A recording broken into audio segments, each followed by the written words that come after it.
grab your coffee and wake up with the Daily Tips, Michael Jenkins. I always stay away from the hot team in the offseason. Whenever you see everyone piling on praise, it just feels like a sucker battle. Can you dig it, sucker? And Chelsea Messenger. I don't want to lose to somebody dumber than me. Yes. When you're in an office pool with somebody playing fantasy football and it's somebody who just puts it on autograph, like, I don't watch football, whatever.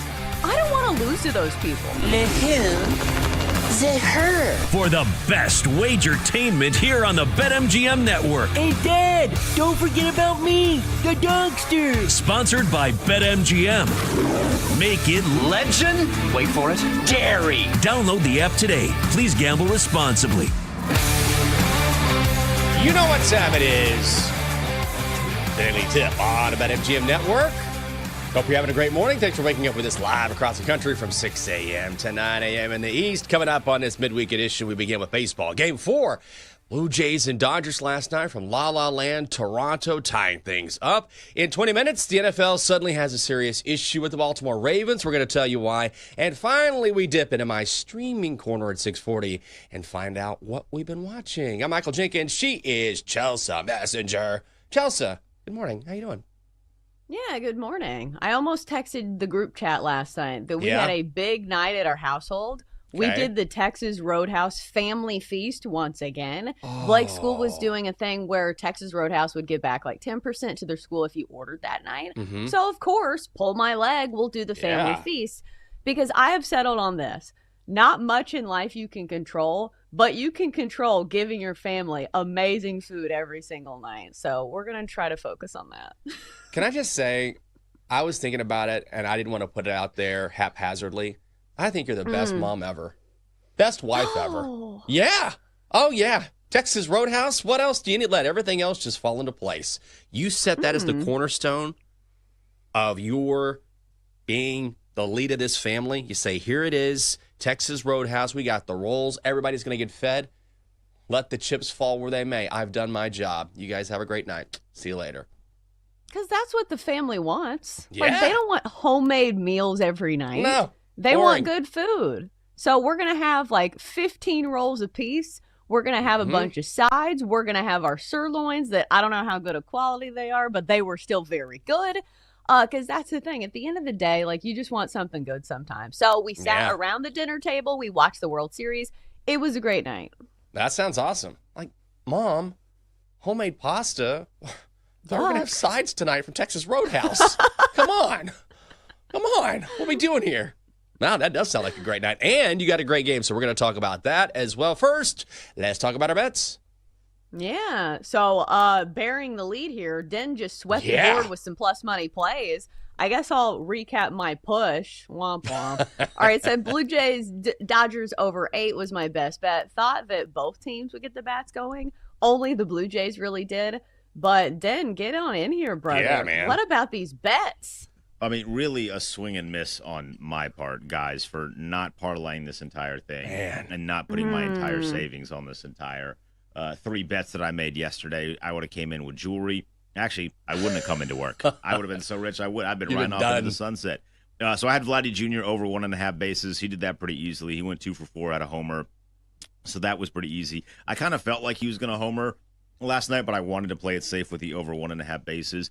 And then I just took the Blue Jays on the money line, or first 5 money line, I should say. I was like, I think they're going to get after them hot. They went effectively an entire game without scoring in extras in game number 3, so I felt like they were going to come out swinging away, and they did. And then I just fade the Wizards whenever I get an opportunity to fade the Wizards. I love them dearly, but, man, if they're going to suck, my pockets might as well get fatter because of it. I love that they go to overtime and the Wizards score like the first 6 points, 9 points of overtime, and then still lose, and the Sixers still cover. That's just the Wizards being the Wizards. Nice night. Well done. Donk sure know about yesterday. He'll have something tonight. So for the week, Chelsea, you are 0-1-1. I'm 1-2. Denton, 3-0, and the Donkster 0-1 here on the Daily Tip on the BetMGM Network. It is great to have you with us on a Wednesday. Let's get it going. Last night, Game 4 of the World Series in Los Angeles. The Jays down the Dodgers 6-2. The Jays plus 155 on the money line. Total set at 8. We get a push. Shohei Ohtani gets the start not long after the Dodgers won that 18-inning marathon in Game 3. But Vladdy Jr. was ready for him in the top of the third. Warning for the 19th in Yamamoto. There's a fly ball to deep left center field. Headed back there. It is gone. Vlad Jr. gives the Jays the lead. Vladdy goes 2 for 4, including that moonshot. Addison Barger with 2 hits and an RBI. On the mound for the Blue Jays, Shane Bieber gets the start, goes 5 1/3, allows just 1 run, strikes out 3. Jays get 4 more runs in the 7th, and we've got a series. Field. Line drive left field. Miles Straw puts it away. And the Blue Jays have tied this series up. After the gut-wrenching loss last night that might have just wiped a lesser team off, the Blue Jays bounce back and win it 6-2. And isn't that really the key? The Jays could have completely faltered after Game 3 and been totally dejected, and this was a response, Chelsea. Yeah, this was a massive win for the Blue Jays from a mentality standpoint to come back from that gut punch of a loss in 18 innings. And then you have to face Ohtani and this $321 million team. And you say, who cares about the Dodgers? We're the Blue Jays. We are the hottest hitting team in the postseason, averaging more than 6 runs a game. Because doesn't that feel like that's been the case, is that everybody counts out the Blue Jays and they just keep saying, maybe they're the better team, but we're the hotter team. We're the team with more momentum, and we're the team that has the face of our franchise absolutely raking. Vladdy Jr. hitting over 400 for the postseason. He had the big home run in this one. So it's just one of those things where we throw around this phrase, and we have been doing it the whole postseason, where we ask, who's the team of destiny? Jenks, does it feel like the Blue Jays are the team of destiny? I don't want to say that. Just because, didn't I call the Mariners a team of destiny like 2.5 weeks ago? It felt like it. It did feel like it. It wasn't a bad take. It wasn't a terrible take. They felt like it. I kind of wanted them to be. Mm-hmm. I don't know if they're a team of destiny, but they are a team with a lot of heart. Let's put it that way. And I love that Vladdy Jr. was talking after this game about the team's response. And he was the one who led this response. That's what I love about it. He said after Game 3, they play 18 innings. And, of course, everyone is dejected. And Vladdy Jr. goes into the clubhouse. He said, I was the last one in. And I go, hey, it's 4 games. You have to win 4 games to win the World Series. This thing is not over. So let's go. He said everyone had their heads down like, okay, we've lost. It's 4 games. And so it's not surprising to me, and it's appropriate that he comes out and he's the one that gets these guys on the board and then leads them to victory because he was the one who inspired them in the first place. They needed this, but it was Vladdy Jr. saying, let's keep our heads right. This thing is not over by a long shot.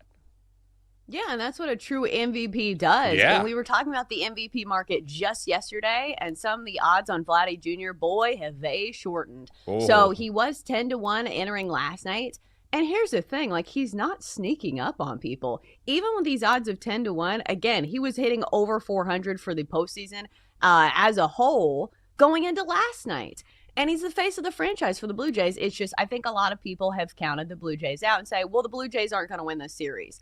What have we seen all series long? Is that these two teams feel extremely well matched. And it feels like if there's anybody who can outslug the Dodgers, it's the Blue Jays. So now Vladdy Jr. only plus 290 to win MVP. It is looking better and better as the days go on. It sure is. And you know what? Let's give some credit to Shane Bieber as well. Former Cy Young winner. We know that. That's why the Blue Jays brought him in. So in a clutch moment, and he's from Orange County as well. So obviously he wanted this game, but he really wanted it because he's from this area. He goes out. He was great. So 5 1/3 from him, and we'll focus on Vladdy. I get that, but this is exactly why you say we got to have a vet who can come out and get it done at a big spot, and he did. Right, in back-to-back games, they've had guys who have a little volatility attached to him. You look at Max Scherzer the game before. He did well enough to keep the Blue Jays in the game. And then you have Shane Bieber, who basically outpitched Ohtani in this situation and pitched to the best lineup in baseball, at least on paper, and shut him down. So Shane Bieber worth every bit of what the Blue Jays traded for him. You know, midseason, he was their big trade at deadline acquisition. And this had to feel good for him because he's had some up and down moments in this postseason. Yeah, he really has. I wanted to ask you this since you had the Blue Jays in the first 5. So was part of this bet, and I'm just speculating, I have no idea, based on the fact that Shohei might be tired a little bit? It was, but it was more so on the Blue Jays being too young and dumb to realize they're supposed to be tired after playing 18 innings the night before. Yeah. Chelsea and I talked about how one of the guys was sleeping on a couch literally the day before Game 1 of the World Series. Addison Barger. Oh, my God. Mm-hmm. Like, they're great. They're a really good team, obviously, but they're so young that they aren't aware that, oh, my back is supposed to be a little sore right now after playing 2 baseball games. I'm playing the World Series tomorrow. Time for me to find a futon as soon as I can. Like, no, don't do that. The biggest game on the planet, or biggest series on the planet. What are you doing? And also, on the flip side here, the Dodgers' bats just didn't come alive, Chelsea. They only had 6 hits in this game. So Shohei was okay on the mound, not great. 4 runs over 6 innings, but also he didn't get much run support. I feel like no matter what, the Dodgers were going to lose this game if they weren't able to hit Bieber and the rest of the Blue Jays staff, and they just weren't able to. Yeah, this is not the Milwaukee Brewers. You're going to have to score some runs to beat the Blue Jays because this lineup is just so good. So it's one of those things where you look at the lineup for the Dodgers and statistically, like, it doesn't make sense. Like, this is a lineup that should be scoring runs every single game. It should be the best lineup in all of baseball based on money because you have back-to-back Hall of Famers or future Hall of Famers when it comes to the top of your lineup. But we have seen some of these guys go cold. Like, I know you look at Ohtani, and he got on base 9 times the night before, so maybe we don't point the finger like he hasn't contributed. He was also pitching in this game, but it feels like Mookie Betts has not had a great World Series. And, you know, some of these other guys who normally produce just have not had the clutch hits in the big moment. So they're going to have to score more than 2 runs if they plan on beating the Blue Jays. So tonight we get Game 5. Dodgers laying $2.10. Blue Jays plus 170. Total set at 8. We get Trey Savage and Blake Snell in a rematch of Game 1. Do you have a lean early? I don't want to get the full handicap. We're going to talk about it later on in the show. But you going back to the well with the Dodgers here, or are you riding the Blue Jays momentum? I just need like a sneak peek. I think I'm going to go with the player prop here. Like the way that Vladdy Jr. is seeing the ball, it feels like he's seeing it like a beach ball. So I feel like you got to look at least at some of his hits, run, RBI props, and maybe look at somebody for the Dodgers as well. It's just Trey Savage is similar to what we've seen from Shane Bieber, is that it feels like he's really dominant or it kind of gets hit up a bit. Like, there's 2 outcomes that could happen tonight. So I wonder what the Dodgers bats will do tonight. I just feel like at this point, you are having to lay so much juice on the Dodgers in a series that feels very evenly matched. So, Jenks, at what point do you say, hey, there is no value on the Dodgers? Like, maybe you think the Dodgers are going to win, but you say, you're giving me plus 170 on a Blue Jays team that keeps hanging around. And honestly, last night, they looked like the better team. They really did.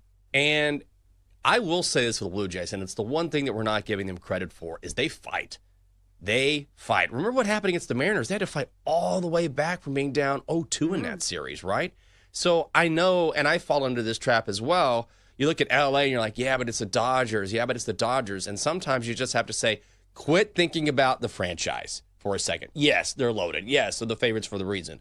But take that away for a second and just look at what the Blue Jays have done during the postseason, and in every circumstance thus far, when they needed to respond, they have responded. So I am definitely not on taking the Dodgers at minus 190.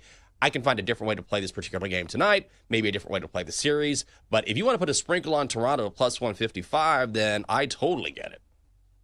Yeah, it's one of those value plays. And like, here's the thing in betting. It's number dependent. It's like when you go to a store, and even if you really like something, if it's too expensive, like, you probably shouldn't buy it, right? Yeah. Like, if it's overpriced and you're like, hey, I really want a martini, but at this place it's $26. Maybe I should just get a beer. Have you ever been to a nice restaurant and you're like, I'll have a beer instead?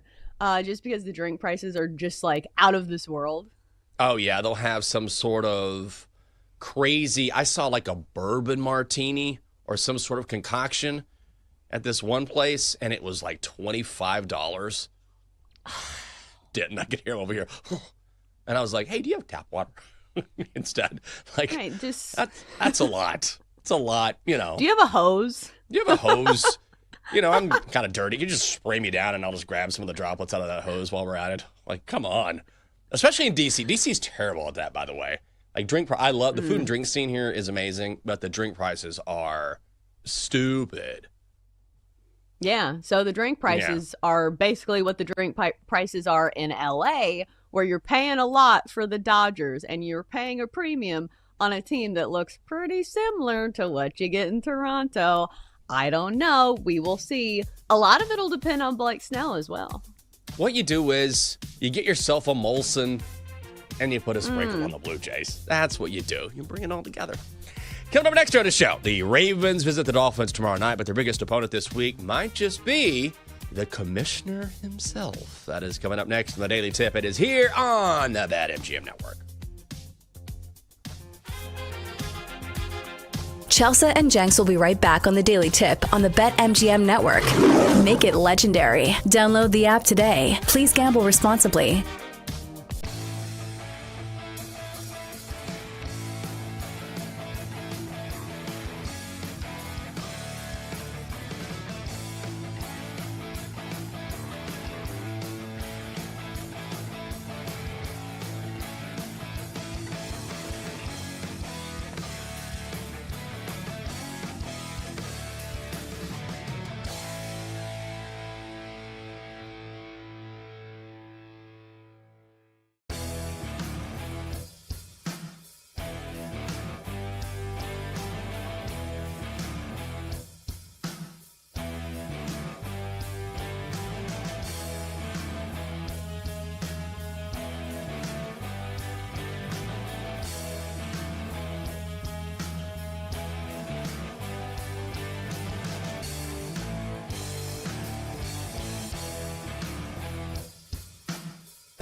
Welcome back to the Daily Tip with Michael Jenkins and Chelsea Messenger on the BetMGM Network. Make it legendary. Download the app today. Please gamble responsibly. Welcome back. Great to have you with us. Chelsea Messenger, I'm Michael Jenkins. Whole crew's here. Got D-Day, Double D. See you shaking your head. That's right. It's Wednesday. Whole crew's here. Mm-hmm. You asked me during the break, and of course I ran away. You asked me a question. I'm like, yeah, great question. See ya. I'll run away. I needed my coffee. I was not trying to be rude. Sorry about that. But you're asking me about Halloween. Halloween is Friday? Friday? Yeah. Playoffs? Friday? Yeah. Zoinks! Zoinks! That's coming up. We are ready to go. Everything gets in today, and then the craft work begins tomorrow. So Catherine has a lot of work to do. I'm going to go ahead and say it now, what we're going to be for Halloween. Let me ask you first. I asked you, aren't you going to Trick or Trunk or something? We have Trunk or Treats. Oh. We were supposed to have one this past Sunday, but it got rained out because it's trunks of cars. So, like, you walk around the cars. But, like, on Halloween, we do traditional trick-or-treating around the neighborhood. Then we go to a Halloween party, which, thank God, Halloween is on a Friday this year. So I don't have to leave the party at 8:15. So I actually get to stay. It's going to be nice. Yeah. What are you again going to dress up as? You mean my costume? Yeah. I'll probably do something like festive, but not a costume. If you understand what I mean. Like, yeah, I'll probably wear like ears or something. Okay. Because like Blake never wants to do costumes together. Like, she has her own costume that she's like, I want to be a fairy princess. And, like, Jake doesn't want to dress up. So, like, do I just do a costume by myself? I don't know. It feels weird and, like, self-serving if I, like, showed up in, like, a Catwoman costume and all the other moms are like, what's this girl doing? Who does she think she is, Sydney Sweeney? So I will probably just wear, like, some ears and, like, a sweatshirt. Maybe the one that I got at Lucky Bundle that says, what was it, Bad to the Bone? And it has a bunch of skeletons on it. And I got it for 10 cents. Yeah. Maybe that's what I'll wear on Halloween. You're not going to be like Sexy Pumpkin. Like, you know how how girls like to take everything and make it sexy, you know? Sexy PDF file. Oh, okay. Not really, but I think I'd like to see that. I would too, actually. Well, look at that. It's a smooth scroll you've got there, PDF. I don't know. Oh, so here's, now you're speaking Jenks's language. Yeah. That's like the Venn diagram of things you like. It's actually true. Technology? Come on, with a little spice? Now we're talking. What's next? A Word doc? Oh, you got me going. So here's what we're doing. Here in D.C., I don't know if this will speak to you, but I think this is going to be, and I haven't told a lot of people. They asked me in the Commanders pregame show. I'm like, I'm not giving this out.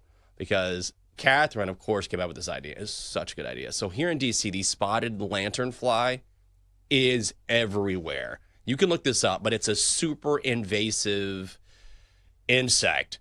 And the way to rectify this problem is just to kill it. Like, on point, it's like, step on these things, kill them as much as you can. They're everywhere. They will not go away. Like, you can walk down the sidewalk here near your Navy Yard, on the sidewalk, and they're just, it's gross. They're dead everywhere all over the sidewalk because they just invaded this city. So if you live in D.C., you know, like, God, I'm so tired of these insects. So we were thinking about what we wanted to be. We're not going to be 6'7", because I feel like a lot of people are going to do that. But Catherine was like, let's be a spotted lanternfly. I'll be a spotted lanternfly, and you'll be a shoe. I'm like, that is such a good idea. Because you can't buy one of these costumes. She's going to make it. So she's awesome at costume design. So she's going to, she bought all the materials, all the wire, the felt, and she was showing me, like, I'm going to do this, I'm going to do this, I'm going to attach it here, do this, make the wings. I'm just wearing, like, a shoe costume like a moron, like off Amazon. I got the easy part. And so she's going to be the spotted lanternfly, and I'm going to be the shoe. And then we looked up, like, spotted lanternfly guts. So we're going to put, like, splat on me, like, which, you know, nothing gross, but just enough to be like, this is what happens in D.C. all the time. So if you live in D.C., you'll totally get it. Ah, it's a good geographical one. Yeah. I just looked up the spotted lanternfly. It's actually kind of pretty. Like, it has a lot of cool designs on it. It does. Because, like, I thought it was just going to be, like, a weird, like, I don't know, like a brown fly or something. Right. But it has all these, like, polka dots and, like, red designs if you, like, open up the wings. So I think it's going to be really cool. Oh, man. I hope so. She'll nail it. She'll nail it. There's no question. She'll nail it. So I'm looking forward to it. I just got to put on a shoe costume and be like, hope we win. So we'll give it a shot. Well, Chelsea, I don't know how to transition. Maybe I don't know if they have the spotted land and fly in Baltimore. It's just up the road. Maybe. I'm not sure. But the Ravens are being examined. It sounds like a medical term. They're in the medical room waiting for Roger Goodell to come in. So apparently, according to Yahoo Sports, and we saw this last week, the Ravens reported that Lamar Jackson was a full participant in Friday's practice. We thought he was going to play last week. So it misled the public, misled the Bears who were in town. Chicago thought he was going to play. Then all of a sudden on Saturday, the Ravens said, no, Lamar's limited because he hasn't taken any starters reps. So not only did that throw out preparation potentially for the Bears, we saw the number move as well at BetMGM. So this number had been going between Ravens minus 7.5 and 7. And then by kickoff, it was Ravens minus 2.5 or 2 because everyone thought Lamar was going to play. So the Ravens won 30-16. They covered regardless with Tyler Huntley at quarterback. But the NFL is going to look into this because potentially this is, whether it was intentional or not, it looks like market manipulation. Absolutely. And it looks like, an unfair advantage, even if you take the betting situation out of it, where they're manipulating injury reports to fool their opponents, which you're not supposed to be doing. But it does feel like one of those things where I'm not sure if this would be quite as big of a deal if it weren't the current climate that we're in with all of the NBA stuff, right? Mm-hmm. Where people are like, well, he was supposed to play. He was a full participant at practice, and now he's not playing. Because normally if you're a full participant in practice, it means you're going to play. So there's all types of theories being thrown around here. Maybe it's that they wanted some type of advantage of, game planning for against the other team. Maybe it's just a soft tissue injury where you think it's good to go and then you wake up the next day and it's not. Or I've even seen theories. I think Nick Wright floated this, that the Ravens were trying to pressure Lamar Jackson into playing. And he stopped it and he was like, no, I'm not 100%. So Who knows what's actually going on behind closed doors. But it does feel like somebody needs to do some splaining because clearly the truth was not the main thing that people were talking about last week. And it's wild because, Coach Harbaugh even talked about this and he kind of sidestepped it. So I don't know who's telling the truth here, but I don't know. There's definitely some murky waters here. I will say that you're absolutely right. This has everything to do with what's going on in the NBA. You cannot have any sort of inkling or any sort of perception of impropriety, especially now, because everyone is super sensitive as to what's going on. In fact, we saw a reaction to this yesterday with what's going on in the NBA with the gambling charges and the poker charges and the ties to the mafia, where the NCAA is pushing back the decision to let college athletes bet on pro sports. So all of a sudden they realized maybe this isn't the best idea. And that happened right before the whole NBA news broke last week. So everyone is being very sensitive, and rightfully so, about looking at sports and saying, is there something nefarious going on here? Is there something that we don't know about that is affecting the outcome of the games? And so you can't do anything like this if you're an NFL team that might make it seem like you're trying to manipulate the market, because we've already seen that in the NBA and no other sport wants to touch any of that. Here's a serious question, and I don't even know the answer to this, so it might be tough for you to answer as well, but do you think the public should know about injury reports? Do you think this should be like public information? Like, why does the public need to know? I feel like I've heard people talk about this, and I do think it's kind of interesting. This isn't a thing in college football, right? They don't have to say anything. No, they don't. It's more of transparency in the NFL more than anything else. Like, this isn't really done for the public. It's done for opposing teams. Like, this is where we are. And frankly, I think it helps generate discussion in the NFL. Like, they don't have to do this, but we're seeing it more and more because betting is involved. Because people want to know, because it helps generate attention. Like if you know someone may or may not play, aren't you a little more fascinated in what might happen in that game? Yeah, of course. So, and I also think that, look, you can't have it both ways. If you're going to allow sports wagering to take place, and we're seeing it across the country more and more, as we know, there's a reason why we've been doing this show, then you're going to have some sort of transparency if you want that to work. Right. I feel like we've seen this done before, though. Haven't the Niners been bad at this? To the point where, like, their players in the locker room that, like, didn't even know, or they said something after the game where they're like, yeah, he told me I was going to play on Tuesday. And they're like, that's not what he said. Do you remember that? I think it was Jordan Mason or somebody who got, like, thrown under the bus because I guess the truth slipped out. And I guess Kyle Shanahan was saying one thing to the media and then did one thing on game day. I mean, sometimes you see this, too. It's a fine line as well.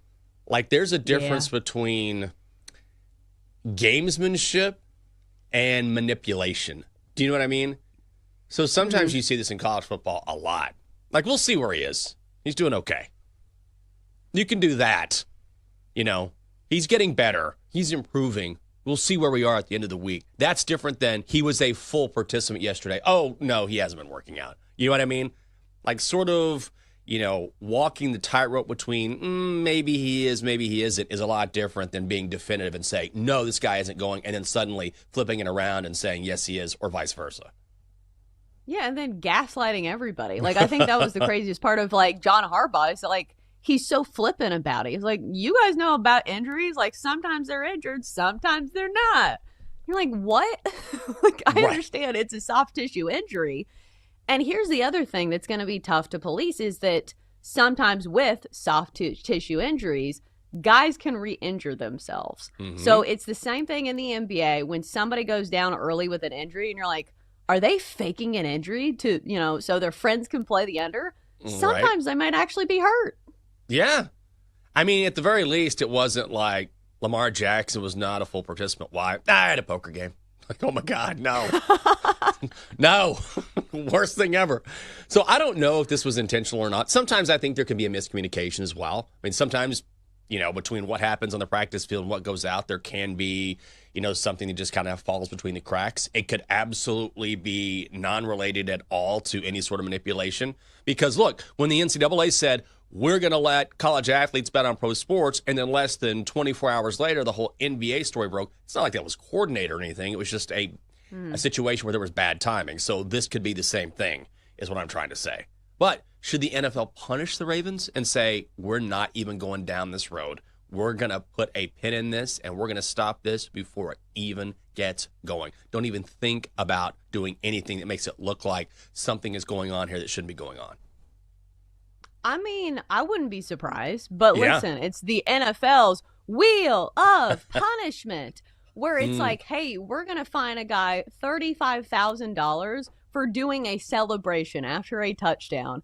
And then sometimes they don't punish guys at all for like a terrible like hit on the quarterback if it's a running quarterback. So it's one of those things where like I hate to speculate because I feel like I never know the punishment that the NFL is going to hand down in the wheel of punishment. You know Roger Goodell. He's not going to do anything. He's just going to be like, whatever. It's an injury report, guys. Injury report comes out every week. Things change. And I love to gamble. I love to gamble. You know? Yeah, and then he'll just go away immediately. You know how the news cycle works? This will be gone tomorrow. Well, and here's the thing. Like, the NFL is not struggling to keep people as viewers. Like, the difference between this and the NBA is that people already kind of are looking for reasons to not watch the NBA during the regular season. Like, haven't you heard people, anytime I post anything on the NBA, they're like, it's rigged. I'm like, were you watching before? No, it's terrible. I'm like, see, you're not watching anyway. But the NFL could have a scandal like that, and people would still watch it and bet on it. Like, that's the difference between the NFL and the NBA. My favorite part of the whole NFL, I'm going to watch, I'm not going to watch, is the whole Colin Kaepernick thing. I'm not going to get political here. But my point is, remember how many people were like, I'm not watching the NFL ever again. I'm done. Right? Okay. People did that with Bad Bunny. Like, I'm not going to watch the Super Bowl. Are you? Bad Bunny, I'm out on the NFL. Like, you're back the next week, man. Come on. You are watching their viewership, their money coming in, all-time highs. It's all good for the NFL. And the NFL came out and said, no, we're having Bad Bunny. And what do people say? I'm not watching today. But tomorrow I'm back. But you know what? For the next 8 hours, I'm going to watch something else. I'll stream something. I mean, the NFL. Teflon. Absolute Teflon. Right. They're not going to do anything. It does not matter. It does not matter. Coming next on the show. Quick break for sports, but only so we can visit my streaming corner. That's Chelsea Messenger. I'm Michael Jenkins. It is great to have you with us on a Wednesday. It is a daily tip on the BetMGM Network.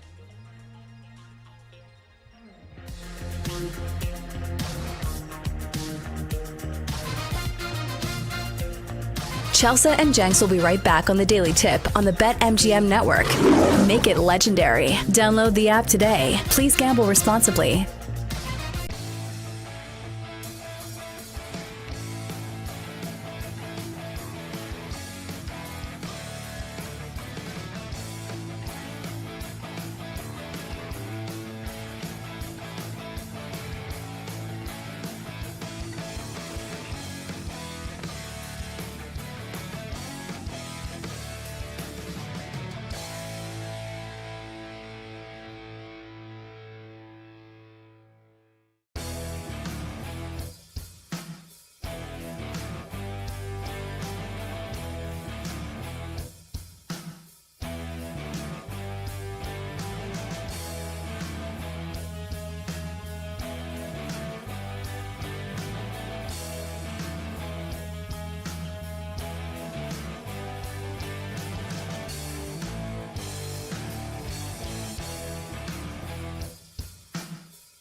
Let's get back to the Daily Tip with Chelsea Messenger and Michael Jenkins on the BetMGM Network.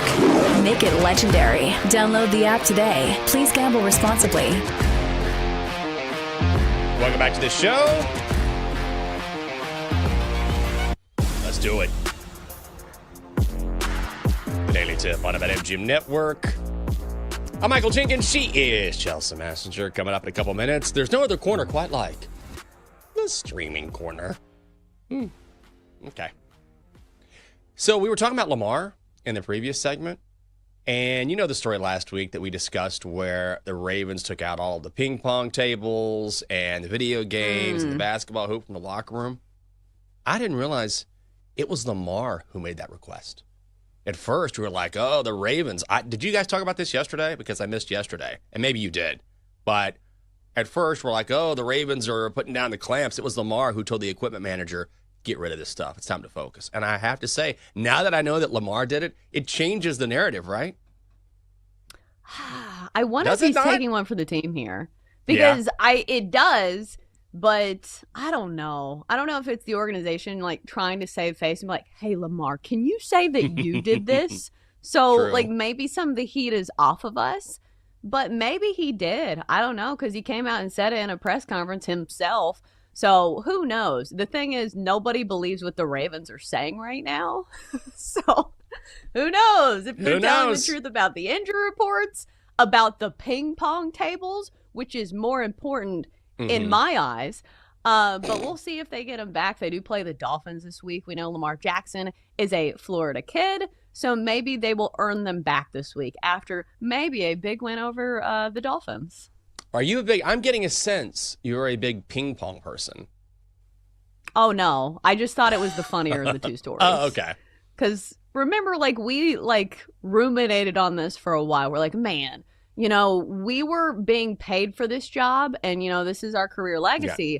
But once they took away the ping pong tables, we knew it was serious business in Baltimore. Yeah. Like, that was the turning point. When the ping pong tables went away, that's when everything changed in Baltimore.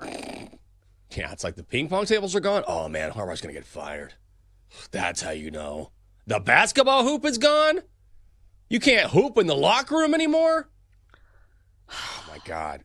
The Papa Shot? You can't play Papa Shot in the Ravens locker room. It's over. It's over. It was very funny. That's a good point about Lamar maybe taking the L there, or taking it for the team. But I kind of believe him. I kind of feel like if you hear and watch Lamar Jackson enough, it's kind of in line with him as a competitor to say, we're not going to do this. I don't know. Like, maybe it is. But, again, it's just I feel like I don't trust anything the Ravens are saying. So, like, maybe it is, maybe it isn't. But I will say he is the leader of that team. Yeah. Like, I feel like he's one of those guys where we talk about, like, we forget how young somebody is. Lamar Jackson is 28. And it feels like he's been in the NFL for like 10 years. I know. And he did come to the NFL at a young age, but I do feel like for somebody who is 28 years old, he is very much a leader of that franchise. 1,000%. So we'll see if it helps the Ravens turn things around. It did last week, and they are still the favorites to win the division at -125 over the Steelers. We'll talk about NFL coming up here in about 15 minutes when we hand out our first impressions and roses. But first, let's find out what we've been checking out in the past week. What are you watching? We enter Jenks Streaming Corner, where Jenks and Chelsea tell you what should and should not be streaming here on the Daily Tip. What are you watching? Yes. What are you watching? Already a Wednesday. Happy about that? Chelsea, we watched a movie. We finally got through it. Did we do this on Saturday? I think it was Saturday night. We stayed in. And we watched Weapons. Have you seen this on Netflix? It's a horror movie. Yeah. Is it the one about, like, the bombs? Where it's, like, the situation with the bombs? No? It's not. It's about... Oh. It's with Julia Garner from Ozark and Josh Brolin. No Country for Old Men. Okay. And so it's about a bunch of kids who disappear at the same time in the middle of the night from the same classroom, and only one kid remains. And so the entire community is trying to figure out what the hell happened. why was this kid spared and what happened to the rest of the kids? And the teacher of those kids is the role played by Julia Garner. And I have to say, we didn't like it. And the reviews are really good. Like, oh, this is suspenseful. It's a thriller. Now, the cinematography is good. The acting is great. But I was waiting for them to tie this together and say, okay, here's this common thread. Here's what makes sense in the end. And then it ended. You've had that happen before, right? The movie ends and you're like, oh, all right. I guess so. So people loved it. It's a horror movie, but I thought it was kind of dumb. So I am not recommending Weapons. I thought you were talking about another movie that Jake was telling me about. And normally I feel like you guys always watch like the top 10 movies. Yeah. And I'm pretty sure this is maybe it's not number 1 anymore. But it's a movie and I've seen previews for it. The House of Dynamite. Have you heard of that? No. Where it's like, I think what the U.S. would do in like a nuclear bomb situation.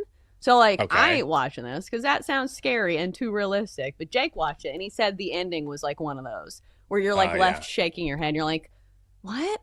So maybe don't watch that either. But like, I'm not gonna. It's the week of Halloween, Jenks. I feel like you have to get in the spirit of Halloween. So like, I'm not a big scary movie person, but I do like Halloween like tangent movies that aren't as scary. So I will be watching Hubie Halloween with Adam Sandler, which is very stupid, but like, it's an Adam Sandler movie. Like, what? Hubie Halloween? I've never seen it. It's with Julie Bowen. Okay. You got to watch it. Okay. Like, if you like Adam Sandler, like, you will like it. It's very stupid humor, but it's a Halloween movie that, like, you can watch and you're not going to be scared. It'll get you in the Halloween spirit. Okay. Hubie Halloween, huh? Okay. That's good. All right. It's relatively new, too, so it's not, like, dated. I started to say, like, I know pretty much... Watch... Oh, go on. Sorry. I was like, I know pretty much every Adam Sandler movie, and I don't remember it, so it has to be new. I didn't know that. Okay. Yeah, and it's a Halloween movie. So, like, this is the time to watch it. Yeah. I feel like there's not that many, well, I was going to say, there's not that many Halloween movies. There's a ton of them, but they're all scary. So, like, there's not that many Halloween movies that aren't, like, bone-chilling to me. So, like, those are the movies I'm looking for. I'm looking for Hocus Pocus. I'll watch Hocus Pocus 2.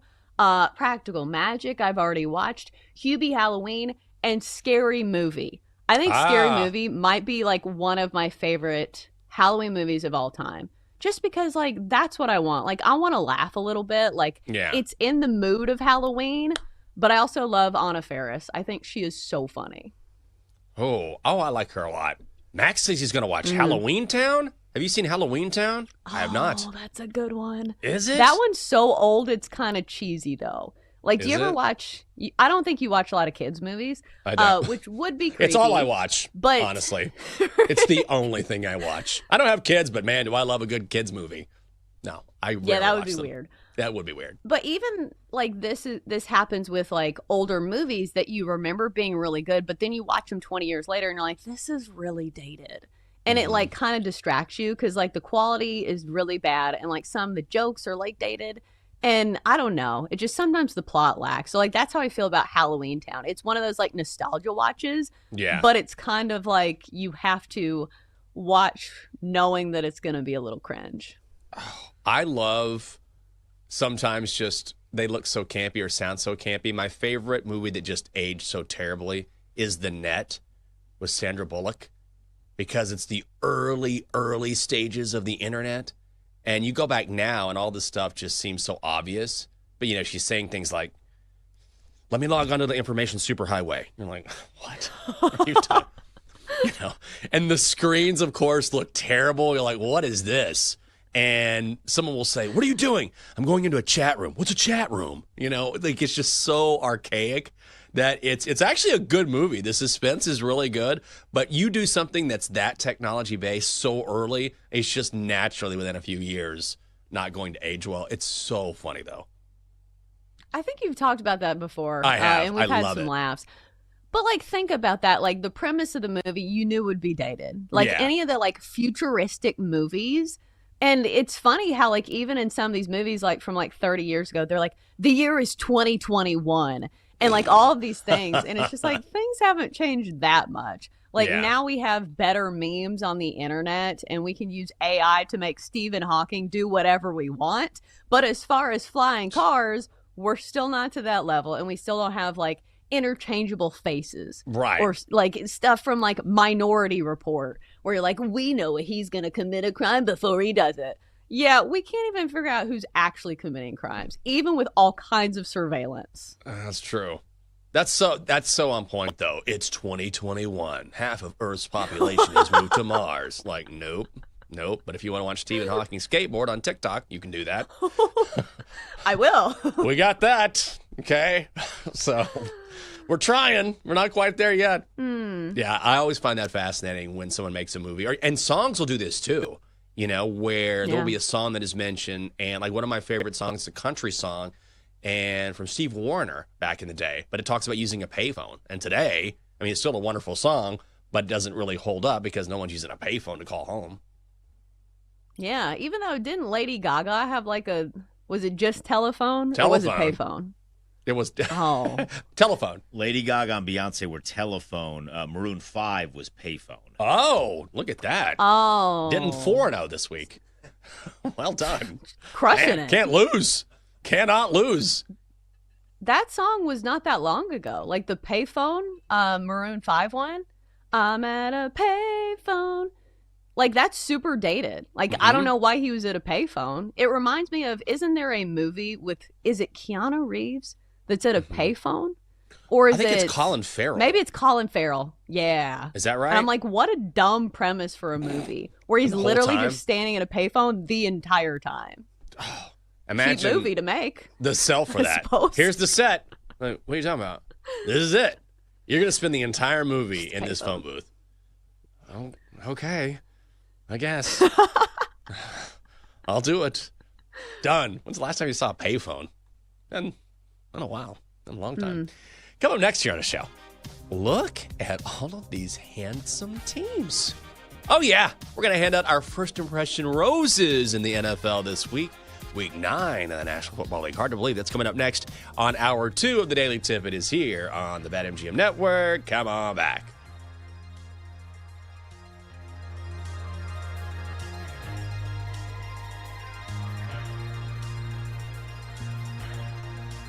Chelsea and Jenks will be right back on the Daily Tip on the BetMGM Network. Make it legendary. Download the app today. Please gamble responsibly.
And wake up with the Daily Tips, Michael Jenkins. I always stay away from the hot team in the offseason. Whenever you see everyone piling on praise, it just feels like a sucker bet. Can you dig it, sucker? And Chelsea Messenger. I don't want to lose to somebody dumber than me. Yes. When you're in an office pool with somebody playing fantasy football and it's somebody who just puts it on autograph, like, I don't watch football, whatever. I don't want to lose to those people. The who?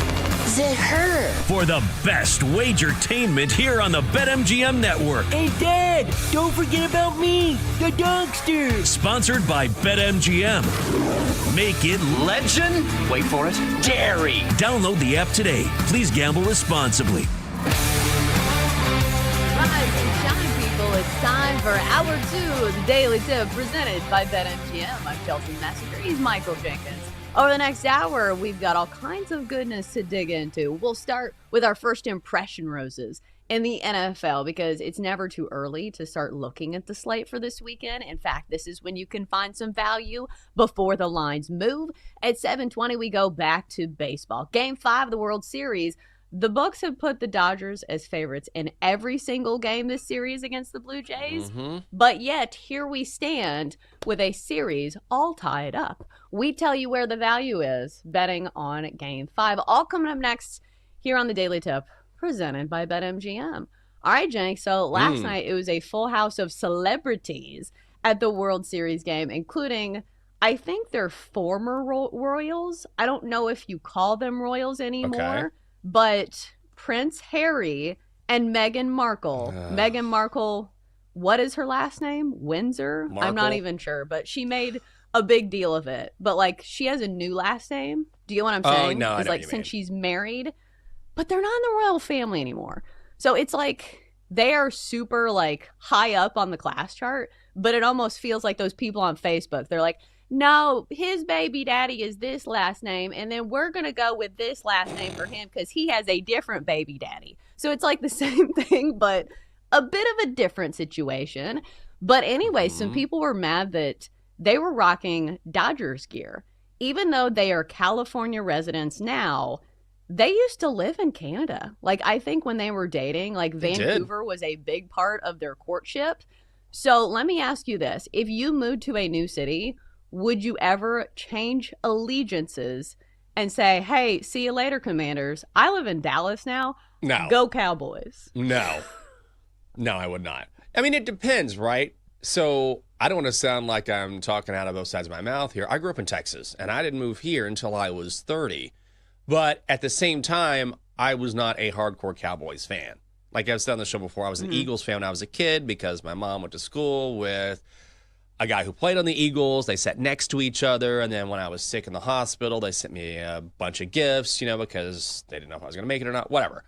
So, but of course, as a kid, that has a ton of impact on you. And then as I grew out of that, I was like, okay, that era means a lot to me, but I'm not really a Philly guy. I never really loved the Cowboys. And so I was always a Texas fan. So when I came here outside of the Longhorns, I mean, I followed sports, but I was so college-centric, I wasn't as pro sports focused. And so it was natural to me because I was covering the teams, because I knew the players, because I was always at the facilities, and because I was not a pro sports fan in particular, at least I didn't have local teams, to immediately take on the DC team. So it was a very natural and authentic way of loving this teams or the teams in this area. And I do. But there's a difference between that and then being somewhere and being a fan of a team and taking on those teams. And then as soon as you leave, you're like, nope, I'm done. Like that to me is, what are you doing? Yeah. Because how long have you lived in D.C.? Like, it's not been a short amount of time. Oh, 21 years. Yeah. So I feel like that is very okay to go native for a city that you have lived in for that long. So I don't know how long the former Royals have lived in California, but it can't be that long. So, like, how long ago was like the royal wedding? I feel like it was in the last 5 years, maybe? I don't know. Time is a flat circle. It feels to me like 2010's like 5 years ago. So maybe my timing's off. But my point being is that, I don't know, maybe represent the state or not. They don't even have states in Canada. The area in Canada, they have provinces. Provinces. Right, but people were mad about that. But, like, I feel like the Dodgers are, like, the most bandwagon franchise for celebrities. I Yeah. just feel like the Dodger hat just, like, looks cool, and, like, that's what all the celebrities do. No matter where they're from, they're like, "Oh, yeah, I'm a huge Dodgers fan." It's like, you haven't been to any games before Game 4 of the World Series. So, I Right. don't know. I've never seen you. I mean, you know how it is. Everybody loves to jump on a bandwagon team if they're not a hardcore sports fan. I mean, my dad is the worst at this. The worst. The worst. And I'll say it out loud. Like when Patrick Mahomes got popular, or Steph Curry in particular. This is the one that got me. I remember in Steph's early years, I get a text, always been a big Steph Curry guy. I'm like, no, you haven't. No, you have not. You have been in Texas your whole life. You've never been a Steph Curry guy. You went to Davidson. Were you following him at Davidson? And I was like, okay, Dad, sure. But he just loves hitching his wagon to a winner. And he's not alone in that respect. A lot of people love doing that. They can't stand to go through the grind that comes with the ups and downs of staying a fan of a franchise or a college over a long period of time. Like they constantly have to shift into a lane where they can say they're a winner. Yeah, and listen, I'm starting to see the appeal now that I'm a fan of the Titans, who cannot win any games. So maybe, just maybe, I will find a new team. But in the meantime, at least we can bet on other teams. And so what we're going to do now is run down the NFL slate for this week and see if we can cherry pick some winners just based on our first impression. So we're going to call this our first impression roses, because I think a lot of us do this in handicapping, is that like our process is, okay, you do a quick scan of the slate. What games jump out to you? So this is that. Maybe these are not stone cold locks that we are going to bet for the weekend, but they're games that we're going to be investigating a little further because some of the lines look good. So I'm going to start, Jenks. I think the first impression rose for me is going to be one of the most electric offenses in the NFL, and that's going to be the Lions. Normally, I'm not a huge fan of laying 8.5 points with a team in the NFL, but the Vikings are starting who? Like Max Bromer? I'm not even sure if I got that right. Because listen, Carson Wentz is down. J.J. McCarthy is down. And you know this Lions team can score like 50 points at will. So I feel like it's one of those things where, 8.5 points is a lot. But if you're going to bet a team laying that many points, you need a team that can score a ton of points. And the Lions kind of fit that bill. I think that's a good call. I saw this as well. Lions are rolling right now. Isn't it crazy how they just have not skipped a beat after week 1 against the Packers? So they're playing great ball, and you don't know what's going on with the Vikings. I'm a little disappointed in the Vikings defense. It's been okay under Brian Flores, but when you have a quarterback who, I mean, let's be honest, this is a no-name quarterback. When you're trying to figure out how to pronounce his last name, that's generally a side to go with the other side if the line is tenable, and it is here. Lions on turf at home are always dangerous. I'd lay it. Yeah, Max Brosmer. Sorry, I apologize to Max Brosmer. Was not familiar with their game, and I probably will not be after this game. So that's my first impression, Rose. So, Jenks, who caught your attention when you looked at the slate for the first time? You know what? Well, I just mentioned the Packers. God, this number just keeps going up. The Panthers are in Green Bay. It's a big number. So it was 12.5 yesterday. I put a sprinkle on it, but it's already gone to 13. Maybe I'm too high on Green Bay after that win against Pittsburgh, but the Packers look really good right now. Christian Watson is back, and man, Jordan Love did such a great job under pressure, spreading the ball around to 8 different receivers in that game. I know the Steelers' defense isn't what maybe it has been in a couple of previous seasons, but you get the Pack at home, and this is really about Carolina. Like the Panthers are kind of a mess right now. Early on, you could rely on them to be really good at home and really underwhelming on the road. That's the spot they're in here. But it doesn't matter if Andy Dalton goes, the old red nut, or if it's Bryce Young. There's some question marks there. They got weaker on the offensive line last week with injuries, and they barely hung with some bad teams this season. So it's a big number. I think I would lay it with the Packers. The poor Panthers, one of our household's teams. Yeah, I still think it's hilarious where it's the red rifle, but you purposefully call Andy Dalton the red nut. I do. We're gonna make that nickname stick somehow. Brown the meat. Brown the meat, baby. But it is a big number. It's 13. So I think that one requires some further investigation because a lot of it will be like, just how bad do you think this Panthers offense is? Yeah. And here's the thing, like the Packers have kind of let some bad teams hang around. So I don't know. The Packers beat the Cardinals 27-23. They beat the Bengals 27-18. So the Bengals would have covered that number. So we'll have to see on that one. That is a pretty large number. All right, so elsewhere on the board, you know what team I'm not trusting this week? The Falcons. Good God, they were in my teaser last week. I don't know if it was yesterday where I complained about the Falcons. Oh my gosh. So they're getting 6 points on the road at the Patriots. And I feel like traditionally you would say, okay, at some point the bubble is going to burst for the Patriots because they have just been in cruise control. Drake May looks amazing. He looks like one of the best quarterbacks in the NFL. This is a home game for him, though. And I will say this. The Falcons at least have shown flashes of where they can hang with good teams. Like they did beat the Bills, but the Bills' defense is not very good. So, Jenks, the Patriots laying 6 at home. How do we feel about this one? Just seems way too short. What am I missing here? The Patriots have been so good. I saw this. The only thing that scared me was, and I know we talk about this all the time, which is, shouldn't this number be higher? Are the Patriots due for a letdown spot? Is this an exaggeration or an exaggerated line because the Falcons looked so bad last week? They're not that bad of a team. I know Double D might disagree. He's always down on the Falcons, but it's easy to look at a team and how they just disappear one week and say, oh, this team isn't any good. That's not true. They are a good football team, and the Patriots have been rolling along. That said, I don't know if I can deny New England in this spot at home with the way Drake May has been playing. I think I like the Patriots.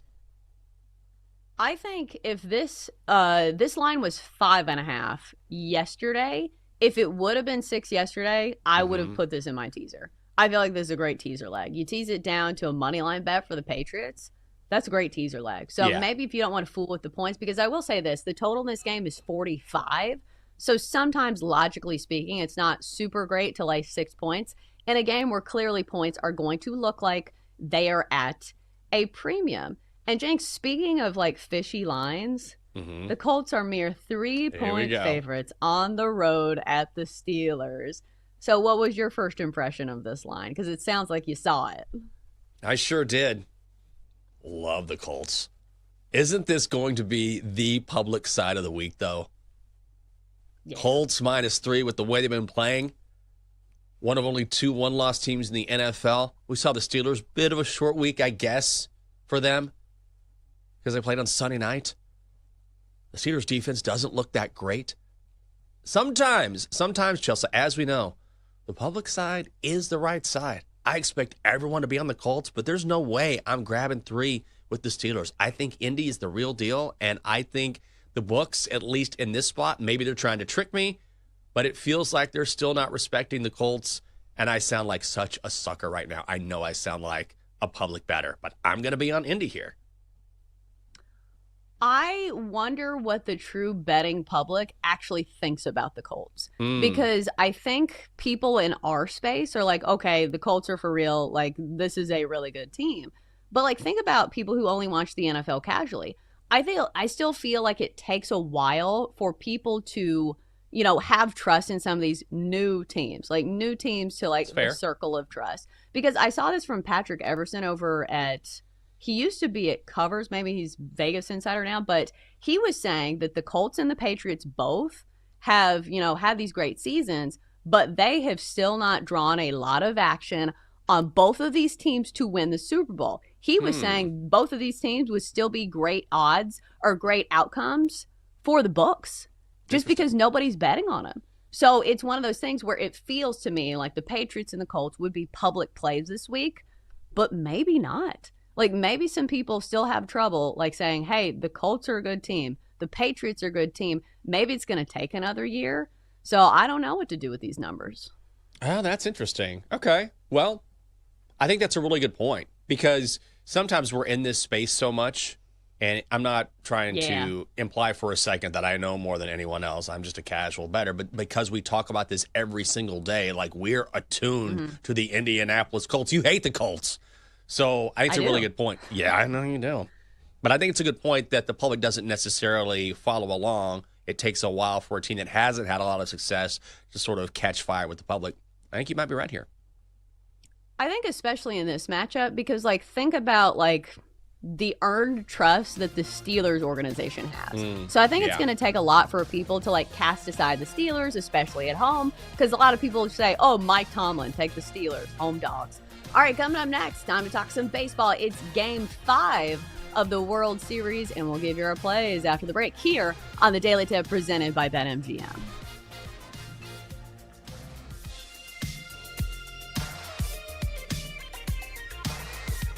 In 20 minutes, Chelsea and Jenks whine about what really has them bent out of shape in Whine About It Wednesday. Here on the Daily Tip, sponsored by BetMGM. Make it legendary.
Welcome back to the Daily Tip with Michael Jenkins and Chelsea Messenger on the BetMGM Network. Make it legendary. Download the app today. Please gamble responsibly. Back on a Wednesday, October 29th. And Jenks, I will say one great thing from last night's win from the Blue Jays meant that we will get the World Series on Halloween, which I feel like is always like a cool aspect because like we have a big TV that you can kind of see from our front door. So like if somebody's trick-or-treating, like you can see our TV through our like glass parts of our door. And it's one of those cool things where you're trick-or-treating, you're checking your phone, you come home for like a bowl of chili or something, and you watch a bit of the World Series. It's one of those things where it's like, you know, it's like parallel hobbies. It's like when I think of Halloween, I always think of the World Series because it's usually on. Oh, I agree. And there's something about the fall, chill in the air, Halloween, World Series. Yeah, what are we doing on Friday? We're going to a costume contest. We better win this time. We better win. Catherine's going to punch a hole in the wall. And also we're going to, actually, you'll appreciate this because we're going to go to Capitol Hill and visit with some friends of ours before the costume contest. And they have such a cute little neighborhood where all the kids get dressed up and come around and ask for candy. So we're going to go there early and hand out candy to the kids and then go to the costume contest later on. So that's going to be a great Halloween evening. And we got baseball this week, so I'm with you. It feels like we were talking about like the Venn diagram of like our favorite things, like Halloween and World Series. Like that's a Venn diagram of like my favorite things is I love Halloween and I love the World Series. So it's going to be a great night. And it's funny that you talk about Catherine, like expecting to win. Doesn't it feel like we have the same mentality when it comes to Shohei Ohtani? Like when you see him strike out, you're like, what? What just happened? And here's the thing, like he strikes out quite a bit.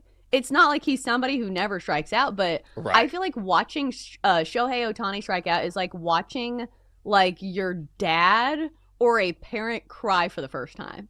Like, do you remember this as a kid when like you realize that your parents are mortal for the first time and you're like, wow, this person has feelings and emotions? Like that's the same emotion I get when I watch Shohei strike out. You're like, oh my God, he is human. Yeah. I was just a bot there for a while. Like what he did in Game 3, I know I wasn't here to talk about that, but I watched those highlights again and again. And that's how you know where I will sit and I love watching greatness. And that's in sports or otherwise. It could be in broadcasting where I really appreciate greatness in any craft. And so when I can watch and be awed by someone because I have such an appreciation for people who are at the highest levels of what they do, I just sit in awe and say, it is amazing what you're doing. And I'm blown away by it. And so that was one of those performances where I just sat back and watched that a few times and said, man, this guy is perhaps the greatest baseball player of all time. And this is why. Right. But then it's like really disappointing when you like have these high hopes and they don't do something. Like, I think that's the downside. It's like when you see like I don't know, like they're like Sydney Sweeney on the red carpet and then she like wears something like high cut and she's like not wearing that much makeup. You're like, what are you doing, Sydney? Use your best ass. Right. Come on. So it's one of those things where like the expectations are just always really high. All right. So John Smoltz, a former MLB pitcher, former MLB great, I'm pretty sure he's a Hall of Famer, once pitched for the Braves. He was on You Better You Bet. I believe this was yesterday. And he had some words to say about Shohei Ohtani. Yeah, there's no comparison. It's hard to explain. I did one thing my whole career, and to try to think how you tell somebody that you could do an elite level at two different spots in a baseball, I mean, I guess the only way that I could come close is you got a linebacker in defense. He's a quarterback on offense. And that's the only way you can explain it. I mean, you just can't do that in football. You're not supposed to. There's never been anybody that has done that. And he could play a position, by the way, if he wanted to. There's a reason for the longest time why he didn't because of his elbow injury and arm, but he could, no doubt, be a wipeout outfielder. And he's playing at an elite level in every aspect of the game. So I totally agree with that. The greatest person and the greatest athlete I had ever played with was, of course, Deion Sanders. And he did something that again, on a skill level is kind of hard to fathom. As a defensive back and one of the best ever, he would have been a great and maybe one of the greatest leadoff hitters to ever play the game if that's all he did. But he was sharing both baseball and football, with football being his primary sport. So I agree with your statement. Yeah, and I mean, you hear this all the time where it's not just casual fans who are oohing and eyeing at Ohtani.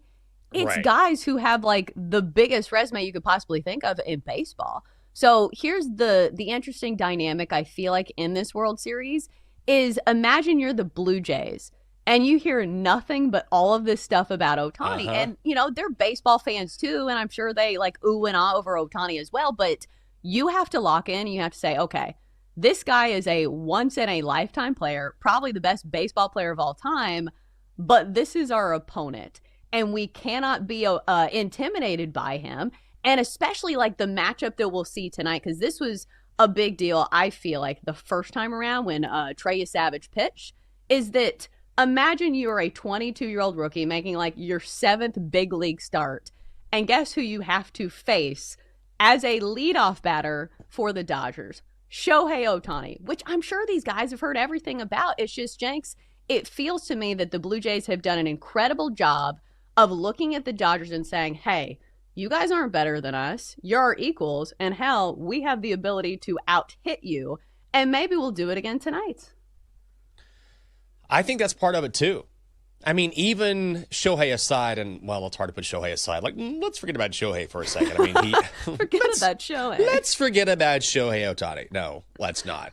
But I think it just speaks to the Dodgers hype. And look, it's warranted. That's the thing, right? So I am not trying to suggest for one second that the Dodgers don't deserve all of the plaudits and kudos that they get, particularly Shohei. But if you're the Blue Jays, they're here for a reason. They earned it.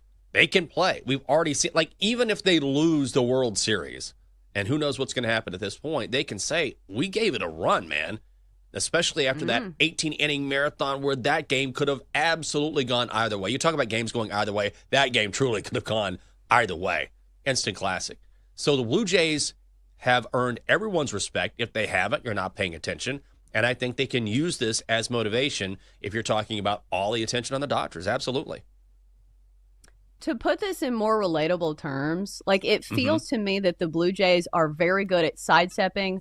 I don't even want to say this because maybe it sounds disrespectful, but like imposter syndrome. Yeah. Like to put this in terms of like us, Jenks, like who's the most like famous or well-decorated person, like best resume that you've ever worked with? Like was there ever a moment where you're like, I should not be sitting in this chair next to this person?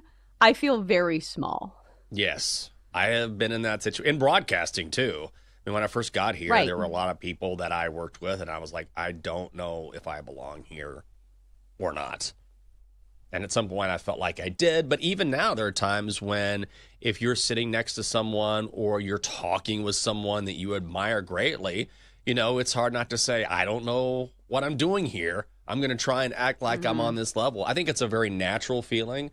But even though I've been in this business, you've been in this business for a long time, I think there are greats that you talk to and you're kind of in awe of what they've accomplished. Right. So I think that's the mental challenge for some of these young guys on the Blue Jays. And like sometimes we've talked about this, how maybe they're too young and dumb to like think about it too much. But I know that this has been a thing for Trey Savage. Like he has talked about it and he has said, I have tried to like water down the situation and just tell myself this is just another start. But like when you look around and you see all the fans and all the decorum, it's very hard to put that out of your mind. So your adrenaline's definitely going, but he will be the starter tonight for the Blue Jays, and the Blue Jays need him. The series is tied at 2 games apiece. If you're looking to bet on this game, you got to do it over at BetMGM. Grab a boost for tonight's baseball game in the World Series and use the same game parlay boost token on any matchup in the World Series and score a bigger payout if your same game parlay wins. All right, so the prices on tonight's game are once again the Dodgers as sizable favorites. And I'll say this, the Dodgers have been sizable favorites in every single game this World Series, and yet we stand at the World Series tied at 2 games apiece. So tonight the Dodgers minus 210 on the money line over at BetMGM currently. and the Blue Jays plus 170. So, Jenks, let's start there. The question that we ask every single game, do the Blue Jays stand a chance? Yes, absolutely. Look, this is a rematch of Game 1 when the Blue Jays won that game, right? They come out, they shell Blake Snell. Trey Savage was very good in that game. I tend to think that Snell is going to rebound in this one. God, am I going to go with the Dodgers again? But they've already proven they can hit Blake Snell. The question is, can you hit him in back-to-back games? That's exceptionally difficult to do.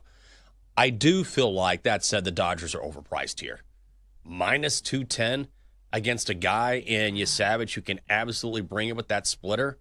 That's what worries me. I like the Dodgers, but man, this is maybe when you look at a prop or maybe you look elsewhere, I feel like that the public money is going to come in on LA. Like, they're not going to lose back-to-back games. Snell's a baller, and he is, and I get that, but this is expensive. Yeah, I think the price has passed us by to the point where you have to at least consider the Blue Jays at plus 170 because we've seen it. It's been a very evenly matched World Series. And here's the thing about the Blue Jays hitters is that they have done a great job of making some of these pitchers work for everything outside of Yamamoto, who's pitching in a different stratosphere. But last time around, Blake Snell walked 3 batters, which is kind of a return to what we normally see from Blake Snell, where he kind of labors and he gives up some hits, like he'll strand some runners. But still, at the end of the day, like, if you leave enough runners on base for the Blue Jays, they're going to make you pay because that is the bottom line of this Blue Jays team, is that right now they are the hottest hitting team in baseball. Like, on paper, the Dodgers have the best lineup in baseball with multiple future Hall of Famers.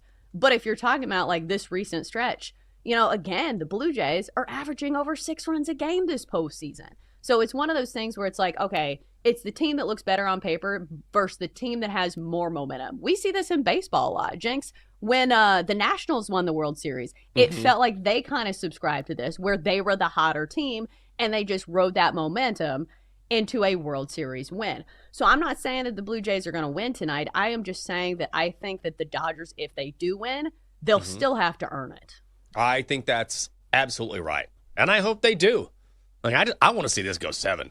You know, we're already on a roll here, right? Come on. You're going to put ears on Friday? Trunk or treat? Is that right? I think I called it trick or trunk earlier. I'm like, oh, you got Michael. it. Oh, come on. What are you doing? Don't ask me to organize anything. Yeah. I mean, we need 7. We need 7 here. And I think we're going to get 7. I really do. Blue Jays now have home field advantage back after winning last night. But I'm looking at a total maybe. Am I going to be lame and go with the Dodgers? I'm talking myself through this, but I think the Blue Jays are going to keep this close. Would you consider Blue Jays plus 1.5 at minus 120? I tend to think if you're going to do that, you just go with full plus money, but some people like these bets. I think that you could probably make a case for it, but it's just like the plus 170 is too tempting. Yeah. Because, like, if you think they're contending, like, they'll have a shot to win. So I think if I'm going to go with the Blue Jays, I'm going to go plus 170. But let's talk about this total for a second, because I do think it has been a tough handicap on some of these games. Okay. Like last night, the total was 8, or at least when I got it in the morning, and it landed on a push. So it's usually me looking at these lineups and saying, okay, like, the Blue Jays are raking the entire postseason, no matter who's pitching, besides Yamamoto. Right. But what do we expect from the Dodgers lineup today? Like, it's wild that that's the side of the coin where I'm like, are we going to get some runs from the Dodgers? Which is a wild thing to say. I think we will. And I think part of the handicap is, I know this sounds really lame to say, but look, they had 6 hits last night, right? 2 runs. And it may be a very simple way of looking at it, but it's not necessarily a bad way to look at it, which is, do you think the Dodgers can be shut down? Because they were shut down at the plate last night. With all of that talent, will they be shut down for the second consecutive game? Like, Shohei went 0 for 3, had a couple strikeouts, and they're probably going to walk him like they did a couple games ago. But can you hold back the Dodgers for 2 straight games? I think probably not. As far as bets go, I think that you continue to ride the hot bat of Vladdy Jr. and you go hits plus runs plus RBI, 2+ is minus 103. So that means even if he gets walked and he gets knocked in and scores a run, that still counts for something. I feel like that's how you avoid the guys who get walked. Same goes for Shohei. But his number, of course, is a little bit more expensive. You'll probably have to play 3 on him. 3+ hits, runs, RBI is minus 109. But we saw it in the last game. Like, he got on base 9 times. So when he is on fire, he is on fire. But I do think Vladdy Jr. has been the hottest hitter this postseason.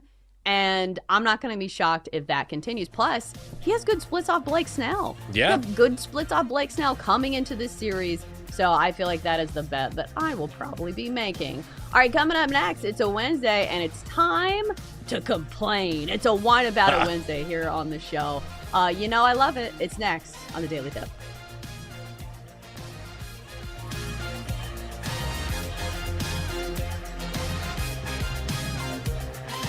Chelsea and Jenks will be right back on the Daily Tip on the BetMGM network. Make it legendary. Download the app today. Please gamble responsibly.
Let's get back to the Daily Tip with Chelsea Messenger and Michael Jenkins on the BetMGM Network.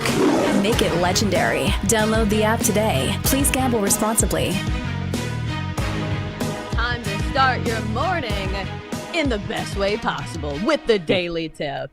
We're about to make these vibes absolutely golden. Just kidding, we're going to complain for an entire segment.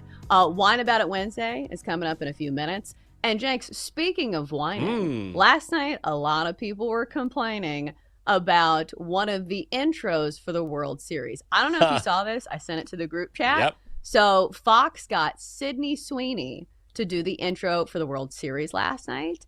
And some people are like, you mean the girl that's selling her bathwater? And then, of course, some people are like, yay, Sydney Sweeney, she's hot. This is what baseball needs, which I kind of subscribe to that camp. I feel like baseball can't turn down like good publicity because here's the thing about Sydney Sweeney. Say what you want about her, but like she drives the conversation. Yeah. Like whenever she's on something, people are going to talk about it. So I do think that baseball made the right move because, again, baseball is not the NFL where it's like we can take what we want. We can, turn down whoever we want, where I think it is a good move. And in the end, it's just more publicity for baseball. Yeah, that whole intro I thought was hilarious and ironic. Let's not make it Hollywood yet. This is not about glitz and glamour. And she's like all glitzed up and glamorous and looking great, of course. And talking like this. Let's save the Hollywood ending until the very end. And I was like, okay. Are you selling me some jeans or talking about baseball right now? What is happening? The World Series is a series of hard work. I don't know how she gets her eyes to look so dead and sleepy, but like she's nailed that. Like it looks like she's about to fall asleep. And you're like, this is the World Series, girl. Wake up. Right. Ohtani's playing. Hey, listen. Sydney, it's the World Series. Hey, guys. I'm on my couch watching baseball. Wake me up during Game 7. That's when things really get dramatic. But tonight, Game 4. Enjoy. I was like, wow. Good for you. Keep cashing those checks. Well, that's one thing she is doing. Like, you see her everywhere. And, like, that's something else people were complaining about. They're like, are we really using her again? Because she has been busy. She's with American Eagle. She's, again, doing the stuff with the bathwater. I don't know who's buying that, but somebody surely is. Jenks, I have a question. Who would sell more bathwater, Sydney Sweeney or Shohei Ohtani? Well, for me, Sydney. Well, are you asking me personally? I think it's Sydney Sweeney. No. Personally, give me Shohei's bathwater and let me go ahead and take a soak. Because, like, think about the head-to-head simps. Like, the simps for Sydney Sweeney, like, pretty strong, right? Because, like, she's hot. But, like, think of, like, the baseball simps. I don't know if you've seen people who are the autograph seekers. Those people are crazy. Oh, yeah. So, honestly, I feel like somebody would pay a ton of money. Like, some of those memorabilia people, they pay exorbitant amounts for, like, here's a batting glove from Babe Ruth, and it just sold for $3.7 million. So anything belonging to Shohei Ohtani would go for a lot of money. That is true. People who love collectibles and love their athletes love their athletes, and they can get really weird about it too. I mean, as you know, I like my favorite athlete of all time is Michael Jordan because I'm a simp in that way, and I have a lot of Jordan collectibles, but I'm not like, I'm not following his every move. I'm not ordering, something bizarro online. Like there are limits. I'm like, okay, this is, and I think honestly, a lot of this has to do with the fact that we're in the sports media, right? Whereas very quickly, you meet a lot of athletes, and of course, there are times you're kind of in awe, but at the same time, you realize very quickly this is a job. These are just humans, and it helps you draw that line. There's a line of demarcation where you say, this is great, and I'm a fan of yours, but I'm not going to way overdo it. Yeah, but it's hard not to with Ohtani, right? Because, like, he is such a unicorn and such a generational talent that, like, even people who are generational talents themselves, like, look starstruck over Ohtani. Yeah. So I don't know who's simping harder, but I would love to see that matchup. But we are not saying that you should be selling your bathwater, Shohei Ohtani, because you at least have some self-respect. And we respect that. All right, Jenks, it's time to complain about more things in life, and it's time to whine about it on a Wednesday. Why talk about it when you can whine about it? Whine, whine, whine. Here on Whining Wednesday. Do you want to hear whining? On the Daily Tip. What shall we whine about today? The possibilities are limitless, at least for me, Jenks. I always have like several locked and loaded, ready to go. So if you don't have one, I've got plenty for the whole class. But what's grinding your gears this week? Do you have something to whine about? Oh my God, yes. And I don't want to beat a dead horse here, but I was taking a lift home from doing the Commanders game or doing the pregame on Monday night. This is the slowest driver on the planet. At one point, and he's coming into DC because I was in Rockville at a radio station. And all of a sudden, during green lights, he's slowing down as he's going through the green lights. I'm like, why are you tapping the brakes on green lights? And I didn't say anything. I'm like, and it takes a lot for me to say something. And then we're in DC and we're going through the roundabouts and he's almost coming to a full stop. And I look up and I'm like, he's going 19 miles an hour. Oh, no. And I said, hey, can we please go faster? Please. And he goes, well, I'm worried about traffic cameras in DC. I go, I get that, but you're going less than 20 miles an hour. And so finally he sped up a little bit. So my God, you know it's bad. Like you can see on the driver's phone, like your estimated time. And it was like 8:52, and then it's like 8:53, 8:54, 8:50. It's going up. Oh, totally stressed me out. So I'm not saying get yourself a ticket, get yourself in trouble, but please don't drive 19 miles an hour.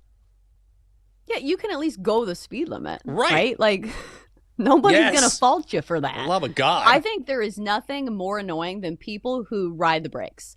Like, you see this on the interstate, and it causes traffic. Because people are just like on and off the brakes. And so it causes a chain reaction of people are like, oh, they're tapping the brakes. Maybe there's traffic ahead. No, there's not. It's just this idiot person who does not know how to drive. So be smarter, people. It's really not that hard. All right, Jenks. So I have a Halloween themed complaint. Oh, okay. Year. And as a mom, I feel like I am at a crossroads here. Because listen, you want to do what's best for your children, and you always want to be like absorbing new information, and especially with the internet, you can absorb a lot of information. So I don't know if you've been following like all of the stuff with it's like, hey, maybe let's not pump our kids full of chemicals and like all of these like artificial dyes and stuff. But like also it's Halloween. So like, can we just have one holiday where like the nostalgia is alive? And my child can just have a normal Reese's, a normal Snickers, without somebody being like, do you know how many chemicals are in that? Yeah, I do. But like, this isn't her breakfast, lunch, and dinner. Like, I'm not feeding this to her every day. So like, let us just have this. Like, if you want to do like legislation and like file something to Capitol Hill to try to change things, great. I'm all for it to maybe change some of these foods where they're a little bit healthier, like they are in like Europe or whatever. Yeah. But like just for this holiday, can we just have normal candy? Like, am I going to be like gaslit into being like, here's like some swaps for candy and like give them to trick-or-treaters? No kid wants that. They want the real deal. Yeah, and it's one night a year. One night a year. If your kid goes crazy on candy one night a year, they're going to be okay. Give him a cigarette. Give him a cigarette. You know what? Let him just load up on candy and then be like, what a night. Let him have a night. It's Halloween. Like at some point, that's how you learn about the world. That's how those create core memories, right? I remember this one Halloween, we had a great time. We had candy. Like, you know, give your kids a little bit of leeway. And what I've seen, and I have no idea what it's like to be a parent, but if you hold your kid in a box forever and never give them any chance to experience indulging a little bit, then once they do have the ability to go nuts on their own without any sort of guidance, then they way overdo it. Am I wrong? Yeah, they go crazy. Yeah. No, you're absolutely right. So growing up, my mom never let us drink soda. So we would be like 16 and we'd be at Logan's and we'd be like with the softball team and everybody like, can I get a Coke? And I'm like, can I have a glass of milk? And people made fun of me a lot. And I will say this, like, soda's not good for you, but like it was still embarrassing. And I'm not saying I drink soda now because I don't, but I do remember the second that I got a car, like I wanted to try fast food all the time because we never had fast food either. Because my mom was like way ahead of the curve on that. So like once you have the freedom, you're like, oh my God, there's a McDonald's a mile away from the high school. I'm going to be trying every single thing on the dollar menu. I would get a McChicken like every day. So like eventually your kid is going to have that stuff. It's just a matter of like the concentration of when. Do you want it one night a year when they're a kid? Or do you want it like, hey, there's a stretch when she turned 16 where she had it every single day? Oh, 1,000%. I mean, my mom was very good about that, and so I had plenty of fast food when I was a kid. Didn't overdo it, but we would have times where we had home-cooked meals, and other times we're eating at Sonic or whatever. So I was like, oh, yeah, I see the difference here, and sometimes this is great, and sometimes it's not so great. But I didn't just lose my mind because I was like, I've already explored these areas or have some sort of idea about how to manage it as opposed to being exposed to it for the first time and having no governor, if you will. Right. And here's the other thing, like the people who blame like their kids' behavior on what they eat. Come on. Like, okay, maybe red dye is doing something, but maybe you just need to discipline your child. I don't know. Right. Look at this kid.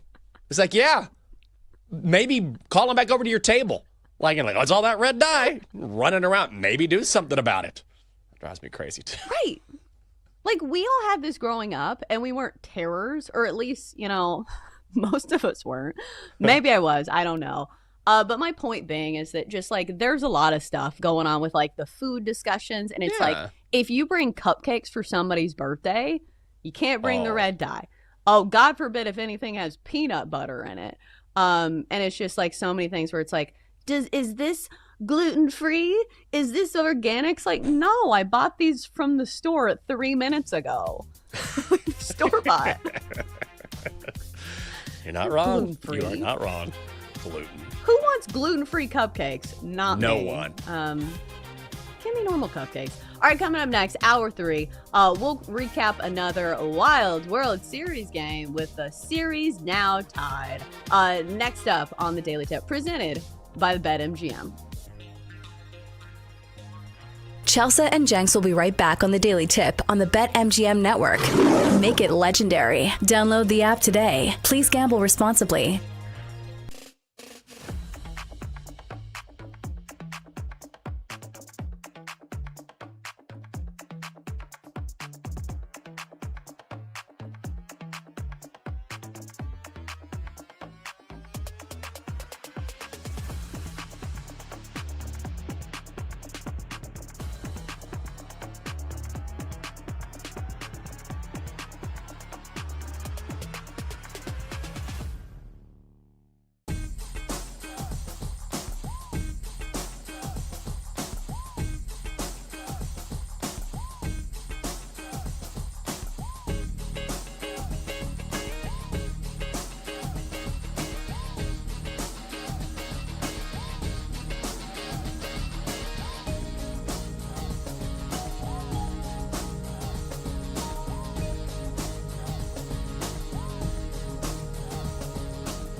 grab your coffee and wake up with the Daily Tips, Michael Jenkins. I always stay away from the hot team in the offseason. Whenever you see everyone piling on praise, it just feels like a sucker match. Can you dig it, sucker? And Chelsea Messenger. I don't want to lose to somebody dumber than me. Yes. When you're in an office pool with somebody playing fantasy football, and it's somebody who just puts it on autograph, like, I don't watch football, whatever.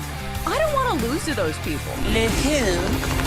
The her. For the best wagertainment here on the BetMGM Network. Hey, Dad, don't forget about me, the Dogster. Sponsored by BetMGM. Make it Legend? Wait for it. Dairy. Download the app today. Please gamble responsibly. Here we go. Daily Tip on the BetMGM Network on a Wednesday. Great to have you with us. Coming up on this midweek edition, we start with baseball. Game 4, Blue Jays and Dodgers last night. And now we have a series that is even at 2 after the Blue Jays get the win. In 20 minutes, more from the Diamond as we bring in Michael Bradburn from The Score. And finally, Best Bets and the Dogster at 8:40. Also, welcome to our audience on Stadium. We stream during our final hour. You can do that via the Bally Sports Live app or just head to ballysportslive.com. Chelsea, let's jump into baseball. I know you were watching last night with the family. You had the Texas Roadhouse on the table. And what a game we got. The Blue Jays downing the Dodgers 6-2. Can I just say real quick that since you mentioned that at the top of the show, I've been starving. Just absolutely starving for the old Roadhouse family meal.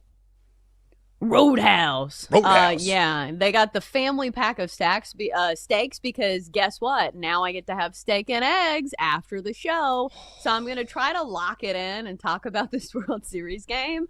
But I'm going to have to channel some mental strength here to not think about steak and eggs. It's going to be difficult for both of us, honestly.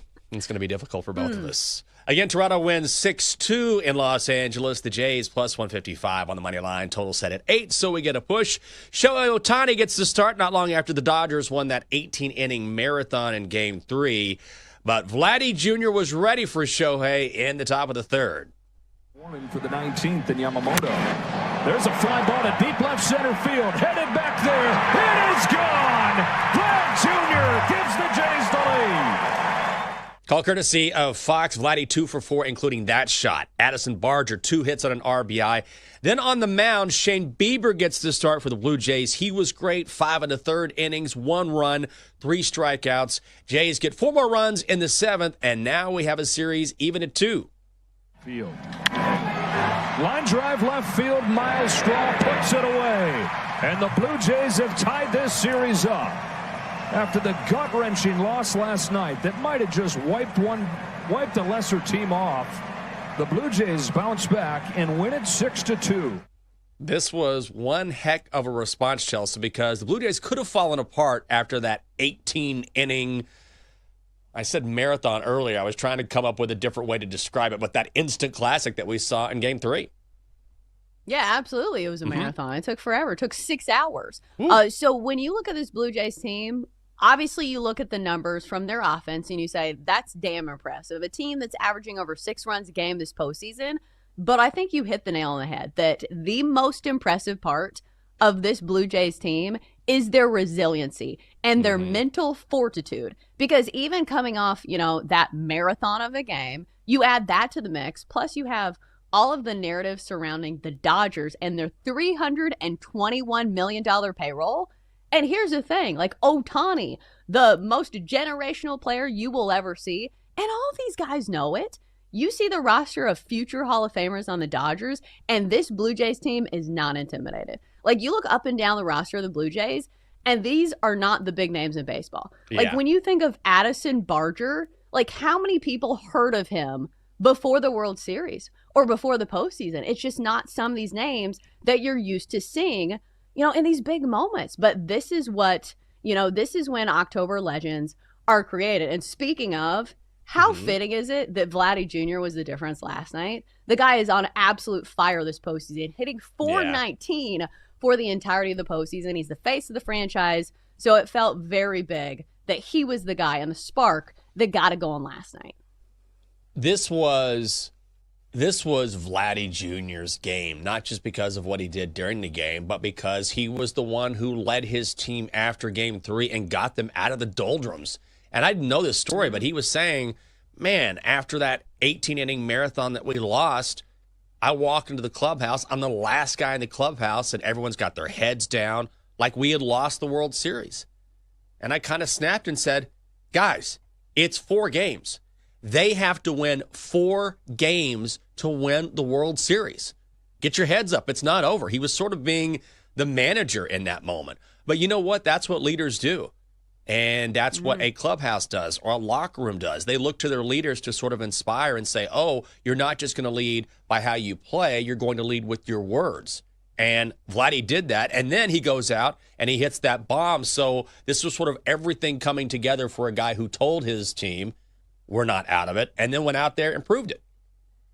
Yeah, so it's just everything is coming together for Vladdy Jr., and so now we have seen seismic odds shift in the favor of Vladdy Jr. when it comes to MVP of the World Series. Because before last night's game, he was 10-1 to win World Series MVP. And a lot of this has, correlation with the fact that a lot of people do not believe that the Blue Jays have a chance to win the World Series.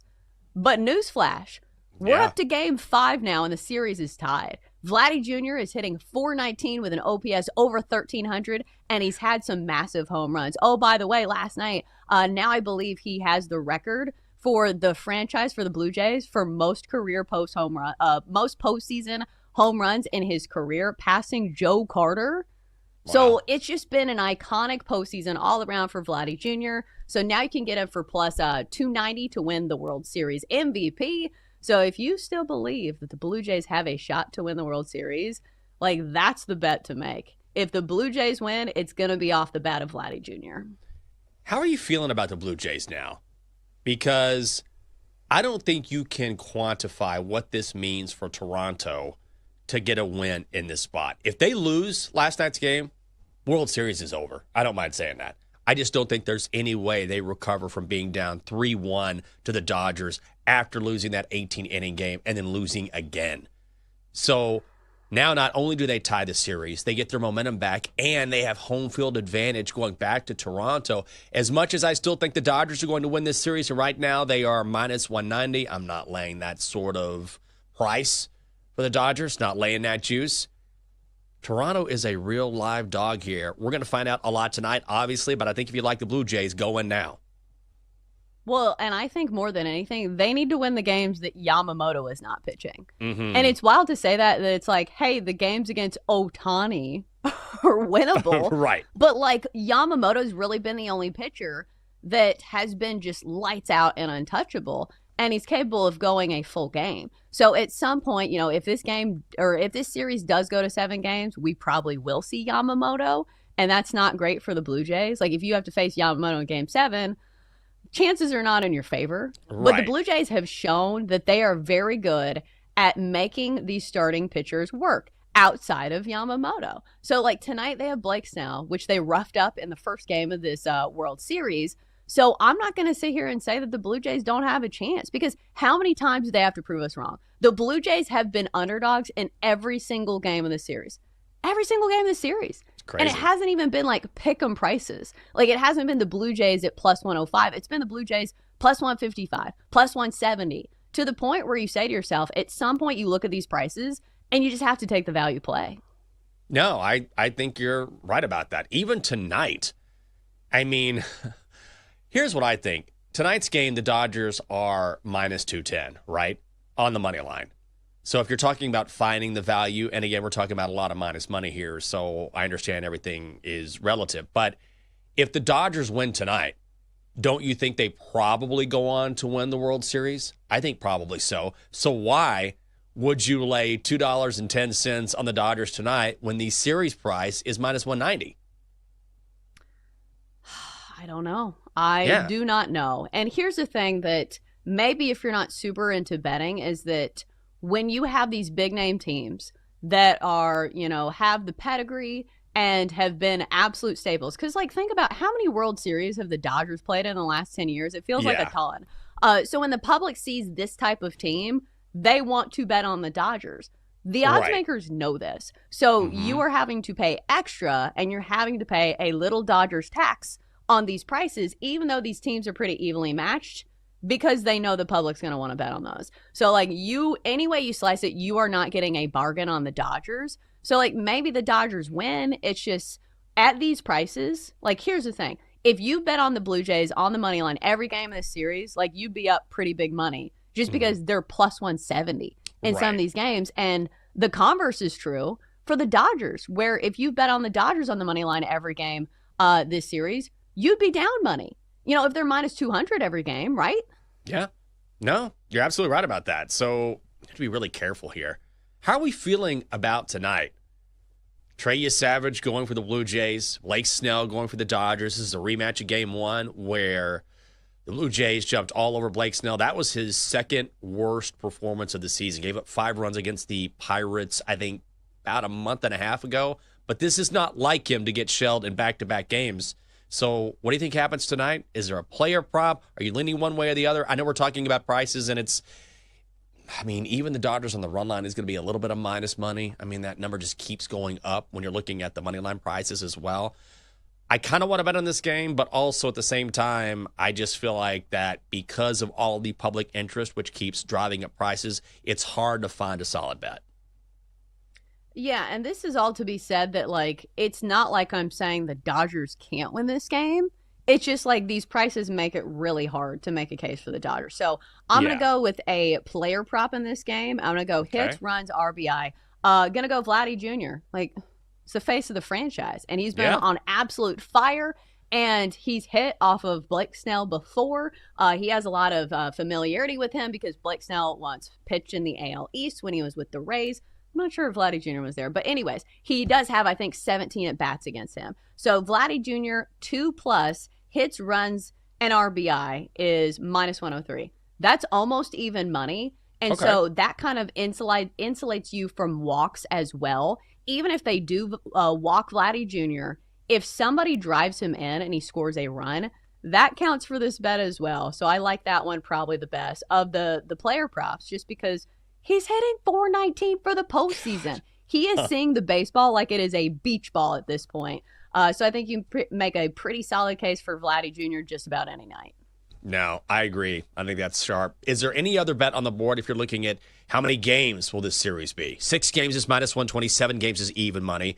If you want to go series total games, over 6.5 is even money. Under 6.5 is minus 120.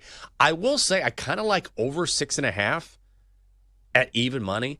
I feel like this could go 7 games. And remember, the Blue Jays have home field advantage now because they won last night. I feel like that, I mean, we know we're going to go back to Toronto. They'll get at least 1 win there. I think we're going to go 7. I like over 6.5 at even money. Yeah, just play 7 games at even money, same bet.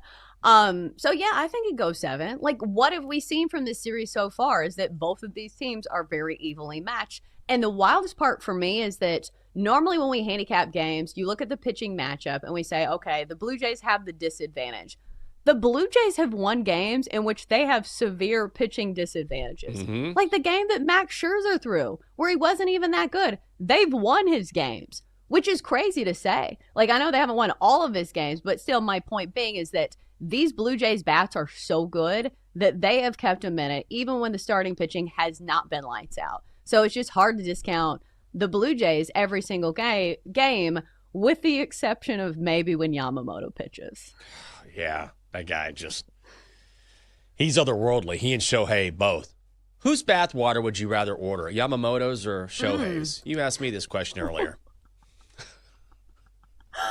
Oh, man. Well, my question was, which player do you think would sell the most? It wasn't a personal question, because personally, I would hope that you would say, I don't need to be buying anybody's bathwater. Like, that's the correct answer that I was looking for. Yes. But to spin this to more of a like relevant tangent, we were talking about this yesterday. Who wins MVP of the World Series if the Dodgers win and Yamamoto has 2 excellent games? Because, like, think about it. Ohtani looked human last night. And I understand he's had otherworldly performances, and, like, he's a unicorn. He's playing both sides of the ball. But, like, think about if Yamamoto throws another complete game in Game 7 of the World Series. He has to win MVP, right? I think he does. But can he? I think that's the question. Here's the thing. If he goes the distance again and throws another complete game, 3 straight, I mean, I know this is about the World Series and not what he did previously. But if he does 2 consecutive complete game shutouts or complete game performances in the World Series and Shohei struggles a touch, I think he has to be the guy, right? I think so. Yeah, you can get a better price. Yeah, absolutely. Coming up next, we will continue talking about the World Series, what to expect tonight, and for the rest of the Fall Classic when we bring in Michael Bradburn from The Score. He is next on the Daily Tip on the BetMGM Network. Chelsea and Jenks will be right back on the Daily Tip on the BetMGM Network. Make it legendary. Download the app today. Please gamble responsibly.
Welcome back to the Daily Tip with Michael Jenkins and Chelsea Messenger on the BetMGM Network.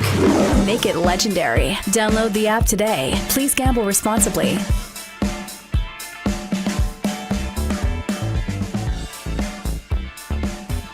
Welcome back to the show.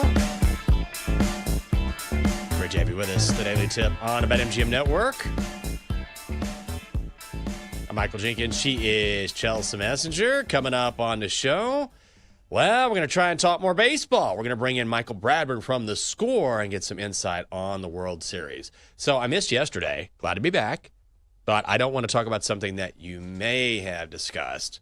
Did you talk about Brad Paisley and this wild stat before the World Series? Yes. So Brad Paisley? Yeah. I mean, you know Brad Paisley. I mean, who doesn't know Brad Paisley? But country music legend, been around forever. I think I can say that now. He sung the national anthem before Game 3. Went 18 innings. He has now sung the national anthem before the 2 longest World Series games in history. Not only that, listen to this. Sung the national anthem before Game 1 of the World Series in 2024. Went 10 innings. Sung the national anthem before Game 3 of the World Series in 2018. That's the one I was talking about previously. Went 18 innings. Sung the national anthem before Game 2 of the World Series in 2017. Went 11 innings. If you hear that Brad Paisley is going to sing the national anthem before a baseball game, bet on extra innings because he's there for the long haul. What a wild stat. Right? I've never heard of this, but this sounds like something like tailor-made for like gambling Twitter. Because people see stuff like this and they're like, oh, you got to bet on this. You got to bet on this. You got to.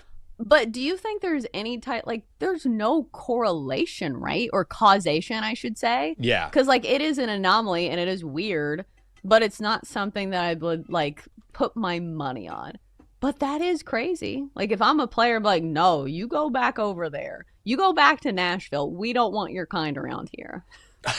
We don't want your kind around here. We don't want your kind. Your kind ain't welcome around here. We're looking for an extra innings game. And you're not Brad Paisley, so you get on, get. That's the way it goes. Get. Well, especially after they played that 18-inning game. Like, they probably don't want extra innings of any kind because it's already felt like a very long World Series. Yeah. So I don't know. Brad Paisley, you need to stay at home for, you know, the health of everybody on the Dodgers and the Blue Jays. But I will say this. I do feel like Major League Baseball has done a good job of getting really good singers and like A-listers, and we've had like a good celebrity presence. Because I said this when we were talking about Sydney Sweeney and the fact that like baseball needs help. It's not the NFL where like the NFL does not need celebrity guests, you know, in the stands to like drive the interest and provide like some sort of like cultural relevance. But I feel like baseball kind of does. And they've had some A-lister. They had like BB Rexa. I've seen like Justin Bieber repping the Blue Jays. Obviously, he's from Canada. And then we had all kinds of celebrities in the stands last night. So here was the list. We had Brad Pitt, Ed Norton, Sydney Sweeney, Connie Britton, Donald Glover, Catherine O'Hara, and LeBron. And of course, the ex-royals. We had Meghan Markle and Harry. Prince Harry, I suppose I should say. Let me ask you this, Jenks. Of these celebrities, who would you choose to sit next to if you could? Connie Britton. Oh, I love Connie Britton. She's awesome, man. And she'd probably be the gal to have a beer with you and just talk baseball and hang out. Like every other person there might just talk down to you a little bit. Not Connie. We just sit and hang. Have a good old time at the baseball game. I think she'd be sneaky number one, honestly.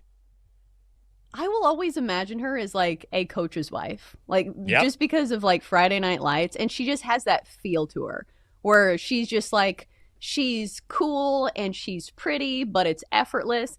And she knows just as much about football as like whoever is coaching on the sidelines. Run the damn ball, sweetie.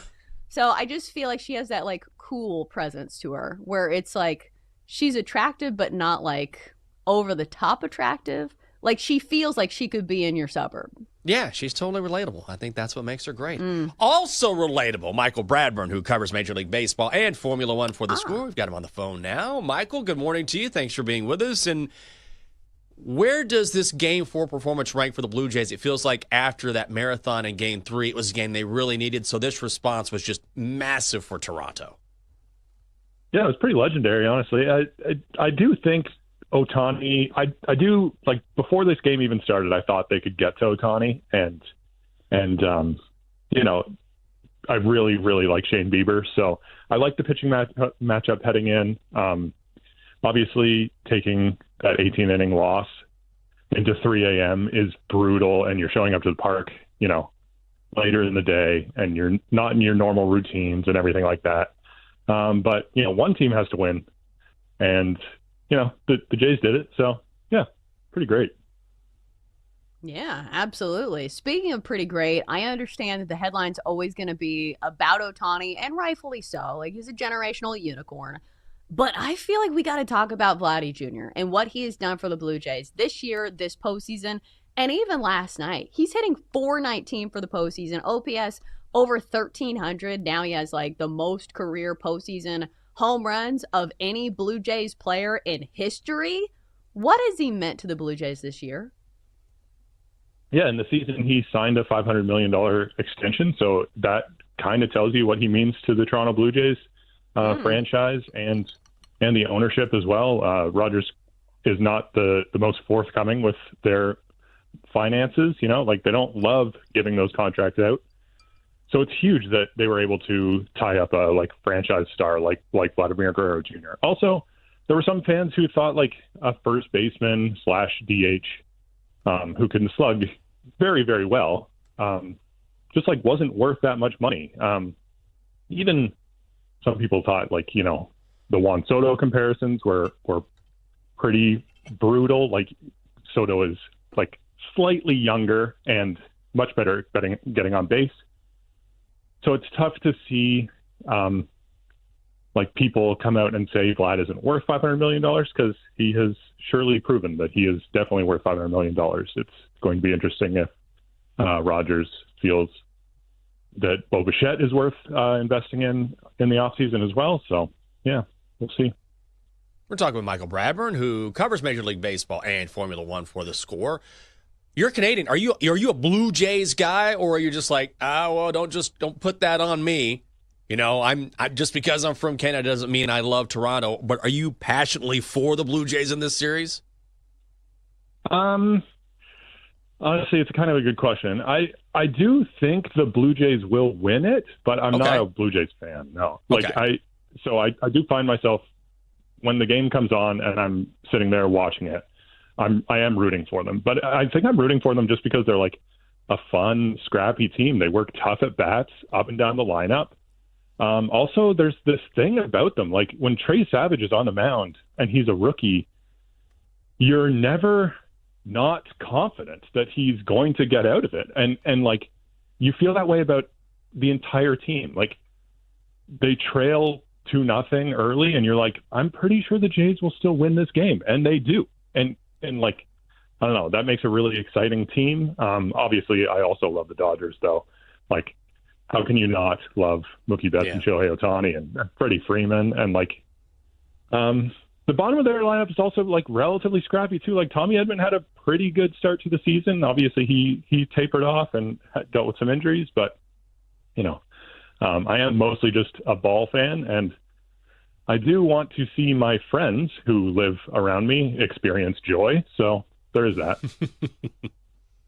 All right. So who wins this next game? Because the crazy part of this whole scenario to me is that from a betting standpoint, the Blue Jays have been big underdogs in every single game. But here we stand with the series tied. So clearly there's not as big of a gap as maybe the odds makers are putting on the board for us. So tonight the Blue Jays are big underdogs once again, plus 170.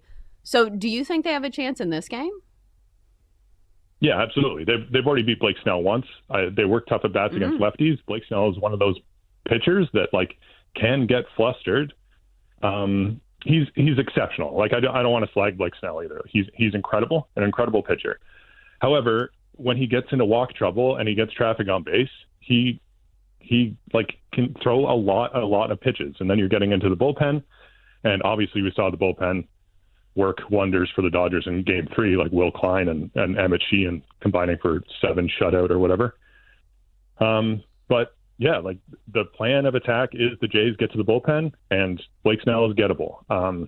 I do think Savage is also a little bit gettable. He's excellent, but we saw him go twice in a series previously, and his second outing was not as good as his first. I do think when opposing batters get a good read on that like funky overhead delivery, then they're like better corrected, better adjusted for what he's throwing. So we'll see if they adjust to the splitter tonight. And but yeah, I think I would take Blue Jays to go ahead. Michael, who is the one Blue Jays player that has been most important to this team that we don't talk about? Through the season or through the postseason? Through the postseason. Oh man, through the postseason, I think it would be Ernie Clement. Ernie Clement was like hitting 500 through the first two series, like the division series and the championship series. He is elite defensively at third base and also can move around the diamond. He's a bit of a Swiss Army knife. If you're just like learning about the Blue Jays, you probably don't know of Ernie Clement that well, and he mashes left-handers, like brutalizes left-handers. So he's a fun guy to like root for. And honestly, I do think he has staying power. I think the Blue Jays have like a bunch of kind of scrappy guys, like Nathan Lucas has been their number 2 hitter for most of the series. He moved up to number 1 last night because of Springer's injury. And he's like kind of known as a scrappy guy too, but he's like a career minor leaguer and he's already 31. I think Clement, has a bit of a career ahead of him as at least a very good defensive third baseman and all-arounder. All right, so you said this earlier and you almost said it like nonchalantly, but it's kind of a hot take based on like what people think of the Dodgers is that I'm pretty sure you said that the Blue Jays are going to win the World Series. So make your case for Toronto to the casual baseball fan. Like, what are the talking points? Why do you think they're going to win the World Series? I think the betting odds are just wrong here, honestly. I think the betting odds reflect how people bet. I don't think they reflect what is true. I think they're reflecting here, in this case, that like the Blue Jays won more games than the Dodgers. They are a very complete team, and everything is kind of going very well for them right now as well. There were times in the season where Bowden Francis was making regular starts for this team. He's not very good. There were times in the season when Max Scherzer looked absolutely cooked, and he is good now. Like he's not prime Max Scherzer or anything, but he's getting like very competitive outs in a World Series against one of the hardest lineups in the history of baseball. So, yeah, I think that's the case. I don't think there's much of a case to be made, honestly. You've seen them through 4 games here, and they're an elite ball club. Like this isn't luck. They work very hard at bats. Obviously, they cannot compete against a pitcher like Yoshinobu Yamamoto because he is like unflappable. But when like Blake Snell and Tyler Glasnow are on the mound, who throw a lot of pitches to try and get strikeouts, they're going to beat those guys. And they did all year. He covers Major League Baseball and Formula One for The Score. It is Michael Bradford. Michael, thanks for the time this morning. We appreciate it. My pleasure. You never know. You never know. You're going to meet someone from Canada, and they're like, I don't know. I like the Blue Jays. I'm not crazy about them, though, because, there's a finite number of teams there, like the Blue Jays. So you just never know. But yeah, that's it. That's the Blue Jays. I was like, I remember the Expos too, but no, it's just the Blue Jays. I had to check with myself, like, no, it's just Toronto. So you never really know. And we run into that with covers.com as well, right? Because they're based in Canada, so it's always Blue Jay centric. But I mean, you can still tell that he makes a case for the Blue Jays, and I get it. They're right there. Right. And especially with these prices. Like, I feel like we keep saying that, is that it's not like we look at this Dodgers lineup and we're like, yeah, they're not going to win. No, there is certainly in the realm of possibility that the Dodgers still win the World Series. They are still very, very good. I am just saying at these prices, I'm not sure if it's worth betting on the Dodgers. And like, this is why we don't bet on the Dodgers during the regular season very much. Like, Jenks, think about the times that we have bet on the Dodgers on the money line in the regular season. Yeah. I feel like this is the team that we barely bet on just because the prices are never good. They're not. I mean, you just kind of have to go into the numbers a little bit and look at different player props, or maybe find alt bets to make, or you have to get creative, which is something you're very good at. Yeah. And you say all the time, get creative, because you're not going to find a price that you like if you just bet these guys outright, and you would have lost money. Coming up next on the show, man, maybe we'll just let Denton bet after we went 3-0 last night. How about that? Best Bets Doctor coming up next. It is a daily tip on the BetMGM Network.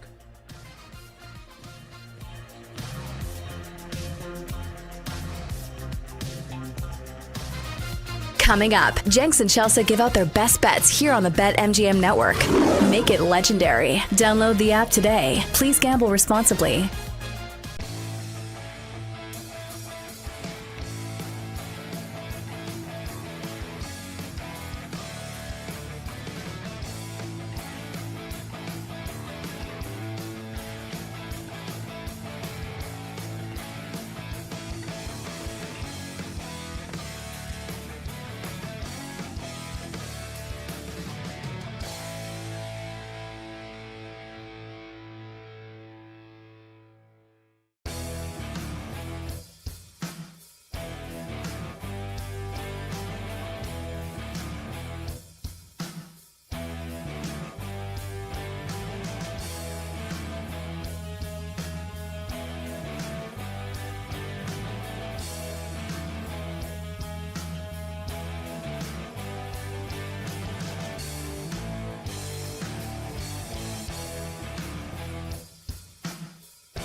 Let's get back to the Daily Tip with Chelsea Messenger and Michael Jenkins on the BetMGM Network. Make it legendary. Download the app today. Please gamble responsibly. Welcome back. The Daily Tip on the BetMGM Network on a Wednesday. I'm Michael Jenkins. She is Chelsea Messenger. Coming up, Best Bets, Dongster. Chelsea, I don't know if you ever feel like that we're living in a simulation, but I do a lot because I have those moments where I'm like, what is going on here? Am I like a more advanced version of The Sims and somebody's messing with my head? So I was in a lift yesterday and I had my earbuds in and I was on ChatGPT, and I have tried all of the chatbots. I have my different opinions about each one.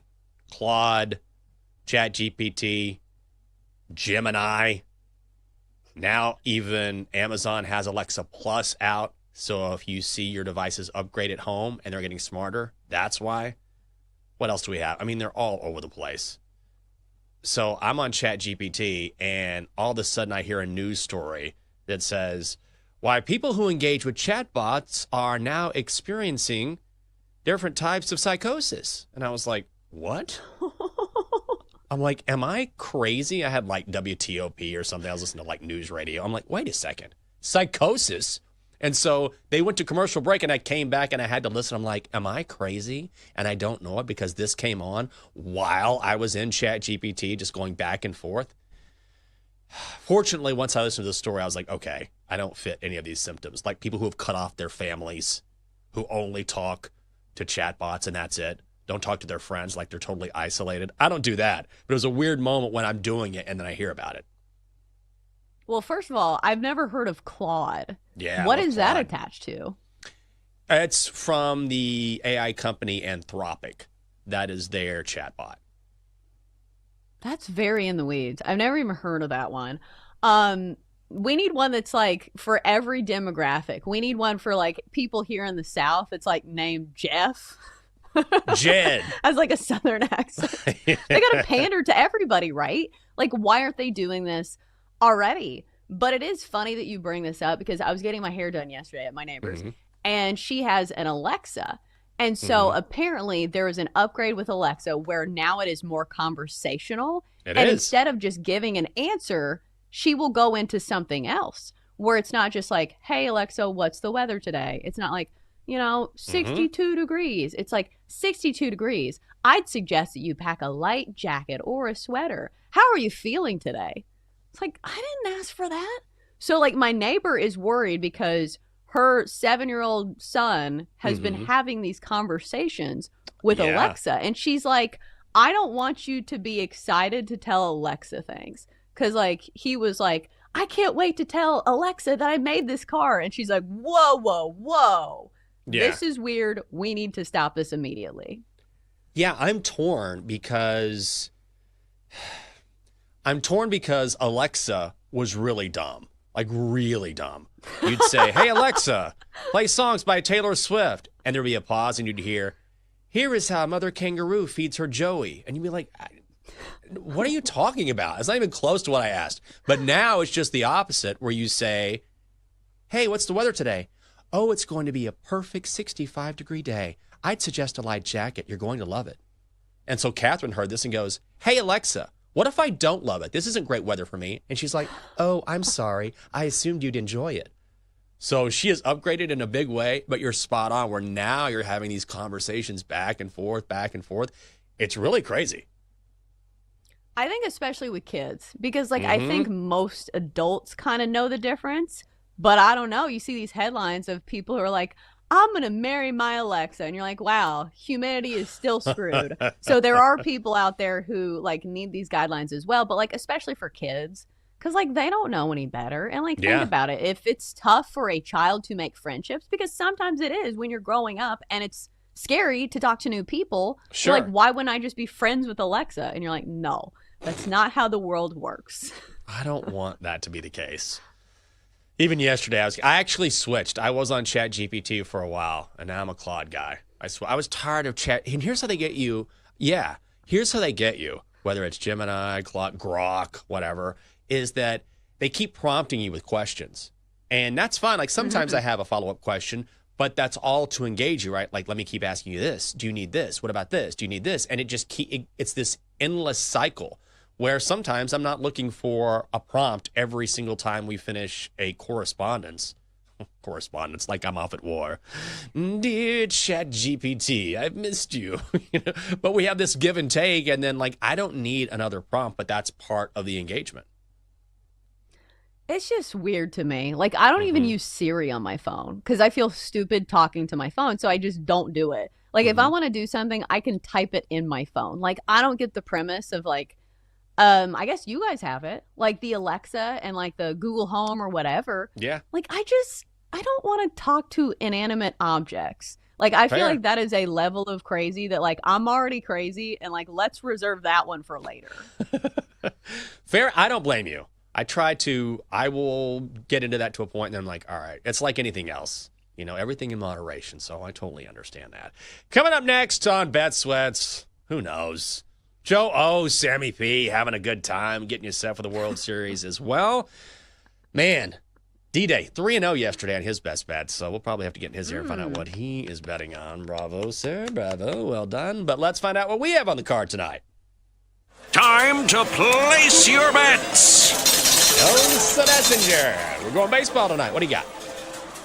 Yeah, let's continue to play the hottest hitter in the postseason, and that is Vladdy Jr. of the Toronto Blue Jays. So I'm going to go over his hits, runs, and RBI set at at 1.5. We're going to hit the over for -103, almost even money, because lest I remind you, Vladdy Jr. is hitting .419 this postseason with an OPS of 1,300. So even if they walk him tonight, which they might, he's been walked some in this series, if he gets on base and somebody hits him in and he scores a run, this counts for this bet. And here's the thing. If he hits a home run, this bet is cleared in one swing of the bat. And we have seen this from Vladdy Jr. We saw it last night. I'm not saying that he needs to hit a home run in every single game, but it would be fitting because it does feel like he is the face of the franchise. And he has been carrying this team with the momentum that we saw last night. And plus, he's faced Blake Snell quite a bit, 12 at-bats against Blake Snell. And we saw last time around that Blake Snell is hittable when the Blue Jays batters make him work for it and make him throw a bunch of pitches. So I think the matchup is good. Vladdy Jr., the best hitter right now in baseball. So let's continue to ride that. Over his hits, runs, RBI, over 1.5 for -103. All right, Chelsea. Let's get it. Let's get a dub tonight. All right, here's what I'm going to do here. I feel kind of lame making this bet because all the money is coming in on the Dodgers tonight, and I'm going to go with LA here. I just don't believe that the Raptors, come on. Frankly, I just don't believe the Blue Jays can get to Blake Snell in back-to-back games, back-to-back appearances at least, right? He got shelled in game 1 against the Blue Jays. He gave up 5 runs. And here's the thing. That was tied for his worst outing of the season, which was back in early September when he gave up 5 runs to the Pirates. Since then, he has been on a roll until this last outing, right? What happened when he got shelled against Pittsburgh? Went on to throw 13 consecutive shutout innings. So when you have a Cy Young award-winning pitcher, when you have someone who has the stuff that Blake Snell has, I just believe after a bad outing, what you're going to get is that positive regression. I think we see that tonight. And look at what he has done in L.A. this season. 5-1 overall, a 1.17 ERA. He has struck out 48 batters in 38 and a third innings. And also look at the Dodgers bats as well. Only had 6 hits last night, 2 runs. It's really hard to shut down a lineup this talented in back-to-back games. I think they get on the right side. I think Blake Snell gets back on track. I'm going to play Dodgers -1. It's -155, a little juicy. Would also recommend Dodgers on the run line if you don't want to lay that juice. Going to be a public side, but I think it's the right side after that Blue Jays win last night. I do think the best argument for the Dodgers tonight is that you look at the Dodgers bats, like you said, and it feels to me like they are too good of a lineup to only score 2 runs. Like, I just think that we see something better from them tonight. And Trey Savage has given up some runs. And at some point, like, I do think this kind of plays into the over as well, is that these batters have seen a lot of these relievers a lot already. That's what happens when you have an 18-inning game thrown in there. So as the series goes on, the advantage goes to the hitters when you keep seeing the same arms over and over again. So I don't know how it's going to go once the bullpens come into the mix, but I do think we see some runs scored, and I do think we see a better effort from the Dodgers lineup tonight. Like, I don't think we see another game where Ohtani is just not even in the mix, because it's crazy. He went from being on base 9 times the game before to last night being not much of a factor at all. Mm-hmm. No, I agree with you. So before we get to the Dogster, do you have a lean we should know about? I think that's going to be it. Like, I think last night when I was watching the World Series, I was thinking that the World Series next game was not going to be until Thursday. And I was like, oh my gosh, I have to bet on the NBA tonight. So I started doing research for that, but like, I don't want to. So not even a lean in the NBA. I do not want to bet on the NBA. Fair enough. Understand that completely. All right, before we wrap things up, guess who's here and back and ready to go? It is the Dogster. Dogster, what's going on? I've been watching the World Series, and Shane Ohtani is awesome. Oh. Who is Shane Ohtani? He's the greatest baseball player I've ever seen. You know it's Shohei Ohtani, right? Where'd you get this name? It's from the chatbot I use, ChatGPT. Oh. Well. Okay. Now it all makes sense. We gotta log you off. Do you at least have a bet?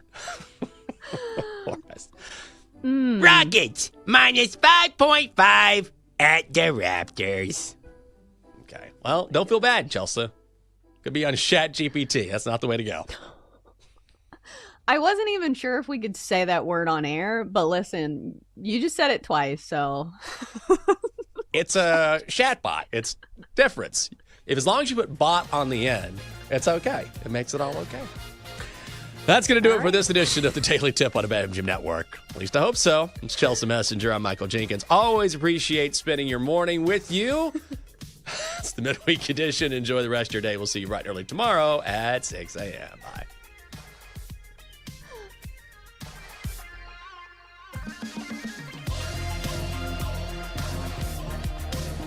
You've been listening to the Daily Tip on the BetMGM Network. Make it legendary. Download the app today. Please gamble responsibly. If you missed any of the show, listen back anytime on the new and improved Odyssey app.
Get ready to experience the ultimate fusion of wagering and entertainment. This is the BetMGM Network. Kicking off your morning with the Daily Tip with Michael Jenkins and Chelsea Messenger. Over. It's a very simple way to look at it. It's the best way to look at it. Followed by the newly branded Bet Sweats with Joe O and Sammy P. When I stop talking, that's when you jump in usually. He said, ring that bell! He said, ring that bell! Then it's You Better You Bet, hosted by Nick Costos and Femi Abebefe. Great teams and great players get a whistle. It's happened forever. It will continue to happen. Capped off every night with the electric Brad Evans and Ryan Horvat on BetMGM tonight. Oh, that's a sexy phrase. Quote Dr. Dre, creep with me and walk with me on this one. Welcome to a new era of Wagertainment. This is the BetMGM Network. Please gamble responsibly.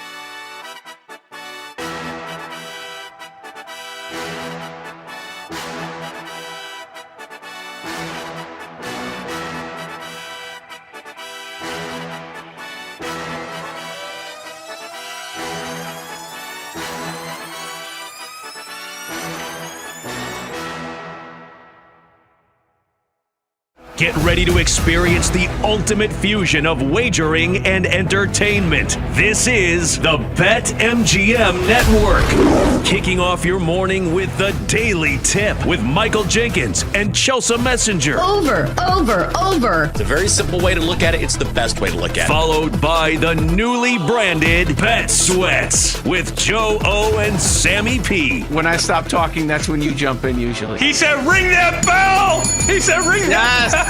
Then it's You Better You Bet, hosted by Nick Costos and Femi Abebefe. Great teams and great players get a whistle. It's happened forever. It will continue to happen. Capped off every night with the electric Brad Evans and Ryan Horvat on BetMGM tonight. Oh, that's a sexy phrase. Quote Dr. Dre, creep with me and walk with me on this one. Welcome to a new era of Wagertainment. This is the BetMGM Network. Please gamble responsibly.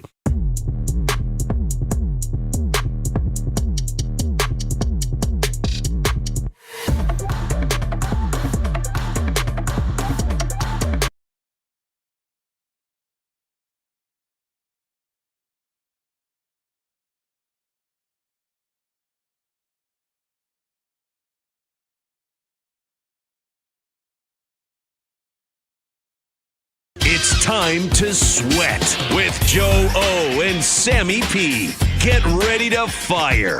This is Bet Sweats on the BetMGM Network.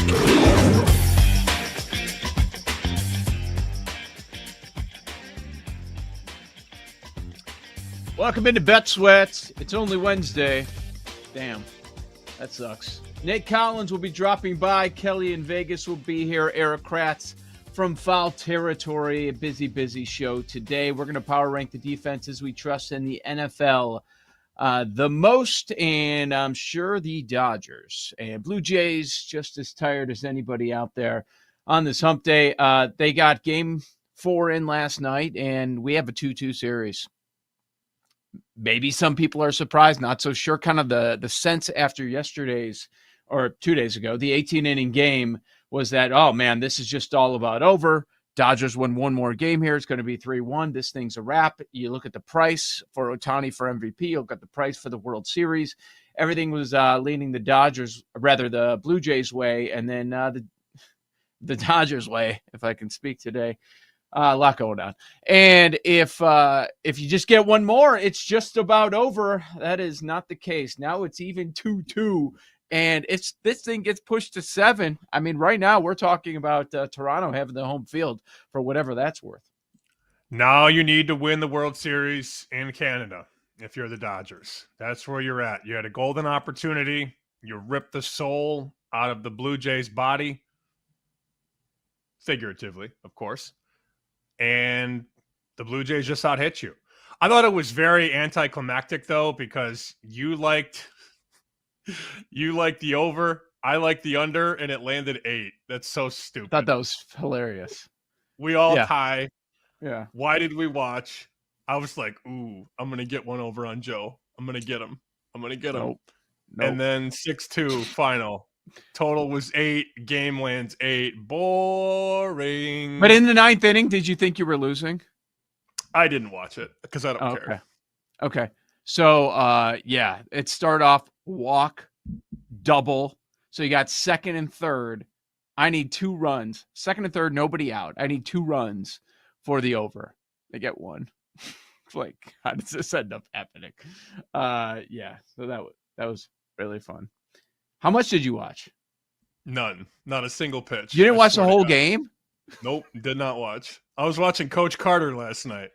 I watched very little. I had a meeting that I had to go to, and so I saw the first couple innings and I saw the last couple innings. But I don't know. So there's that. We didn't really watch. What do you like? What do you like tonight? What do you like tonight? What's tonight? Oh, the baseball? I think, Game 5. Woo! They tried to push a 7th out of Ohtani. You knew they were going to push the starters a little bit, and that really hurt them. Going into that 7th, we're talking about a 2-run ball game, and due to the state of the bullpens for both teams, you figure they're going to push the starters a little bit more. Toronto didn't do that as much with Bieber. They tried to do it with Ohtani. Ohtani ends up throwing 93 pitches. Not much there. The 18-inning game clearly impacted the Dodgers. Like, Ohtani strikes out 2 times. They intentionally walk him the first time. He goes 0 for 3, 2 strikeouts. And there's some spots in that lineup, the back half of that Dodgers lineup, Sam. They're doing nothing. Like, they might need to make some changes. And I think we started to see it last night with Pages. He's not even hitting 100 in the playoffs. And they put in who's a Call. Yeah, they put in Call for a couple at-bats later on. Like, they might need to do something because there's a lot of guys in that lineup. If we're being honest, Betts throughout much of the playoffs, he's one of them that, you have your superstar performances. Teoscar was hot early on. We know what Ohtani's done in the last week or so. And Freeman, of course, he's steady Eddie. You don't concern yourself with him. But there's a lot of that Dodgers lineup that's doing absolutely nothing. Every time Alex Call comes to the plate, I get a text from my brother. That was my brother's left fielder in rookie ball with the White Sox in Great Falls, Montana. I've told you the story about his shortstop, Fernando Tatis Jr., who they then traded. They traded him for James Shields. But Alex Call was his left fielder. So every time he steps to the plate, I get a text from Adam. That's a Voyager right there. Great Falls Voyager. You know what I got a lot of texts about yesterday? I have a loose Alex Call connection too, which I find very funny. Do you? Yeah. What is it? I know his mother-in-law. Oh. She's from Really? We go to the same gym. Yeah. And I kind of picked up in the conversation and I was putting everything together. I'm like, wait, because she was talking about when he got called up when he was with the Nationals, which was like a year ago before they ended up trading him or whatever. They were going out there, flying out when he was making his big debut. I think that was earlier this year. And so I'm rooting for him as well. I hope it's him and not somebody else that they go with. I think they do need to make some sort of a change, though. He's a pretty good player. He did well when they called him up for the Nationals. He's hitting 444, so that's better than basically everybody in the everyday lineup for the Dodgers. I got a bunch of texts about Ohtani yesterday, people that, are just looking to fire, and they're like, oh, you got to alt his walks. He's going to walk every time. And I'm like, when everybody texts you that, is that the case? I was getting texts about 2+ walks, 3+ walks. And then one of the books didn't pay out intentional walks. So you had to kind of read between the fine print of the sports book you played at. For example, if you were going to bet 3+ walks and they intentionally walked him 3 times, that didn't count. He had to actually take 4 pitches that were not intentional balls. So that was some drama because somebody bet the walk prop. And, I was hearing a lot about this, though. Well, if you take the over on the walks and the under on the hits and you parlay that with an Ohtani stolen base, and I'm like, you guys are thinking too hard. You're all thinking too hard. He did not steal a base. He walked one time. Are you ripping on Paul? Thinks that what? Are you ripping on Paul? Didn't he bring that up? Strays. Yeah, he's just roasting Paul here. Paul didn't text me that though in a group thread. But he's talking about it on the show. Yeah. Well, whoever said it, it didn't work. Like that's kind of like Joe said. Well, it's Wednesday, so that sucks. Yeah. I mean, Jesus. I heard about it. I heard about it at least 4 times yesterday. The Ohtani walk ladders. And he only walked once. So what they did in the room, kind of the same thought process, was under on the bases, which did hit. So like they were thinking total bases, walks don't count. Let's go under 1.5 at plus 105. That did hit. And so you've got, this is funny, Ohtani pitcher outs was 18. They bet the under. He goes 6+. Yeah. They wanted to try to get him to 19, but he stays at 18. They put the juice on there. So that Ohtani hit. The over 6.5 strikeouts did not. He had 6 Ks. He did not homer. So number 1, number 2 are losers, and Vladdy homer. That ends up hitting at plus 350. So 3, 4, 5 hit for the room. 1 and 2 do not, per usual. The 2 most popular, no chance. And now the series price, not quite $2. Minus 185, minus 185. A lot of minus 190 on the board. Of course, the Dodgers are favored because they have the better team. Wink, wink. And now your MVP market has taken a turn. Ohtani, as Joe brought up yesterday, was minus 400 or higher. Ohtani at BetMGM is minus 165. There's Vladdy on line 2 at plus 290. He was 10-1 yesterday. 290. So if you bet Vladdy before the game at 10-1, now you're sitting at plus 290, and the Jays potentially have 2 games at home in the Dome. Kirk 750. He's been special for them. And his arm has been really powerful behind the plate, too. Yamamoto didn't even pitch. He went from 30-1 to 20-1. Crazy. Yeah, Vladdy throughout the entire playoffs. We know we're talking about a World Series award, but throughout the playoffs, man, has he crushed it. Slash line of 419, 500, 806. And they get the win without Springer. Another key point. Interesting. No Springer. Is he going to be available? That is up in the air. So things suddenly tighter. And for the 3rd straight day, it is minus 200.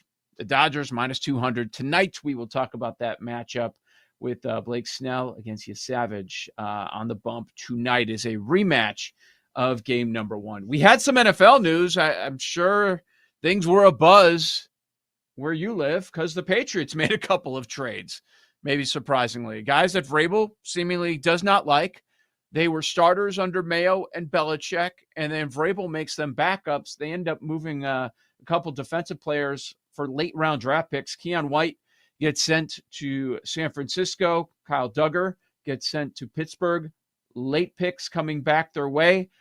Boy, my first thought, Sam, was, okay, they want to completely rid themselves of as many players as possible that have ties to the Belichick and Mayo regime. But I also was thinking, I hope they don't get a number of injuries, so they're worried about their depth moving forward. I think they'll be just fine. In fact, I think that they took advantage of other teams that were desperate, because we know the Steelers are desperate for any sort of answers on defense. I mean, we chronicled all the guys that have just torn them up. Carson Wentz threw for over 300 yards against the Steelers defense. They're not good. They need warm bodies. So they're desperate. So they go out and make a move. And we've also discussed San Francisco with all the injuries. Bosa's done. Warner's done. Keon White, at the time when he was drafted here, I was still at Nesson when he got drafted. They were really high on him. Didn't quite work out, but I think he just needed sort of a change of scenery. And the Patriots are like, oh, you want these guys we don't want? Here, boom, there you go. You want this guy? Boom. doesn't appear to be anything that's going to change what they're doing. But to your point about depth, if they suffer some injuries, which they've been pretty lucky on the defensive side of the ball, they will need to figure some things out. But I've always believed in Vrabel's ability to develop and turn these practice squad guys into backup guys, turn the backup guys into starters. He did that a ton in Tennessee on the defensive side of the ball because at one time he was one of those guys. He wasn't supposed to be this 10-year starter in the NFL. He became one because of his work ethic, his film study, and everything that goes with that. So I don't think they're losing any sleep about losing Duggar and Keon White. I don't. Yep, late round draft picks, which maybe people say, oh, what's that worth? Well, maybe they turn some sixes into, a fourth round pick on draft day, something like that. Just acquiring assets. Might as well. If they're not getting much playing time and you don't believe in the player, give them a chance somewhere else. Desperate teams, desperate defenses. San Francisco, all the injuries. And then, of course, Pittsburgh going through their struggles as well. Saints make it official. The rookie's going to start out of Louisville, Tyler Shuck. We thought he was going to start the season. No, Rattler wins the job in the offseason. Now Rattler going through his struggles, keeps turning the ball over the last couple of weeks, and they decide to turn it over to Tyler Shuck and let's see what you have, because this team is going to have a very high draft pick. They need to decide if they're going to be drafting a quarterback in next year's draft. So they're going with Shuck. It is a 2-touchdown line. Rams -14 against New Orleans. Line didn't really change all that much when they made the move. It's not going to. There's not that big of a drop off. Okay, if you had a 13.5, maybe now you're at 14, but there's not a substantial drop off between Rattler and Shuck. In fact, Shuck might be better if he protects the football, but you will have those people that will lay it against a kid who's never started before. So that's why you see that move. I see one book is at 14.5. But this was never going to go to 15 or 16. It's hard to get north of 14 when you were low of 14 on the open. Look-ahead number was 12. You can't sit here and tell me that Spencer Rattler is 2 points better than Tyler Shuck. There's nothing to prove that. So I understood the tick to the Rams. The Rams are probably going to blow them out. You might use the Rams in a bunch of your survivors. So we'll pay attention to that line. If we can hit rewind for a second, how about New England 6.5 now? They got bet yesterday. Yeah, we had the Bear on yesterday, hoping for a 6. Hell, man, you might get a 7. Superbook and Circa 6.5. BetMGM 6.5 on New England, Atlanta. If it gets to 7, I'll like Atlanta. I'll tell you that much. Yeah, I think we might get there. There are books that are at 6.5. BetMGM is sitting 6.5 right now. Man, is that a move? I don't know if it's an overreaction, though, but it's a move. Hard to trust Atlanta. New England, they keep passing every test, and they're winning by margin because of Drake May. It's going to come down to that Atlanta pass defense. That's what it is. When you have a poor pass defense, the Patriots are going to win and cover. That's how the season has played out so far. Yeah. We didn't get into it. We mentioned McCarthy is going to start for the Vikings, but Wentz out for the season. More quarterback information there. I think a lot of Vikings fans are relieved that Wentz is out for the season, so that is no longer an option. Let's see what we have in JJ, and it's going to be his turn. No more paternity leave. Let's go, McCarthy. You're the guy the rest of the way. So that's happening with the Vikings. A lot of quarterback news every single week. Joe O, Sammy P, this is Bet Sweats on the other side. Nate Collins will drop by. We'll get his thoughts on the NFL and his team in college. He's got some explaining to do on Bet Sweats.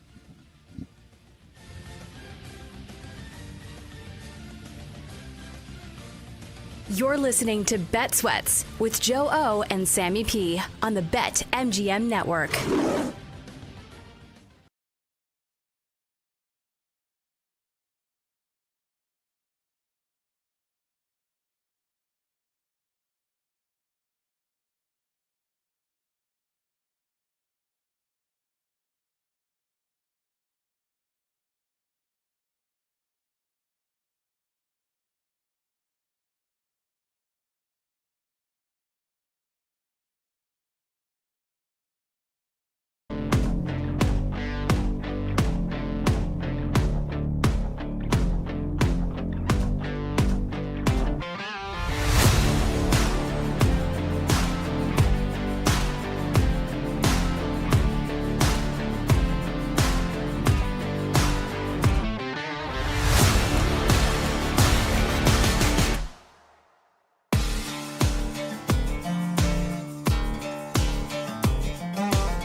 Welcome back to Bet Sweats with Joe Ostrowski and Sam Paniotovich on the BetMGM Network.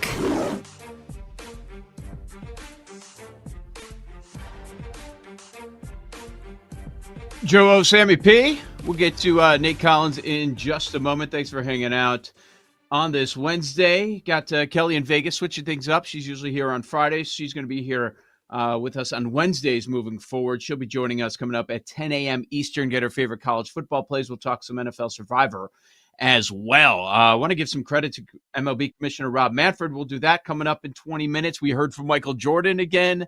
We'll get to that later on this hour as well. Nate Collins joins us every Wednesday morning from the Green Light Podcast at Big N98 over on X. All right, Nate. Like, did Saturday feel like a loss? Like, bring me through the emotions. You had these high expectations. I think we all did. We're staring at that number of 10.5. Why is it only 10.5? Can't wait for them to stomp all over Belichick. And then that happened. Hey, it wasn't built to ask, but we got the win. And at the end of the day, that's why we play the game, is to win. Yeah, obviously, I would have liked it to have been a lot bigger marginal win, but I think the way the trajectory of our team is going, we needed a close one like that. Tony Elliott can have a hard week of practice this week before we go out to the West Coast and play, and then come back here next week on a Saturday night to play Wake Forest. So I like the way our team is still looking for being in the top 12 when it's all said and done for these college playoffs, because at the end of the day, that's really my wish this year. If we can squeak in by any means necessary, it's going to be an exciting time here in Charlottesville. That's a spin zone if I've ever heard one. But hey, you won the game. That's all that matters. You won the game. So I'm curious. We were talking about a bet last week about the ACC playoff teams, and the number was 1.5. It was juiced to the over. I'd be stunned if the ACC didn't get 2 in the playoff. Wouldn't you? I would be, but there's a lot of ball left, and like I don't want to jinx us, but yeah, I would think that obviously if we make it, then I would think unless something crazy happens, Miami should make it also. So just that off the top of my head, but just seeing Wake Forest, they're 5-2 right now, and I mean we have a big game against them in a week, and I feel like there's a couple other creeper teams. I think Duke is still doing pretty well, where they're kind of still in the conversation. So we have to finish out Georgia Tech. Yeah, exactly. We have to finish out strong, because it's gonna be interesting how this year shakes out. And now with us being a team that probably be in the conversation, just wondering if we'll get the short end of the stick on something, if maybe we run the tables right now. But if you win the ACC championship, you don't have to worry about any of this stuff. So hopefully that's where our mind is at right now when in regards to making the playoffs, so that we are one of those 2 teams. Yeah, few conferences completely up for grabs at this point in the season. ACC, certainly one of them. Let's talk about the NFL. Later on, we're going to power rank the defenses that we trust the most right now. But what stands out to me, Nate, and I saw you on X talk about one of them, is these defenses that you have zero trust in. Like, they have explosive offenses. There's a few teams. Oh, I don't know. Dallas, Cincinnati. Like, what the hell do we do with these teams from a betting perspective? They can hang with anyone as far as scoring, but strap in, because you're going to probably need to get into the 40s to win. I mean, I think the most somewhat logical thing would be to do is just bet the over for those games, because Dallas can score points with the best of them. I think aren't they the number 1 ranked offense, or up there in the top 3? And it's a situation where their defense is just that terrible. So like I don't know, but it happens a lot in the NFL, and I just feel like this is a crazy extreme in a sense that it's either or. Like, you have teams like the Browns right now that their defense is extraordinary, but their offense is just absolutely terrible. And then you have a situation like this, and like we laugh in the studio sometime, and you just like you think about a Dallas team if they had the Browns defense. Like you think about situations like that because Dallas right now, their offense is playing the best, and it's just sad to see that they're catching the injury bug or whatever it is in Dallas at the wrong time, and they just can't find the puzzle pieces to hold it together right now. It was very funny. About a month ago, there were several people in the national media that were like, oh, Chiefs can't get to the quarterback. Chiefs don't have a pass rush. And then you watch them the last 3 or 4 weeks and you're like, oh, they're going to win the Super Bowl again. You know, like it's funny how the narratives inside a season change. But I was looking at some of the advanced stats on coverage. I'm not a big pro football focus guy, but I do look at some of the isolated stats. They are number 1 in coverage. And that obviously speaks to their secondary, but it also speaks to their ability to put pressure on the quarterback. But if you remember a couple years ago, it was like, what's wrong with the Chiefs secondary? And then all they did for the next 3 years was draft corners and safeties. Like their defense, when healthy, is very, very good. And I never understood this narrative that all of a sudden it's not. I think it's just a situation where when their offense isn't putting up points, it's one of those things when you're losing games and you're the Kansas City Chiefs, you're going to try to find something to blame it on. And whether it's Patrick Mahomes, where most of the times he's not playing terrible, where you're like, well, it's his fault in the offense, you have to pick somewhere to blame. And I just feel like we all knew with Kansas City at the start of this season that, quote unquote, when the boys were back in town, when they got that full roster of receivers and their regular stars in that huddle, that everyone was going to have to be on alert, and they just had to hang on until they got until this point. And now we're seeing it, just like you said, it's going to go back to being, man, are we going to see Kansas City run the tables? Is Kansas City going to be that team to beat after having the start that they had? So it's a funny situation. Do you like the Chiefs or Bills? I like the Chiefs right now. I like the Chiefs. But it's funny, I still think the Ravens win the conference. How about that? Get out. Oh, how about, please. Wait, stick with your Pats, man. No. I mean, not the division. The division. Okay, no, gotcha. they're no. I said that wrong. Their division. I still feel like the Steelers aren't doing enough. The Bengals are the Bengals, and if Lamar is actually back, I mean, what a better game to come back against the Dolphins to get everything right and back on schedule for them. And I feel like they'll blow them out. And the Baltimore Ravens with Lamar Jackson and Derrick Henry, if they can just hold on to the ball, not turn the ball over, I feel like that's a team with their schedule left in the season. They can run the tables, and it'll be really interesting, like the last final stretch of this year. I will say, before the season, you come on this show and you say Packers and Patriots in the Super Bowl. And your right your face was so crazy when I said the Pats. When I said the Pats, your face, I'll never forget it. I hand up. I admit it. I did not know that Drake May was this good. I didn't. I'm not gonna lie.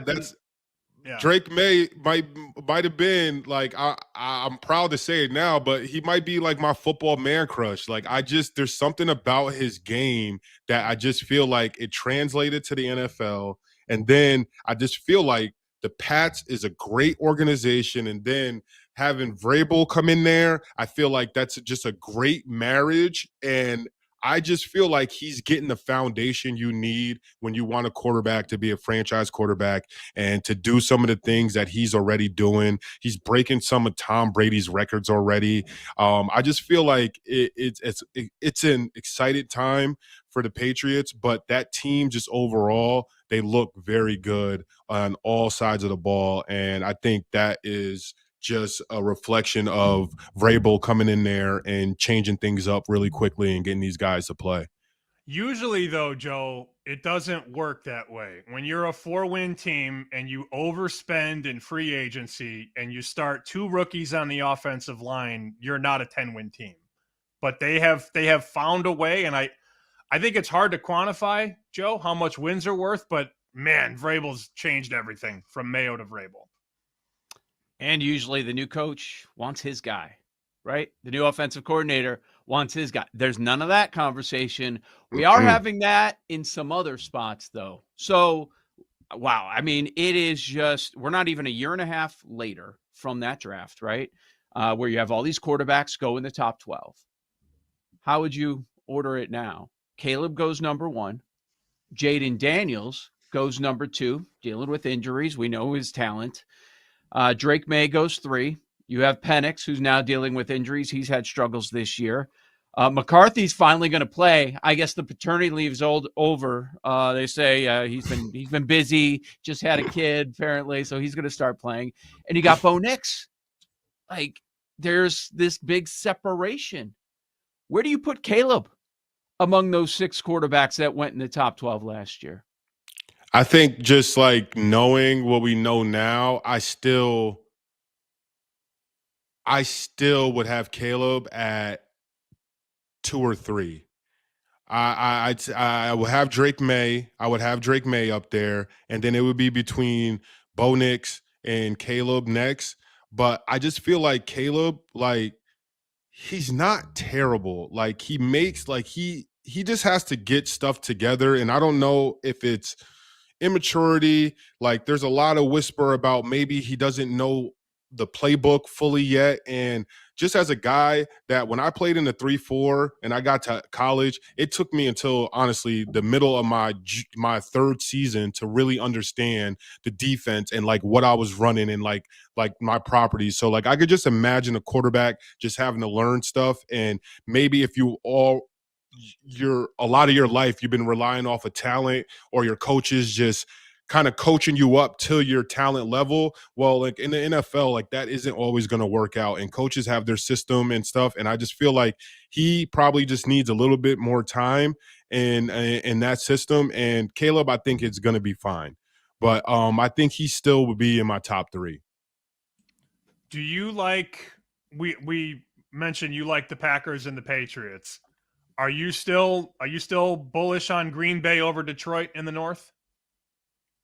I am. I think I think I just like the Packers this year. I don't know why. Like, I just feel like they're built to win these gritty, these tough games, and they're showing it week to week. And I already feel like they have a few games on their schedule that they won that realistically they should have lost. So I just feel like every time we see them, we're getting better, and it's kind of scary because like the last game, they didn't do well in the run game, and just to see Jordan Love like out there letting the ball fly, and you see what they have in their receivers, it's a situation where Green Bay, if they really get it going, they can kill you in the run game. Jordan Love is a capable quarterback. I'll say it every week that he can really make plays, and I just feel like Green Bay, they should feel real good about the rest of this season. And Detroit, they're playing well too, but I think that'll be a good matchup for everyone like this year. Looking forward to those games,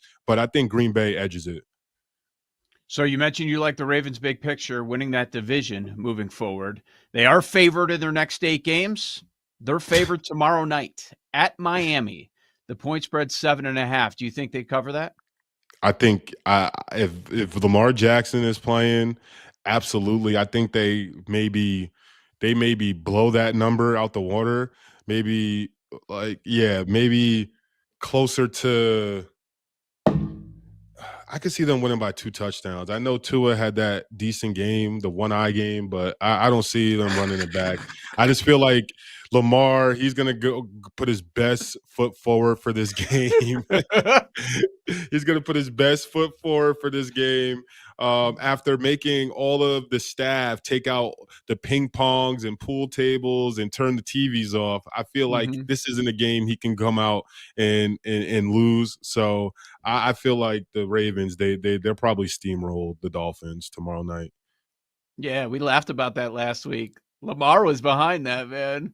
Lamar at the food truck calling shots. We'll see if he's ready tomorrow. Looking forward to seeing his return to the field. Nate Collins with us every week here on Bet Sweats. Check out the Green Light Podcast, Big N98, over on social media. Thank you, Nate.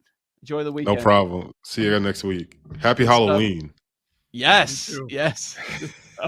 How about, Nate by the way, Collins, we saw Nate's eyes during the break. I thought he was just born with those sunglasses on. Like we saw his actual eyeballs, and I didn't know. I was like, I didn't know what to do. I was freaking out trying to hook up this microphone. I had to take them off for a second. Last second, it came through. As long as it ended up working. All right, Kelly in Vegas, top of the hour. Rob Manfred was right on something. We'll tell you what. We'll also hear from MJ on the other side. This is Bet Sweats.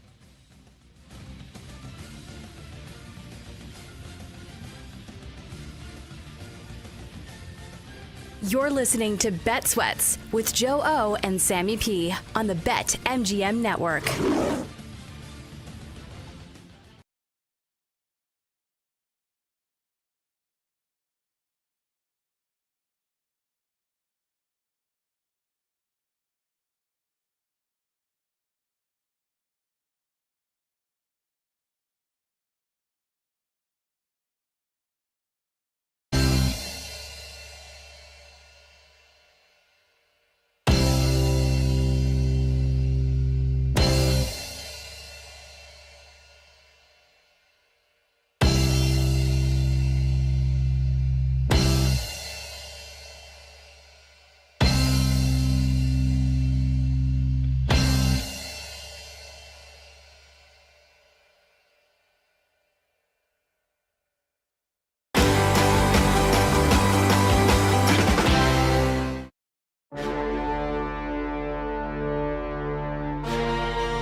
Appreciate Nate Collins hopping on. We'll get to KIV coming up in 20 minutes. Her favorite college plays. We'll also talk some Survivor. Joe Ostrowski, Sam Panianovich.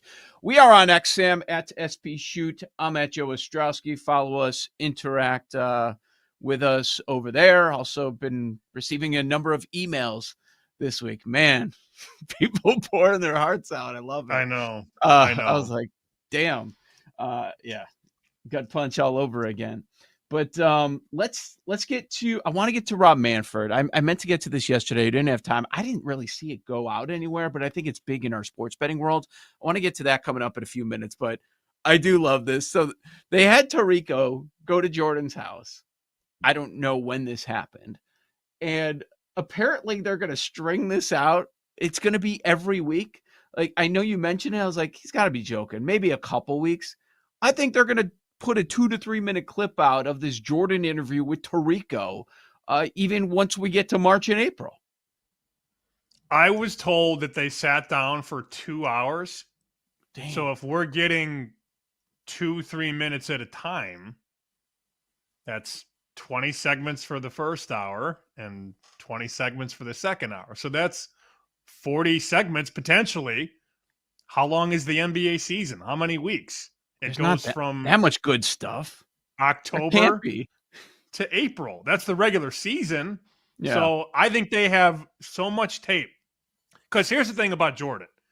If you get access, you better utilize the time that you have. Because you're not going there every week. He's not letting you behind the pearly gates every week. Mm-hmm. So you get in there, you get what you're supposed to do. You get all the footage and the audio and the video, and then bye. See you next year. So I'm hearing that they have 2 hours of footage in the can, and they're going to disperse that over the course of the season. Maybe that's incorrect, but that's what I've heard. Well, the other part is, if you get access, yes, you better put it to good use, ask good questions, which, of course, Tarico's going to do. He's a pro. The other thing is, if you get he doesn't like to give the access. But when he gives, he gives. He's good. He's got opinions. That's why we were attached to the documentary, waiting for the next one, week after week after week. I know it was the only thing going on, but people were just glued in because there's been so much limited access ever since he stopped playing. All right, so let's go to last night. It was a topic I knew was coming with one of these Jordan hits. Load management. You know he's got takes. He's an old school guy. That's where he comes from, talking about today's NBA. Here's Jordan and Tarico last night on NBC. What do you think of when you hear the term load management thrown around? It shouldn't be needed, first and foremost. You know, I never wanted to miss a game because it was an opportunity to prove. It was something that I felt like, you know, the fans are there to watch me play. I want to impress that guy way up on top who probably worked his ass off to get a ticket or to get money to buy the ticket. You really cared about the guy who sat in the top deck at the Palace in Auburn Hills to watch you when you came to Detroit? Yeah, because I know he's probably yelling at me, and I want to shut him up. You know, he's calling me all kinds of names. I definitely want to shut him up. Right. You have a duty that if they're wanting to see you, and as an entertainer, I want to show, right? So if the guys are coming to watch me play, I don't want to miss that opportunity. Now, physically, if I can't do it, then I can't do it. But physically, if I can do it, and I just don't feel like doing it, that's a whole different lens. Michael Jordan with Mike Tirico. We've heard him talk about this because we hear everything that Jordan says, you know, being from Chicago. I knew he felt this way. I'm glad he put it out there on a national platform. It's just your classic old school versus new school. And all the old school NBA fans are always going to say that Jordan's the GOAT. And a lot of the newer guys are going to say, no, it's LeBron, or maybe they'll go with Kobe. Like that. It's just how things are different. And what you heard there is kind of like The Last Dance. What you heard was him finding motivation. Even though everybody gives it up, you're the greatest of all time. Even when they were doing that, he would find motivation. His motivation was up in the rafters. That guy's talking all this crap to me. Like, no, it probably wasn't. But in his mind, he was, and he was finding ways to get little edges. That's That's classic Jordan. I don't know that I agree with everything he had to say there, but I love hearing him. I love the content, Sammy. From 1987 to 1998, here's Michael Jordan's games played. 82 game season, mind you. So we'll start in the 86-87 season. 82, 82, 81, 82, 82, 80, 78. Then you have the retirement, the first one. He comes back 94, 95 in, I believe, March, plays 17 games. And then the last 3 years of a three-peat at age 32, 33, and 34, Michael Jordan played 82, 82, 82. He's not lying. Yep. He did it. But he's also a unicorn. This is tough because I hate the load management stuff as well. What I hate about the NBA is you don't know who's going to play, how much they're going to play, what sort of effort you're going to get. It is clear to everyone that they should not be playing 82 regular season games. If the players are being honest, if the owners are being honest, they would say that. If the commissioner was being honest, he would say the exact same thing. So this is their way around it. Well, you don't have to play 82 games. But if we play less, if we make it a shorter schedule, you're going to have to give some money back. And so they're never going to do that. I don't think this is going to change in the foreseeable future. We have more information than ever before. It's Jordan. I don't like using the Jordan argument compared to most NBA players because they're not Jordan. Most humans are not Jordan. We've heard the classic stories. I mean, this guy would play 2 rounds of golf, day of a game. He'd be drinking a case of beer on the course, and then he'd come out and score 50. Like I've heard Jeremy Roenick tell stories, the former Blackhawk. Like he'd be like, "Oh yeah, I'm betting against Jordan tonight." He had a case of beer and he walked 18 twice with me this afternoon in 95-degree sun in Chicago. No, he scores 50. Like he's not human, man. So to compare him and say Jordan did it to everybody else, I think is a little unfair. But I also understand where he's coming from about the frustration that we don't see the stars of the game as much as we should with this whole load management stuff.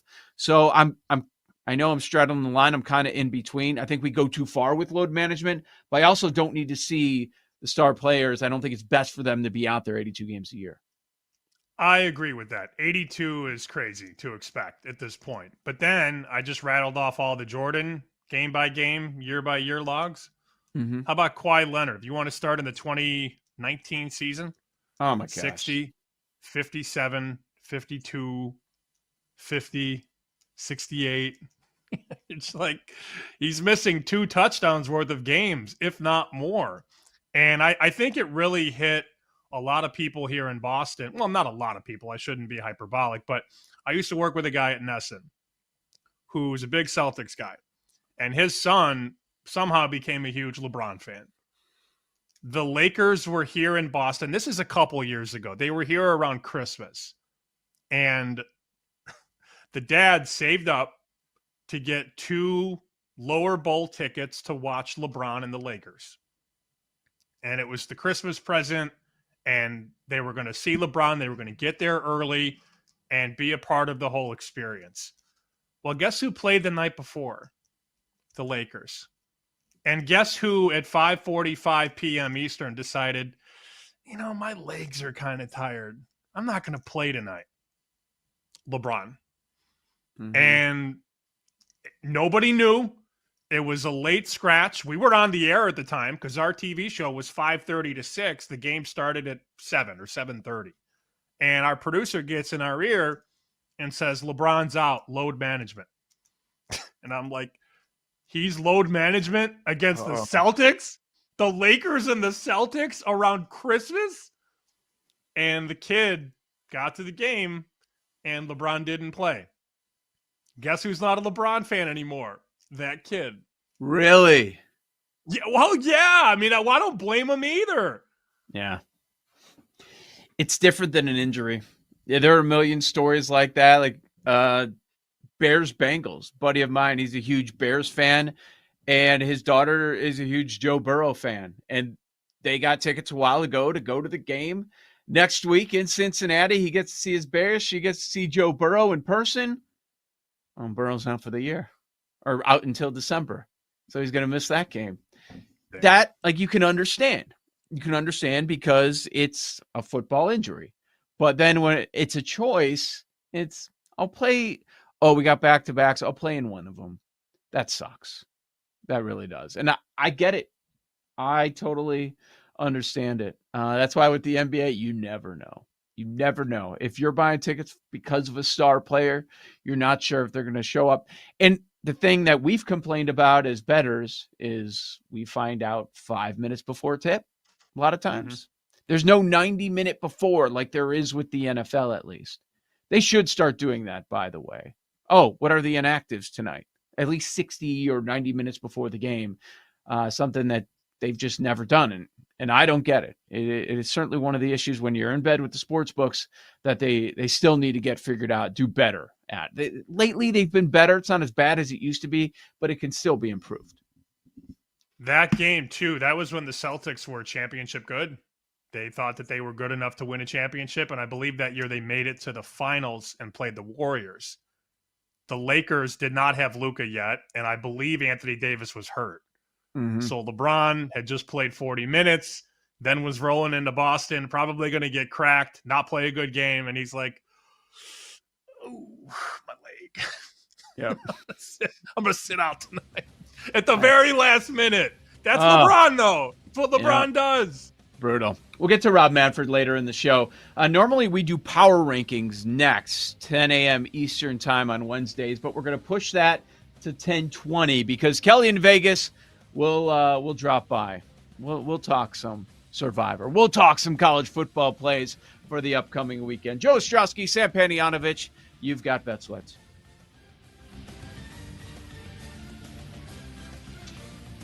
You're listening to Bet Sweats with Joe O and Sammy P on the BetMGM Network.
Ostrowski and Sam Paniotovich on the BetMGM Network.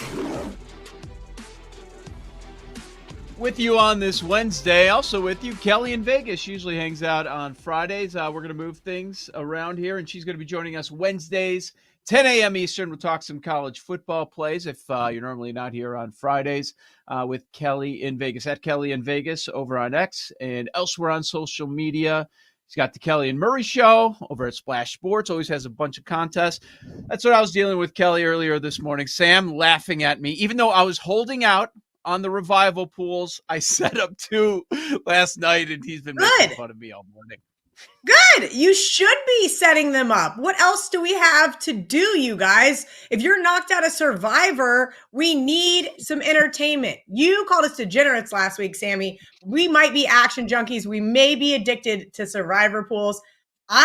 Listen, I'm very happy. I got knocked out in one of my very last pools. I still have one left in the $2.5 million guarantee, but I did have the Bengals in one, and I was so mad that they blew that lead. And so I said, all right, let's see what Splash has got. And they had one left. And I was like, I'm entering it right now. And I tweeted it out, and it was filled within minutes because everybody either had Bengals or Falcons, and they've got to get back in.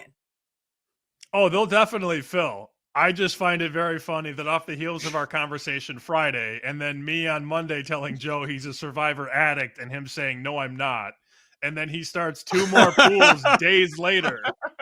I just did the eyeball emoji on social media. I saw it. I've got some splash bucks, if you will. I cashed it in one of the NFL contests a couple weeks ago, and it's just been sitting in there, right? Like I haven't cashed it out. It wasn't a ton of money. It's a couple dimes, and it's just been sitting there. And I entered a $500 revival, and then I entered this $250, and then I'm, doing some quick picks. Next thing you know, there's Joe O, and I'm going, I could throw a couple $100 at the $50, or I could throw a couple at the $250. I'm waiting. I'm patiently waiting. We've got time till Sunday. So I hesitate to say this because you shouldn't say that when you get to week 9, right? If you're in Survivor, you're thrilled to get to week 9. All right, you'll take that 100 times out of 100. The way it's setting up is it looks like it's so easy. You've got 3 double-digit point spreads. Next week is the tough one, the one I'm worried about, which, you should always be careful with. Just get through this week first. Is this an easy week? Do you see any big upset among those top 3? There's a 14, I think a 12.5, and a 10. So I'm in a double pick, and so Brett had Falcons in Circa Survivor, so he was out. So that was another thing. I just was like, you know what? So he's not in a bad mood. Let me just get 3 entries in this $500 revival and just get back into it. Because then you don't have time to feel sorry for yourself. And we only had the afternoon and Monday Night Football to choose from. I was like, Colts, Chiefs, easy. We're just going Colts. We're going Chiefs. Done deal. So obviously all 3 entries advance. And then I immediately text him on Monday night and I go, we're going Green Bay and Rams. We're not overthinking these double-digit favorites. Not this year in the NFL. We know historically double-digit favorites have struggled. And yes, the Bills struggled against Miami. And sure, the Packers played with the Bengals there a little bit. But overall, everybody I know has been doing, everybody I know that is just a recreational bettor is betting these money line parlays with these big favorites or these sizable favorites. And what are they doing? They're betting against the Saints. They're betting against the Titans. And they're betting against the Jets. Now, last week, the Jets didn't work out, but for the first 7 weeks, it did. These are just these types of scenarios where I'm waiting for the bloodbath to happen, that double-digit favorite to lose. I just don't think it's going to be this week. These teams are not magically getting better, right? The Titans just sent Tyler Lockett, one of their best receivers, albeit older veteran receiver, to the Raiders. That's telling me that they don't care. If you fire your coach and you can't get fired up enough afterwards to win a football game, I don't want you to get my money. I don't want anything to do with you. And I'm going to be playing against you in Survivor. Look, would I mix it up a little bit in the upcoming weeks? Sure. You mentioned next week. There's a couple of iffy spots week 10. I'm sorry. I'm a little nervous. I'm looking at it going, But this week, take the double-digit favorites. I'm not using the Chargers on the road. Albeit I think a lot of people will. Just one of those spots where I'll save the Chargers for somewhere else. Any thought on New England in Survivor? Or is that a big stay away for you? They're at home against Atlanta. Of course I want to use New England in Survivor because this is what I saved them for, Sam. I had to get all cute last week. I like the Browns defense. This is the best defense Drake May is going to face. I keep waiting for this proverbial Patriots letdown. I took the Titans. They fired Brian Callahan. I said, this is the spot. The Patriots lose 10-0 Titans. And that was all she wrote. The Patriots just dominated. Sometimes you have to admit you're wrong about a team. And the Patriots are a team I'm wrong about. I think the Patriots might be worth saving here later. I keep waiting for that letdown spot. I don't know if it's going to happen, but there are a couple of easy layups this week. So yeah, I think I'd rather save the Patriots for if they need to get into a playoff spot, what they're playing for late in the season. There are so many teams, week 17 and 18, that essentially have nothing to play for. I think the Patriots are going to have something to play for. Aren't the Colts kind of in that same conversation? Because part of me is like, yeah, I've used the Colts in every spot that I have in every pool. I didn't know they were going to be this good, though. Maybe I would. That's a team I'd like to have in the second half. You know, this is what happens. I want you guys to know the teams that I bet on the next year they're good. Last year, Colts. Last year, Patriots. I took both of their season win totals over. This year, they're both good. I swear every single year I'm a year early. I also bet the Ravens last year to win the Super Bowl. I don't think they're going to win the Super Bowl this year, but wouldn't that be a wild story to hit that trifecta? Not only do the Ravens win the Super Bowl after starting off the season 1-5, but the other two, it's just frustrating. Like, you think you're getting ahead of the market. You think you're getting good information and you're saying, all right, here's a team that's going to take a step forward. And then they kind of pump fake you and wait a year. As for college, it's early. Obviously, it's only Wednesday, but I know you've got some games you've circled. Where do you want to start? You know, I think we just start with the easy ones, right? There's 4 or 5 underdogs on my radar come Wednesday morning. By Wednesday night, I usually have them locked in. And one of those underdogs is Nebraska. Now, I've heard the same rumors you guys have all heard about Matt Rule, almost a done deal to Penn State, yet it's not yet. And we heard the same thing about Lane Kiffin last week. Oh, all this distraction with him going to Florida, right? He's the front runner for the Florida job. They went into Norman and got the win, almost no problem. This is still USC going east, whether it's a central time zone or eastern time zone. They are 1-8 straight up and against the spread. If you guys remember last week, I bet against this Nebraska team. I took the 7.5. Was Nebraska ever going to lose that game? Not really. There was a chance where I thought Northwestern could kind of get the momentum going their way, but Nebraska really controlled the narrative there. And I think they do the exact same here. Yes, the Trojans are coming off a bye, but I like Nebraska catching almost a touchdown there at home. I think they have real opportunities to win this football game. What are some other ones that are on that list as you're trying to figure things out as we get closer to the end of the week? Yeah, Wake Forest is one of those games, right? That you're kind of going, all right, what do we know about Florida State? We knew last year Florida State just an abomination after losing the Aer Lingus Classic. They were cursed. Everybody thought this year after beating Bama, oh boy, here comes that FSU team. And then they just didn't. Right? They lost at Virginia in that night spot. Miami beats them up really bad. And look, here's kind of the question about Wake Forest. They've kind of been doing that 2 quarterback system that I'm not sure I love, right? When you don't have a starting quarterback, I think you have no quarterback. They did beat SMU last week, right? And their head coach, these are the kind of the thing I love to like sift through. They were so excited. Their head coach said they were fired up, that his team is tough, they are gritty, and they found a way to win. And those are the types of underdogs I'm looking at every single week.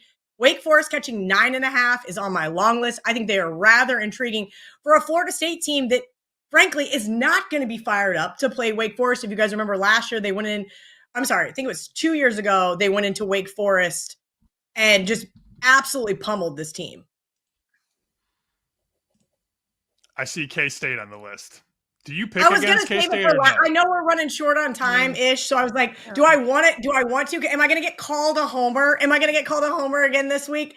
Possibly. Yes. I said last week, everybody was out of their minds. I gave out this as my best bet. I said, I made this game 5. And K-State could have hung a 50 burger. I actually texted a buddy of mine that's pretty close to the program, and I said, really? You couldn't just punch it in? He goes, why? Did you need it for the spread? I'm like, that's how I know that they don't know. Like, most of these coaches have no idea. I'm like, no. And I didn't need it for the over either. You know what I needed it for? For just absolute and pure and utter hatred. That's what I wanted it for. I wanted that punch-in touchdown just as the big proverbial you-know-what to the University of Kansas, because that's what K-State does. And I'll say this, K-State as an underdog has always been a great bet. This is a spot where you have Texas Tech, who, hey, hand up, I have them 12-1 to win the Big 12. I actually am not sure I want them to lose this football game outright. I really don't know if my allegiance to Kansas State is outweighing my allegiance to my bankroll, and I don't want it to. This K-State team has now covered 4 straight. And again, home dogs, they are not very often. But in the last 3 seasons, they haven't lost as a home dog at home, including just a few short weeks ago against TCU. Tech, yes, they get Morton back under center, which is probably why we've seen this line get banged up. Like just 7, I saw 6.5. I think it was circa the opener, just kept creeping up. He is going to be the better quarterback. I do think that bodes well for Texas Tech, but 8.5 is entirely too many points. Texas Tech has always been known for this air raid, right? But 5 of their last 6 games have stayed under the total, and that is because they have started to play defense. When we're looking at games under 52.5, we're looking at points becoming a premium.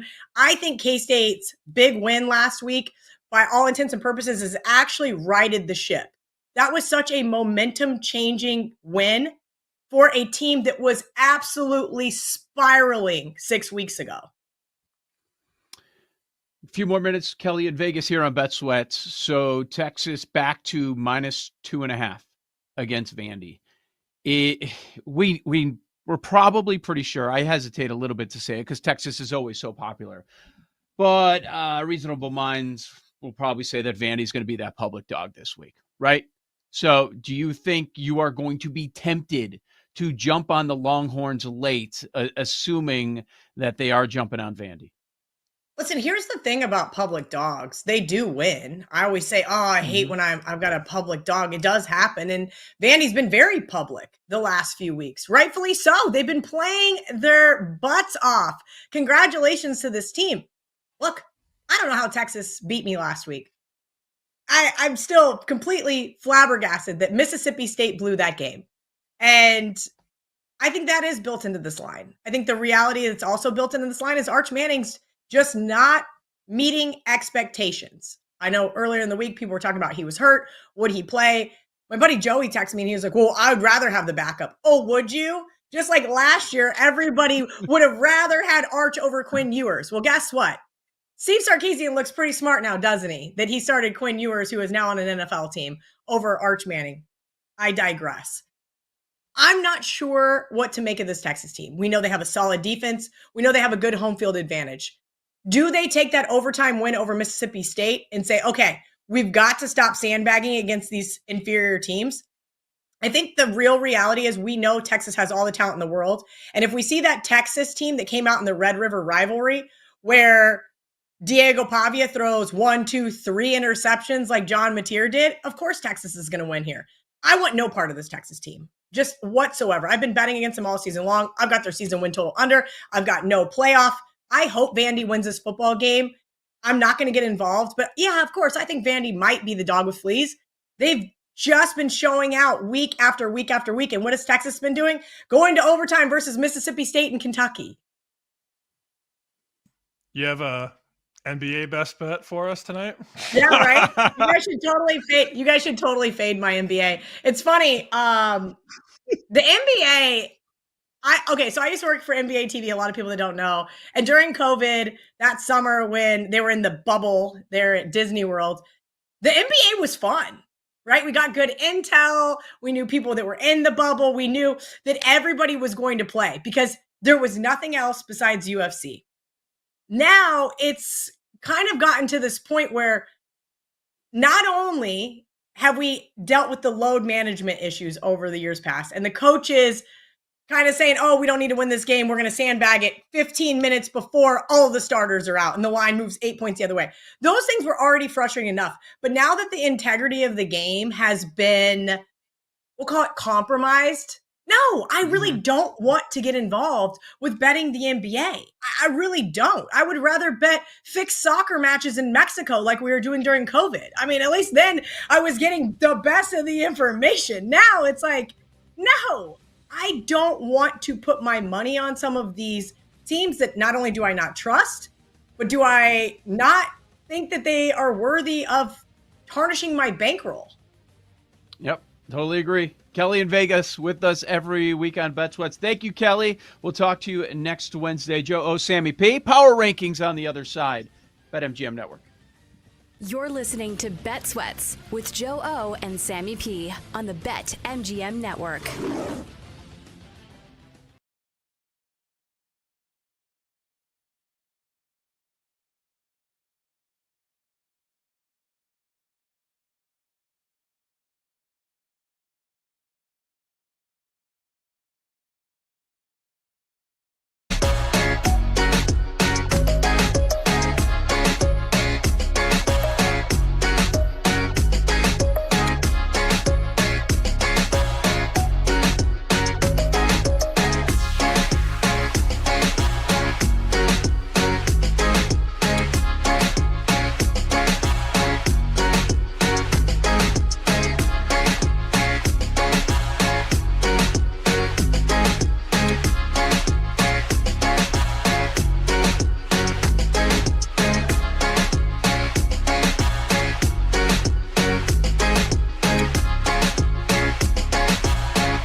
Appreciate KIV for dropping by.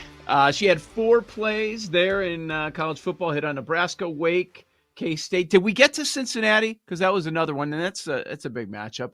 She likes Cincinnati as a dog, plus 9.5 at Utah coming up this weekend. So good stuff with Kelly. We've got power rankings. We do this every Wednesday. So since Kelly's going to do Wednesdays, is this the new home for power rankings? Let's have a production meeting on air, because why the hell That was not? We don't just give a this damn. week. That was just this week because she has a wedding. Oh, it's just this week? Well, because I do remember Yes. the off-air conversation. She was like, I would love to do it Wednesdays. So I wasn't sure if that was. I think Paul was giving her one Wednesday and then back to normal. Oh. I believe was the plan. Okay. I know she would like That's to do Wednesday, accurate. but Paul is the gatekeeper. So I got believe zero we did. power. I think we should. Okay, why don't we I just thought do it was- roulette? We should pick we should take a little Russian? Yes. And we should decide with the little thing, we should spin it, and then whatever day it lands on, Kelly's got to join us that day. I thought it was changed. Well, we don't want her Mondays. I thought it was changed because she said it would make my life so much better. I didn't know Paul was like, okay, we'll do one. I don't think she said it like that. I think she was being dramatic, as she does. Oh, because Fridays are busy. I get that. I totally get Thursdays and Fridays in this business when you have to do a lot of hits. It ends up being a busy day. And then I thought it was just like, all right, well, we don't care at this point. If you whatever. But I I'm will good say, with whatever day. we've had her on for a full college football season last year and half a season this year. She has never picked against K-State. Not one time. Oh, I thought you were going to be complimentary and say, No. I will say we've had her on for a year and a half and we can always depend on her. I thought you were going down that road and you're like, no, she's a homer. No, I saw the list and I'm like, oh, K-State again. Yes. Again. She didn't want to say it on the air because she knew that was going to be your response. But yeah, she Every did. time. I told her, I was You're like, right about that. Can we pick the other side? Is it possible? No. Well, I think we're all guilty of that a little bit. Has PJ Glasser ever picked against Bama? All the time. He was all he over does. South Carolina. He's So like he an does Eagles that. fan. Yeah, he's a doom and gloom Eagles fan sort of deal. He does that with the Ravens too, right? His Ravens? Yeah. I was like, Okay. on Saturday, on Inside the Betting Lines, I was like, PJ, are you sure you're not from Philadelphia with all your doom and gloom about, hold on, the Ravens and Alabama? That's funny. Yeah, Paul does this show every Saturday with him, so he would know. So I think there's a little bit of that, and Kelly's on the positive side when it comes to K-State, or when she doesn't, when they're not on the card at all, that's when we just fade them, because that means she doesn't want to do that game. So that means somewhere in her brain she's thinking you need to go the other way. All right, with the Denver Broncos Patrick Surtain injury, Paul was thinking, why don't we do the top defenses that we trust right now? Because maybe that's in question right now with the Denver Broncos, one of the top defenses in the league. So we made it a list of 3. Sam, why don't you start us off, beginning with number 3, working your way up the board. Defenses that you trust right now in the NFL. I think the LA Rams are better than they were last year defensively. And it's easy to look at points allowed and say, oh, they're a good defense. They've given up 117 points. I put them not number 3, but they're in my top 3. They were sort of on the fence. So let me go 3-1. I'm going to go Seahawks number 1. Number 3, rather. First on my list. Because I think when healthy, they could be the best. I mean, they've been playing a lot of these games shorthanded. I went back and looked at some of their injury reports, down 2 starters, down 3 starters, and they are still one of the best defenses in the league. They've given up 136 points. That's the 4th best in the league. But their pass rush has been very, very good, and they've been able to stop the run. I also think Mike McDonald has been brought in for all the right reasons. So when I look up and I see Seattle taking on whoever, barring a couple teams, one of the teams we'll get to in a second, they have the best unit on the field almost blindly. And I think schematically, the way that they use the nickel and the way that they drop coverage, it's a very confusing scheme to attack. And I applaud what Seattle has done. I think we give a lot of credit to Sam Darnold, but let's also look at what this defense was before Mike McDonald got there and what it looks like now. So I think Seattle, when fully healthy, could be even higher than number 3. So I put Seattle on line number 3. Number 2 for me is the aforementioned Rams, because I do think last year I was like, well, they lost Aaron Donald. How could they pick up the slack? How could they possibly recover from losing one of the best defensive players of all time? Well, they have 3 guys under the age of 24 that they really, really like. And Jared Verse, to me, is just a superstar. I don't know, in Green Bay, they used to talk about going from Favre to Rodgers, and now it's Rodgers to Love, if you play that tune. They went from Aaron Donald to Jared Verse, and it's like, that's not fair. I was talking with Schwartz the other day on the Bear Bet set. I asked him during one of the breaks, I'm like, how would you block Jared Verse? And he said, pray. All right. And Jeff's 6'6", 6'7", 350 pounds. And he's like, I don't know. He goes, if I was in the league, I'd want no part of that. He sets the tone, and he makes everybody on that line better, which makes the linebackers better and which makes the secondary better. The Rams have allowed, as I mentioned, a second league best 117 points. They get to the quarterback. They are also very good against the run too. Their big issue is in coverage, but because of, and it's not a big issue, it's their biggest issue of a very small list of issues, but they get to the quarterback and create havoc, pressure. They throw you off your timing. I love the Rams defense. And we had Brinson on yesterday. He's like, yep, they're loaded. They can win a Super Bowl. Maybe they can't. But I'm very impressed with the way that they lost Aaron Donald and really have not missed a beat. It's crazy to me that that's a thing. Number 1, this one was difficult because I didn't know if I wanted to put this team on line 1 because they're not a winning team as of right now, but they can be because their defense has given up 103 points and because they are getting to the quarterback better than any team in the NFL. They can still make a run if they get in. That's the Houston Texans. It's all that's holding this team together because their offense is a mess. Their offensive line is atrocious. Their quarterback has taken a step back. Their receivers are not healthy. Well, how are they 3-4? Because of their defense. 103 points. That's it. Houston 103, the Rams 117, the Chiefs 131, the Seahawks 136. This defense is literally keeping them afloat. And DeMeco Ryans has orchestrated this for several years now.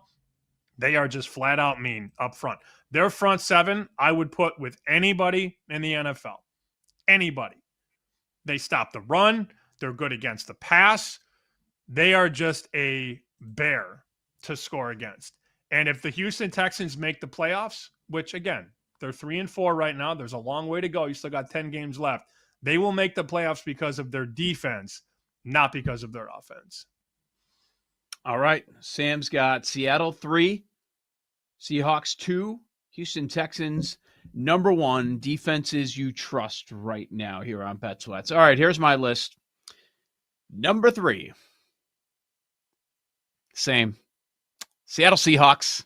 We do these lists independently, but we end up with the same number 3. I just found out moments ago that is your number 3.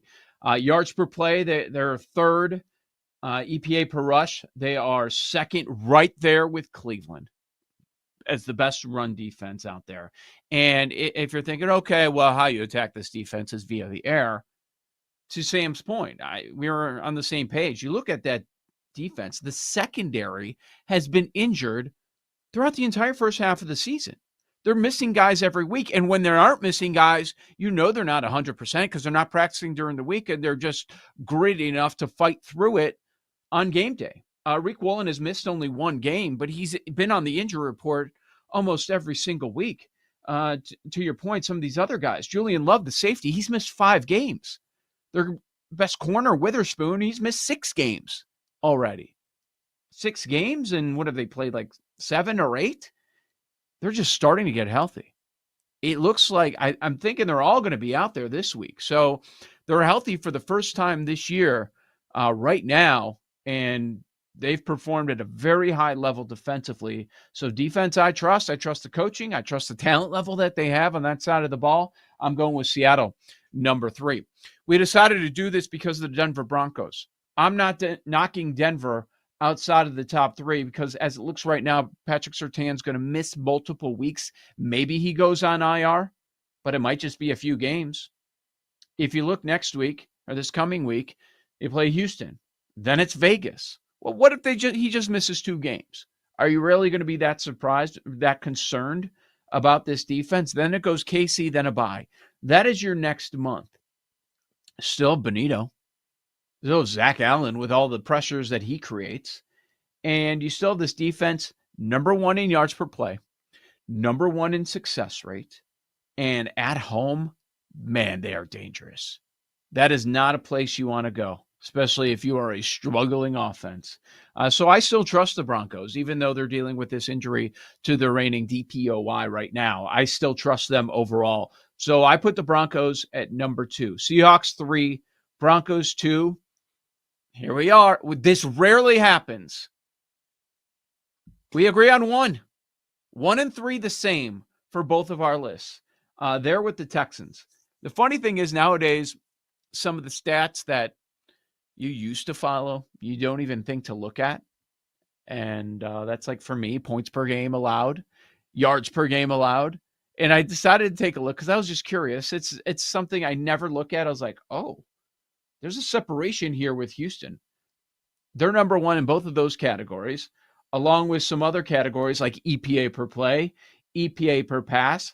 There is a gap right now in the league between the Houston Texans defense and everybody else. And you look at the talent that they have on every level, whether we're talking about Will Anderson on that front line, we're talking about Stingley as one of the top cornerbacks in the game. Man, are they talented. DeMeco Ryans has those boys playing. They're the best defense in the NFL, and I don't think there's much of a debate. So if they figure things out offensively, they have the potential to be a scary team. I just don't know that they will. They look good this past week. Let's see if you can put it together for a few weeks in a row. So 1 and 3, we're on the same page. Texans 1, Seahawks 3. We just differ on 2. I kept the Broncos there, and Sam put the Rams there, a team that I had close to my top 3, didn't quite put in. I had the Broncos 4, but only because Surtain is out for the foreseeable future. And again, we don't know how long it is. I don't think he's out for the season, but without him, I just can't. I can't put them in the top 3. If he's there, they are top 3. I had the Broncos on 4, and then I'm glad neither of us put the Browns on there because I did look last night at Pro Football Focus, and they believe the Browns are the best defense in football, and I'm just not. Really? There. Yeah, their list again. I'm not a big, Pro Football Focus diehard. Their best 3 defenses are Cleveland, Detroit, Green Bay. Oh, I do not like that list at all. Do not. Yep.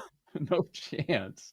Yeah, those are the best defenses. Come on. Well, I think their argument is that Cleveland constantly gets put in bad spots by their offense, but so do the Texans.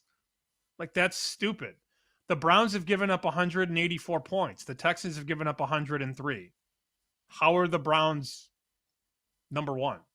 I don't understand. I know that we can't just look at points allowed and say that that's the end-all, be-all, but they've given up the 20th most points in the league. How are they number 1?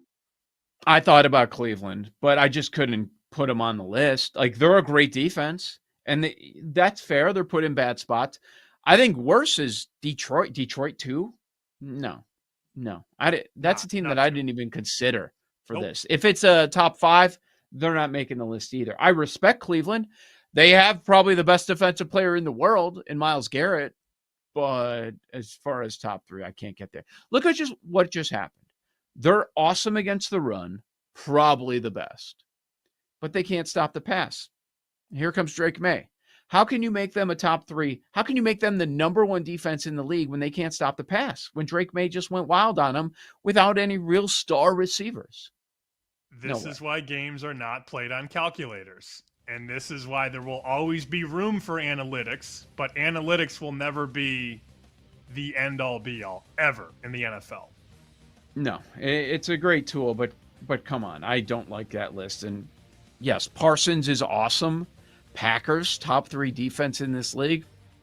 No, not there either. Joe O, Sammy P, we've got live dogs and teasers coming up on the other side. Bet Sweats.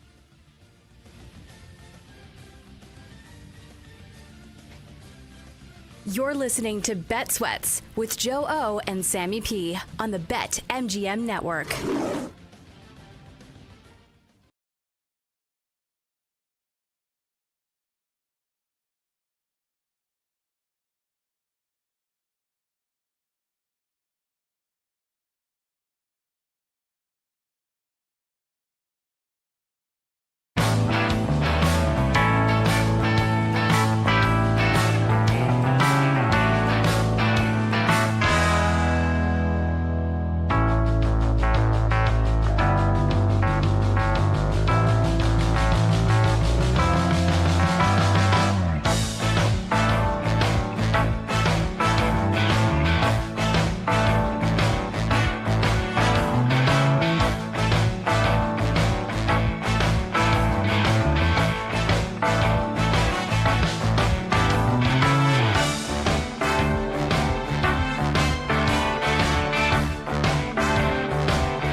Welcome back to Bet Sweats with Joe Ostrowski and Sam Paniotovich on the BetMGM Network.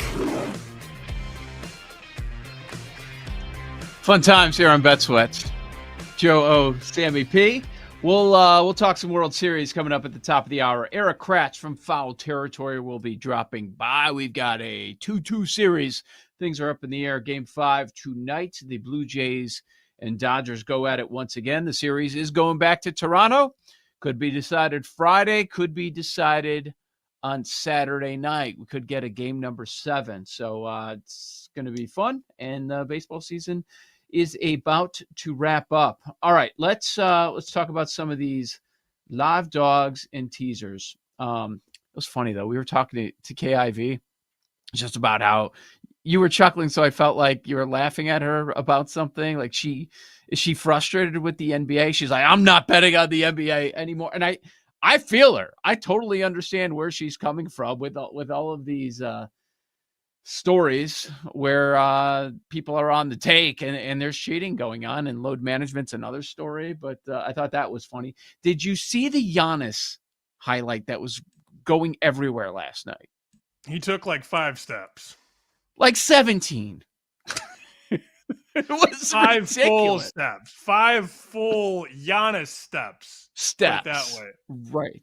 How many steps is that for us? 20. Most humans. 22 and a half, I'd say. He went from the half court to the rim. No travel. Like, No. what? No. Yeah. It's hard to get excited about that league. I do feel some of the sentiments that Kelly echoed. It was funny. I did. They asked me yesterday if I could come on the WGN Channel 9 sports show last night, and it was Jared Payton and Josh Friedman. And they told me we were just going to talk Bears. And I was like, yeah, that's fine. I could talk Bears with my eyes closed. And then at the end of the interview, they asked a Bulls question. It's just like, I just used my old Bulls line because they were like, the Bulls are 3-0. The adjusted win total's 36.5. And I'm like, well, as somebody who's followed the Bulls very closely, all I know is they roll out of bed, win 39 games, and lose the play-in game. And Jared was like, Yep. yeah. And then Josh brought up Ayo Dosunmu for 6th man. And Get out of my face. I'm like, okay, like I get it. I guess he's played well. I haven't watched a single Bulls game. And Josh is like, he's 50-1. And I'm like, well, what do I say here, right? So I said, well, look, if you're ahead of it, it could be 20 by Thanksgiving. It could be 10 by Christmas. Like, what am I supposed to say? I haven't watched a Bulls game. I guess Ayo's playing well in the 4th. Hand up. I'm not following. Yeah, it's fine. It's been 3 games. By the way, we need to bring this up. Gertz. Gertz strikes again. He strikes again. Indiana, winless in the Big Ten. Haven't lost. Bears, going winless. 4-game winning streak. It was 4, right? That's where we ended over the weekend. And then then he says, Bulls under everything. They're going to lose opening night to Detroit to go under the win total. They're out to a 3-0 start. Did we bet playoffs? Should we bet playoffs right now? I did was bet Bulls over 32.5 wins off of the prediction that the Bulls would go under the win total. I did do that. So I felt good about placing that bet. That was a very little hover. Very, very short amount of hover. So. Oh, damn. Hit the wrong button. Sorry about that. Hello. Oh, you froze. How'd that happen? No, I hit apparently there was a button on the left side of this mouse that I hit, and it just kicked me straight out. You know why? You know why you hit it? Because you were hovering. I've hit that button 1 time in 2 years, and it just kicked me directly out of the show. So now I know. Now I know if I need to leave for a very short period of time, I just click that little button right there on the side of the mouse, and that will eject me from the vehicle. What do I click? The red X at the top of the screen. So Josh may be onto something, though. In full transparency, Ayo Dosunmu does not start, and he's averaging 17 points per game off the bench, and he's playing a lot in the 4th quarter. So when he said that last night, I'm like, oh, let me go check out his game logs. And he's been, you know how you had that coach in high school that was always like, it's not who starts, it's who finishes. And you're like, chill, like nobody wants to hear that. Right? So, because I used to play a lot in the fourth quarter, but I never started. And he used to be like, oh, it's not who starts, it's who finishes. I'm like, yeah, but I want to start. It's true. Everybody wants I'd say to the start. same thing. I do that same BS talk about the lineup because kids get pissed if they're near the bottom. Like, you're all going to hit? What do you do when you're up there? Everybody's going to have an opportunity. Doesn't matter what order. And it does matter. But anyways, go ahead. So Io is third on the team in minutes and third on the team in points, but he's not starting. He hasn't started a game yet. The issue there, if he plays himself into the starting lineup, then you're not going to win the sixth man because then you're going to start. So we'll see. But that might be, he's clearly watching all the Bulls games.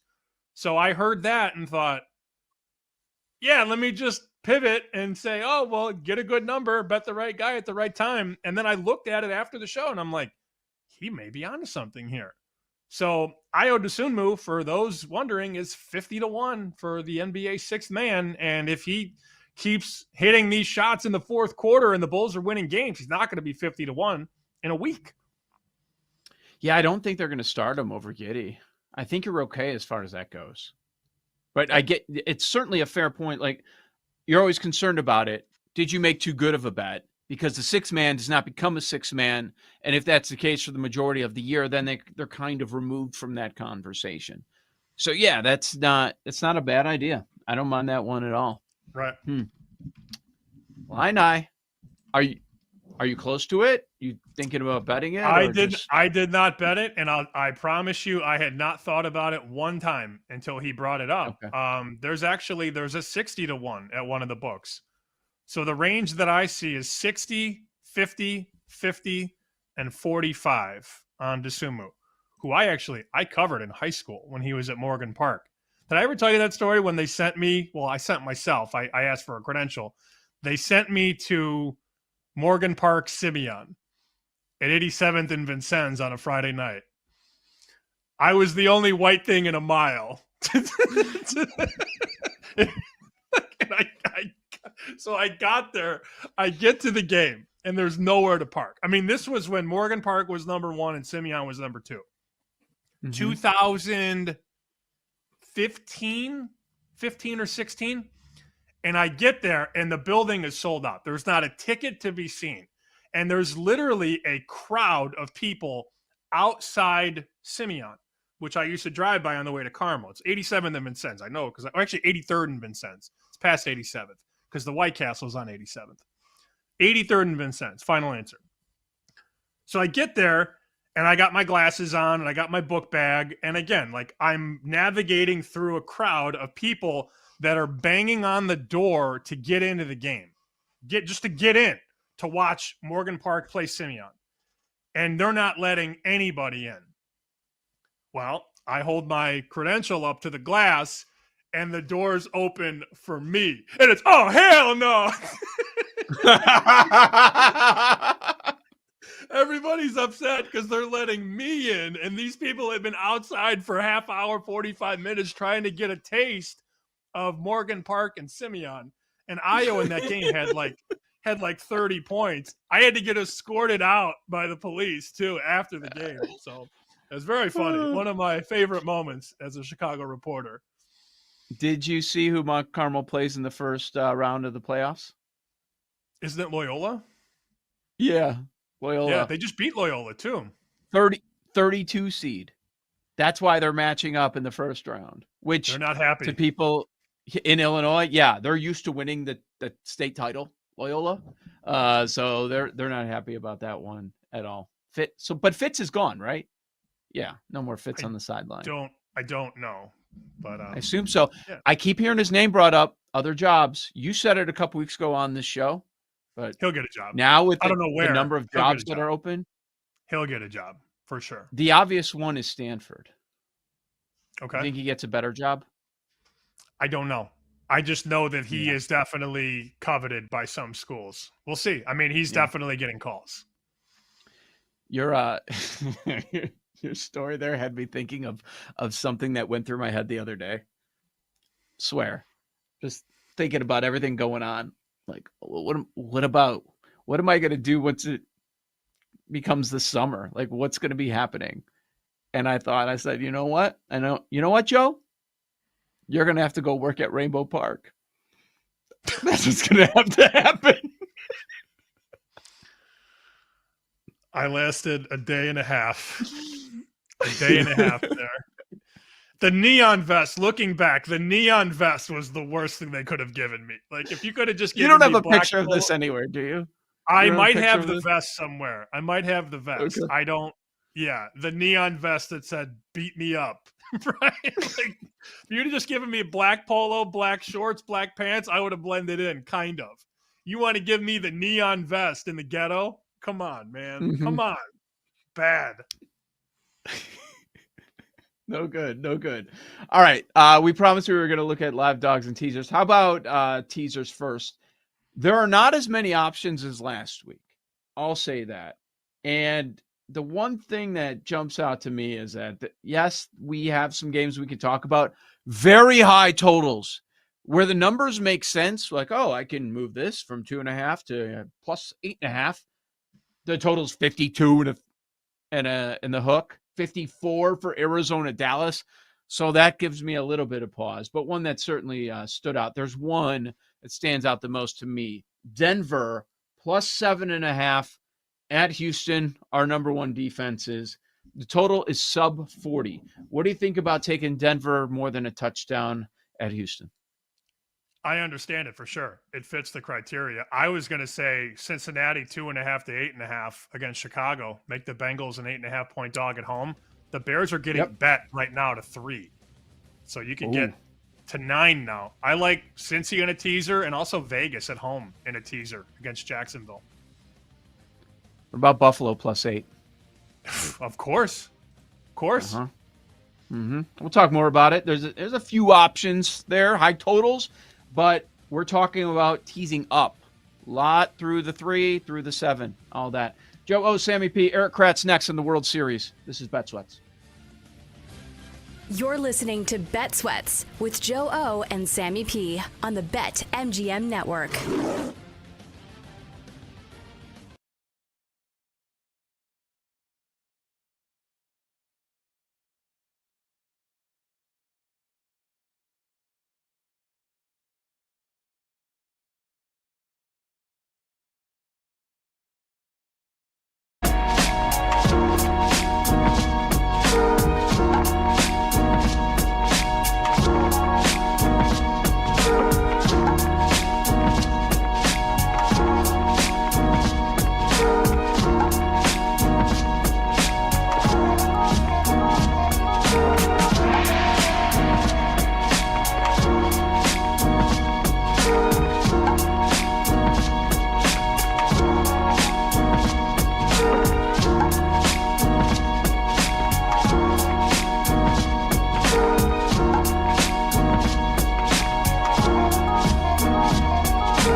Ostrowski and Sam Panayotovich on the BetMGM Network.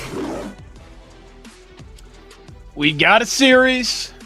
Things are going to wrap up in Toronto, it seems, either on Friday or Saturday. Joe Ostrowski, Sam Panayotovich talking about the World Series. Now we are 4 games through and a max of 3 games to go. Every week we have someone from Foul Territory. And this week, lucky enough to have on our guy, Eric Kratz. Check out Foul Territory weekdays, whether it is on YouTube. Check out the podcast as well. Well, Kratzy, last night's game, I don't know that it was the result that a lot of people were expecting. Well, let's start here. How do you start with game 4 without addressing game 3?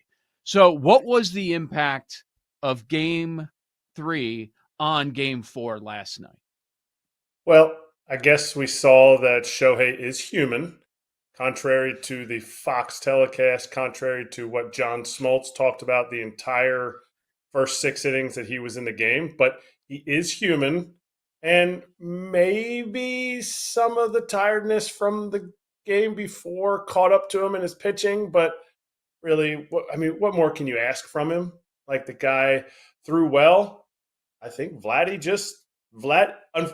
Fortunately for the Blue Jays, they got that home run from Vladdy, because then after that, that was like a hanging slider, and it was kind of like Shohei was like, not saying he was kind of drifting through the game, but every breaking ball after that looked like a frisbee, looked like a boomerang. It was just like, it was like he turned it up to another gear, but without saying, if Shohei goes 8 innings shutout baseball, you would say, oh, he wasn't even affected by the night before. There had to be some type of residual effect, but I think more so the residual effect from game 3 was the fact that they sent him back out there in the 7th inning. I think if their guys were fresh, I think if they had guys that that Dave Roberts trusted in the bullpen, it would have been his 6 innings, and that's it. Instead, they tried to push it and sent him back out in the 7th, and I think that's where the Jays took advantage. I have Toronto before the series, or before the postseason rather, 7-1, and I told Joe yesterday I'm terrified of this superhuman Shohei moment. That's what I thought was going to happen last night. I was holding out hope that the Jays could win, and they did.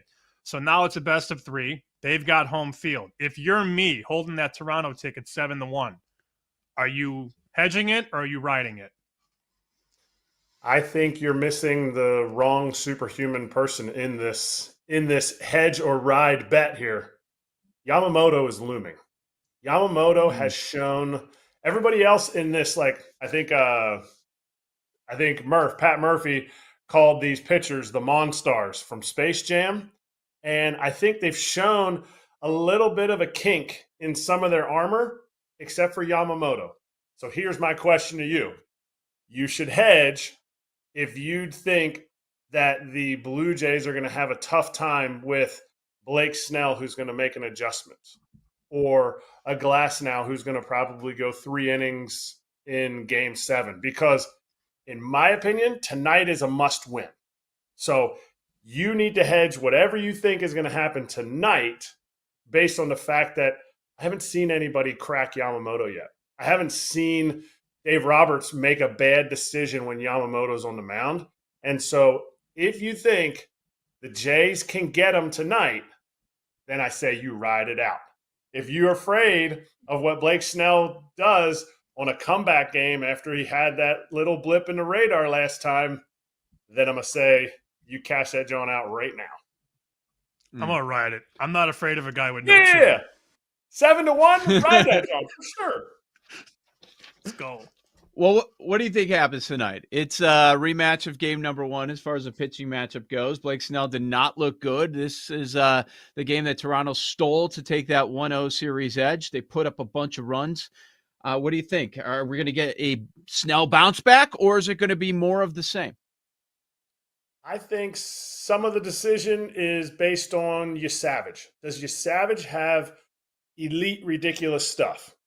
I would say no. He has super unique stuff. And I think something that the Dodgers do is they make adjustments really, really well. So The second time through, I'm a little bit leery of what Savage is going to bring for the Jays.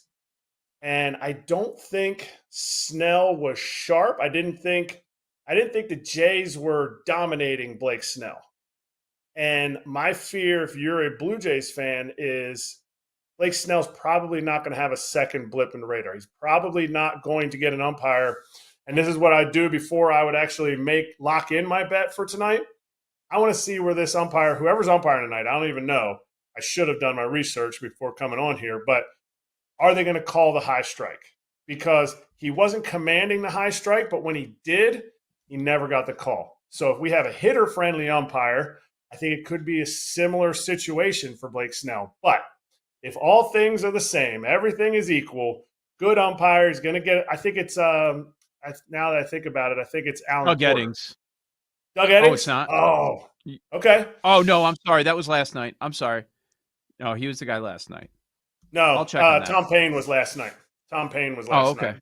The only reason I know that is because every strikeout, it's like he's sticking a knife in the.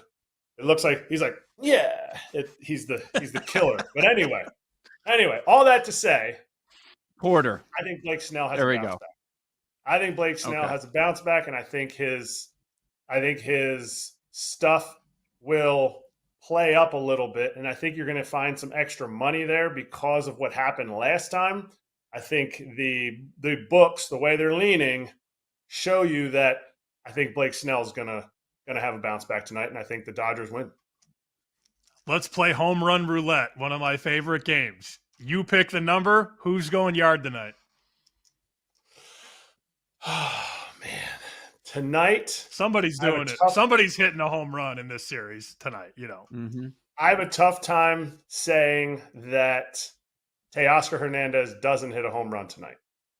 I think I like the number, too. I forget where he was coming out at, but I like the number because of the fact that Trey Savage is just going to throw the ball. What did Teo do last time against him? Like 4 punch-outs or 3 punch-outs or something like that? I want to see Teoscar Hernandez come up in a situation here where he's not the guy that they're going to continue to push in the sense of like the Blue Jays. The Blue Jays aren't going to necessarily game plan and move bullpens around just for him because the other guys in the lineup are the ones that are the ones that they fear. So I would either say Teoscar Hernandez or Will Smith, who's going to catch. He's going to catch some lefties in there somewhere. Okay. Good calls there. They're just going to bench Pages. Like he was removed last night. He's done nothing in the playoffs. He's hitting under 100. Is it time? I would have said I'd be surprised if they bench Pages. And I said 2 days ago on the show, no, because the Dodgers, no, you don't bench him because the Dodgers' superpower is their pitching. And you can't just take away. You can't be like, wow, we're great pitchers, and be like, defense has nothing to do with it because he is elite. He's their best center fielder that they have. But after the game last night, and after the fact that I continue to see the same at-bats, and also Dave Roberts said it in the post-game meeting, he's probably going to make a change, that I think they're going to make a change. And for me, I don't think it's as easy as just saying, oh, okay, yeah, we're gonna go ahead and put Alex Call out there because I don't know that that's the best lineup. To me, I think you need to see, because you have an off day after Game 5 tonight, to see if Tommy Edman can run in center field. It's always been they want to keep him off that ankle. It's not doing well. He doesn't feel good out there. See if Tommy Edman, who can play above average center field, can play center field for the game, and then put Miguel Rojas at second base. Now you still have your elite defense.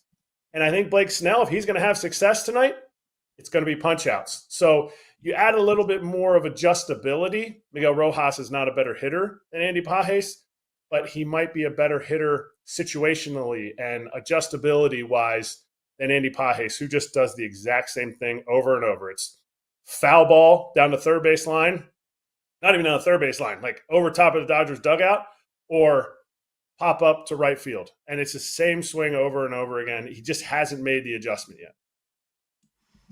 How do you pitch to Vladdy if you're the Dodgers? 4. The limp that I'm seeing from Vladdy is telling me I need to see him take two bases at a time.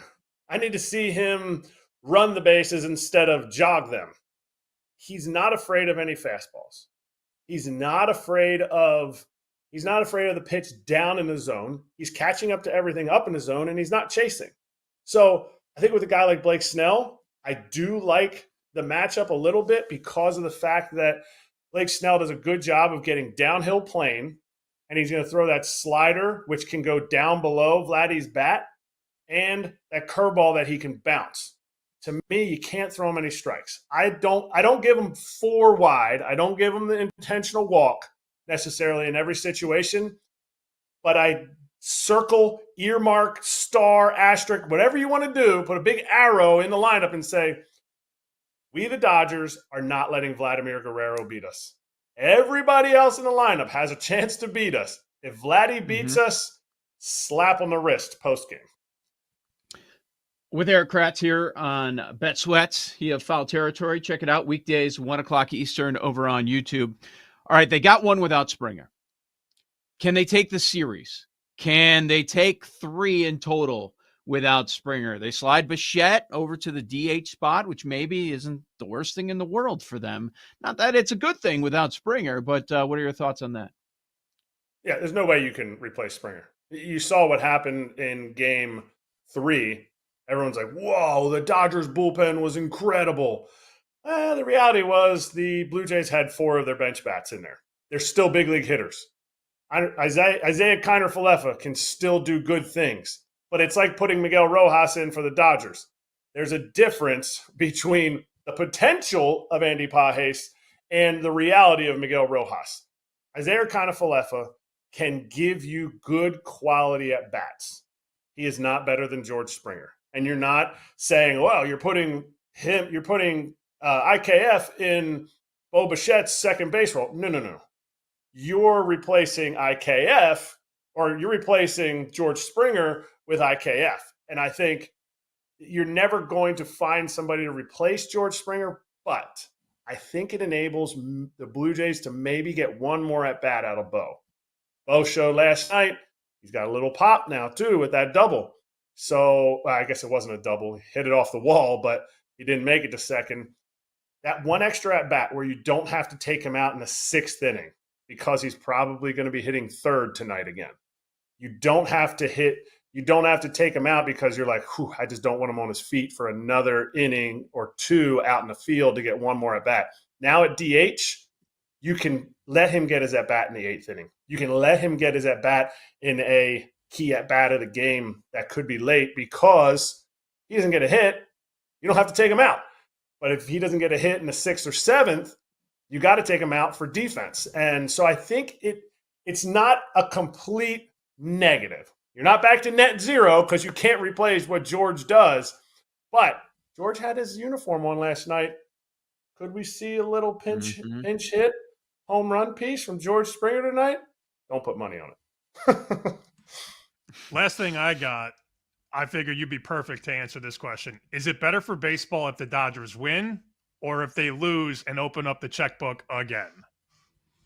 It's always better when teams open up the checkbook. They're not opening up the checkbook because they're giving donations to players.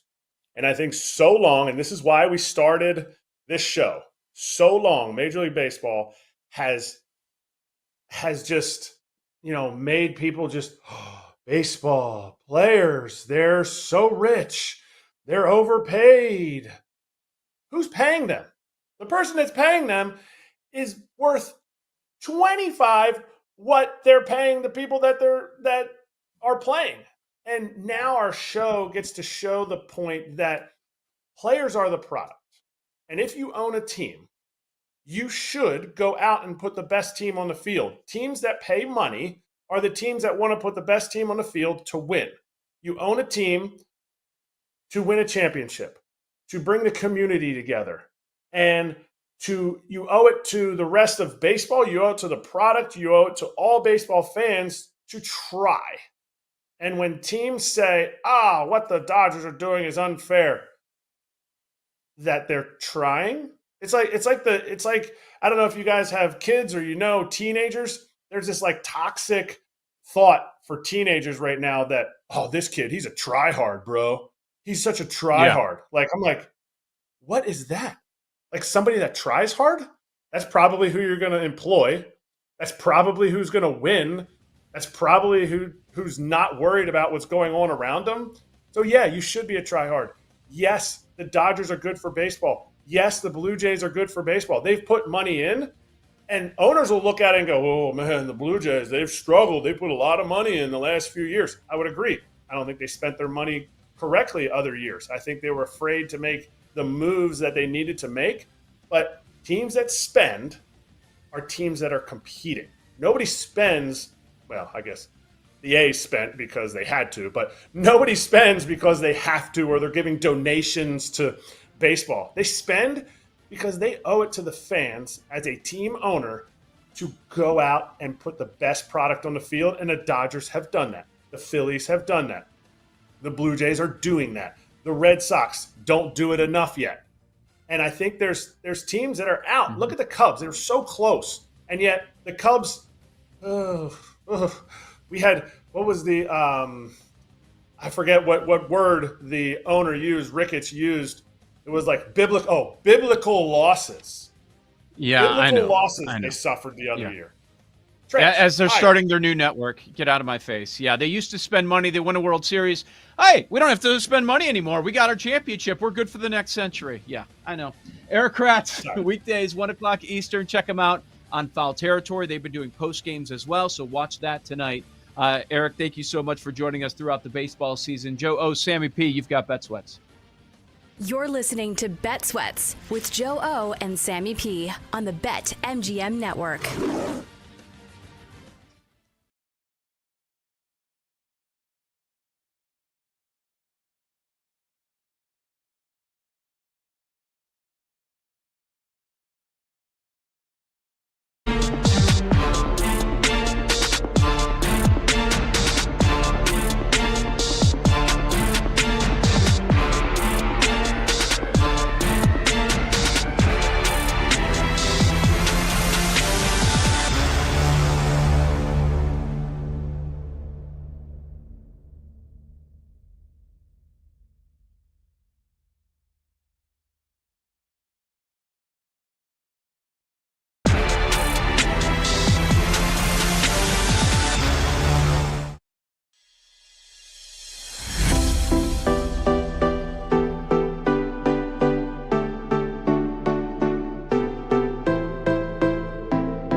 Welcome back to Bet Sweats with Joe Ostrowski and Sam Paniotovich on the BetMGM Network.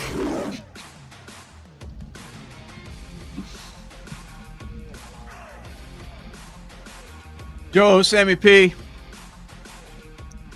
Bet Sweats. We got Lightning Bets coming up in 20 minutes. We'll find out where the room is at. I have a couple other things we have not gone over. I was just watching the Cutler. I sent you that Cutler body cam video. Not that kind of video. When the DUI, when he got busted. I feel like in the last year, he keeps getting arrested, right? What was the other car thing? Like he's been stopped for some crazy stuff over the last year or two, right? It feels like he keeps getting arrested. I don't want to speak out of turn, but I feel like he enjoys the thrill of drinking and driving. I mean, like, it just feels like it's obvious. That's a thing, man. Yeah, I mean, it's not funny, but it's just like, holy cow. Like, you've made so much money in your career. Why are you driving? Why? Especially now. It's an app and you've got the funds. Like, some people think I'm unstoppable, and apparently he's one of them. Wasn't he trying to bribe someone too when he got stopped recently? Yeah, I'm gonna do a quick dude. Google search. Let's just Google Jay Cutler drink and drive. Oh, there's the body cam video. Yeah. Oh, oh my God, he looks wrecked. Tanked. Looks like he's been on with me all night. That's not good. That's not a good look. Yeah, but you have so many different hits. I mean, October 2024, drunk driving in Franklin, Tennessee. Yeah, I mean, there's multiple. All I did was type in the name, the word drink, and the word drive, and there's enough that hits on Google for sure. There's 10 pages of results on that search. Yes. Did you have any interactions with him when he was in Chicago? Yes. Bad? I asked him once. Yes. It made SportsCenter, actually. Dan Levy, your guy, told me to ask a question. God. He told you to ask a question and you asked it. So it's like a dare situation? It wasn't a dare. It was a fair question and nobody else was going to ask it. It was when it was the downside of Jay's career with the Bears. And you could tell the end was near. It was, I believe, it was after the Trestman era. And then who came after Trestman? Fox? Was it Trestman Fox? Yeah, it was Fox. Yeah, because they went, their dumbasses went defense, offense, defense, offense, defense, right? They went Lovey, Trestman, Fox, Nagy, Eberflus, Johnson. So they've gone D-O, D-O, D-O. Anyways. Which is what a lot of teams, it was, we need to clean up the locker room. Let's bring in John Fox, right? The grizzled veteran. Mm-hmm. Right. So I don't remember what year it was. I could find it if you really wanted me to, but it was the year that Jay was having a really bad year. He was being a total prick to the media. The fans were turning on him. And this is the time when the fans were burning his jersey. Remember? That was a thing? Yeah. Fans were burning his jersey at a high rate. Like, there were a bunch of clips about fans burning Jay Cutler jerseys. And it was halfway through the press conference. He used to do either Mondays or Tuesdays. And you know how the press conferences work. It's not a raise your hand thing. It's a fire question thing. Like, there's no hand raising at these things. You got to jump in when you can. And I found a moment. I jumped in and I asked, why do people burn your jersey? Just very straightforward. And he went, not the first time. And it was like, that was it? That's all he said. He made that that face, the Jay Leno face, and then just shrugged his shoulders and said, not the first time. It was one of the top stories on SportsCenter. Who cares? It would have been great if he would have gone down that road. Yeah, because he didn't care. He didn't care at that point. He did not never like did. the media. That was never a secret. Yeah, he never cared about I don't know if people outside of Chicago ever heard it, but that was like a Cutler line, and it became a line because stories would get around. Like Bears fans would see him in bars, shockingly, get excited. Hey, Jay, I know this guy, or great to meet you. I'm a big fan. And his response many times, especially in the bathroom, would be, who cares? What a dick. That was our franchise quarterback. Yeah. I was in college when they traded for him, when they traded Orton to Denver and got Jay, and everybody was – that would have been 08, right? 08 or 09? Mm-hmm. And, they really thought that was the guy that was going to get him over the hump. Did have talent. He was awesome at Vandy. Here we are again, right? Exciting Vanderbilt quarterback. He was great. He had nothing around him. I thought he was going to be awesome in Denver. He was for a time, and then McDaniels was like, I can't deal with this guy. He's got to go. Can't do this. And the Bears took him. And then they understood why they moved on from one Jay Cutler. There's your Jay Cutler recap of the day. We started getting into the live dogs and teasers. We probably didn't give it enough time. We threw out a couple of teasers. I threw out Denver. You mentioned Cincinnati, which I think is a good look. What was the other one? I threw out Buffalo as well. I knew you would back that, getting Buffalo +8 at home. I mean, come on. So Buffalo, Denver, Cincinnati. You threw out one other one. What was that? Jacksonville, moving them up and then taking the dog, Vegas. At this point in the season, Okay. I like to take these favorites that stink and just make them more expensive. And I understand we talk to a strongly sports betting audience. A lot of them have been trained to tease through 3 and tease through 7, and I understand it. That's the old Wong theory, the Wong principles. Fine.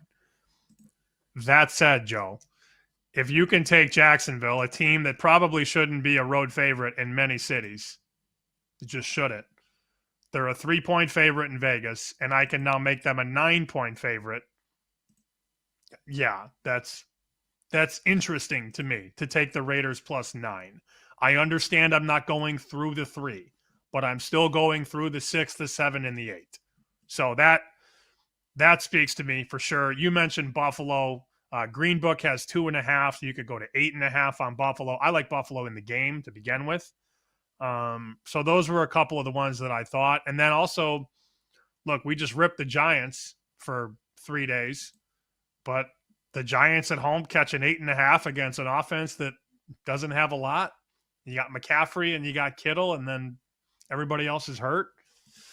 The Giants just got embarrassed by the Eagles. Nobody's going to want to bet the Giants. So now we take the Giants from 2.5 to 8.5.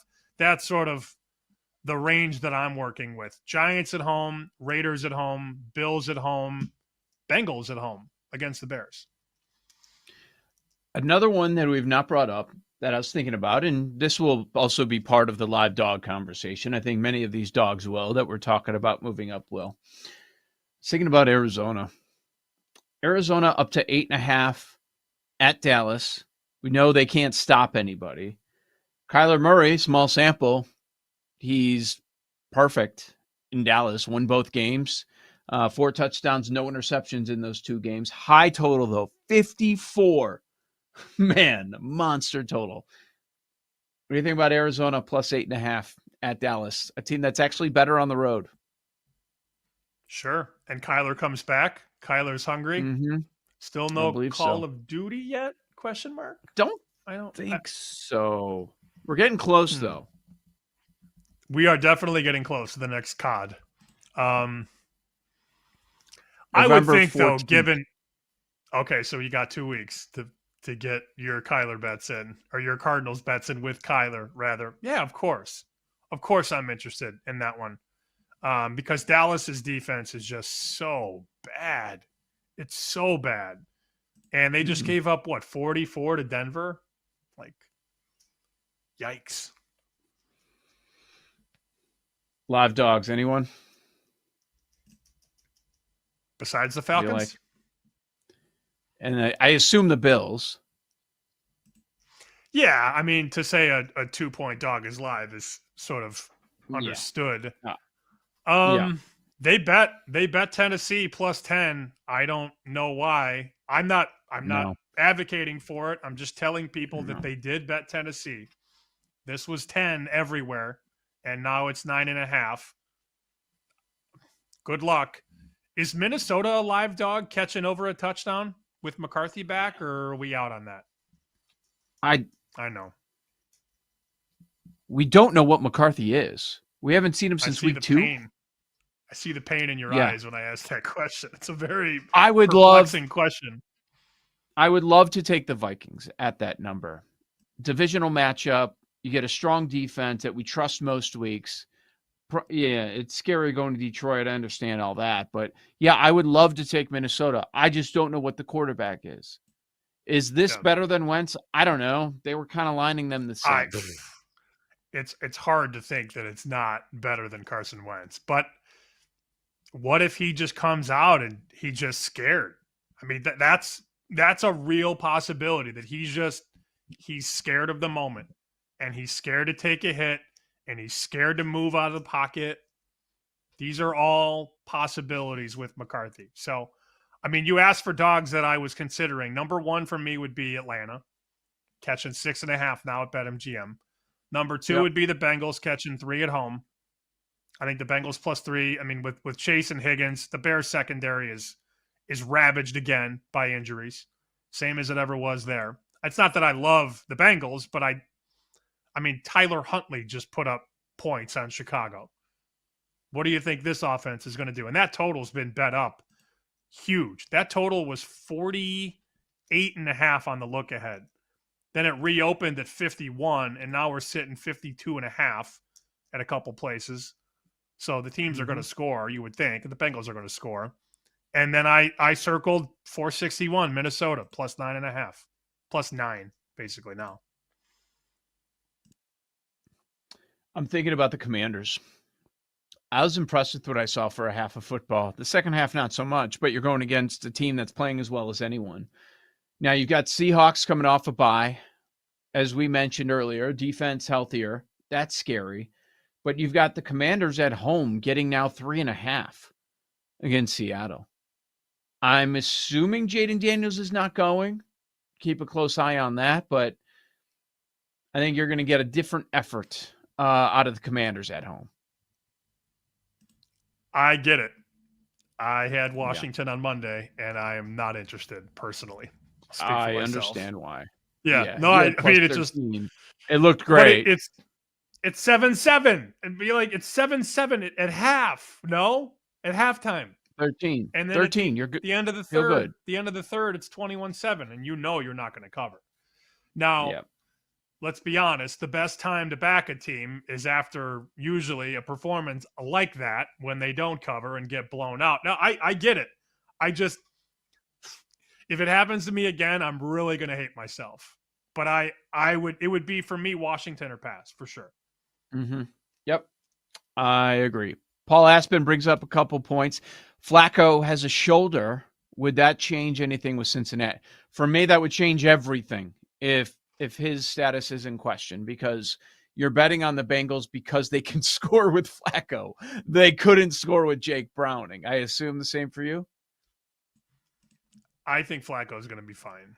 But I will certainly monitor that. I saw that this morning, and I just I mean, I saw the move too. I saw it move to 3. You're like, all right, they're still betting the Bears. They reopened at 1.5, and now we're at 3. Where does it go if he's out? How high does it go? 4, 4.5? I think the 3 is sort of a halfway number on Flacco. For sure. Colts Steelers is 3. I mean, I hate betting against really good offenses, but this is going to be a bartender play for sure. Colts -3, you know that. Well, Steelers can't stop anybody, and you've got probably the best offense right now. Mm-hmm. Aaron Rodgers, home I understand dog. why. People tried it on Sunday. Did not work. I know. So what you just said about Washington, I'd have a tough time going back and saying, give me the Steelers this week as a dog at the same number. I get it. Yeah. I really think I'll end up on the Raiders. Maybe straight and in a teaser. +3 at home against Jacksonville. Jacksonville, to me, laying points on the road. That's a disaster waiting to happen. I wrote down Raiders as a possible live dog. Same number as the Commanders, between 3 and 3.5. Yeah, that makes sense. What doesn't make sense is Geno Smith is terrible at home. That's very frustrating. But when the Jaguars are everywhere, period. Jaguars not turning the ball over on defense, they don't seem to have much of a chance. Now you can't turn it over against Geno. So that's the thing that gives me pause. Both teams coming off bye. All right, lightning bets are next. You've got Bet Sweats.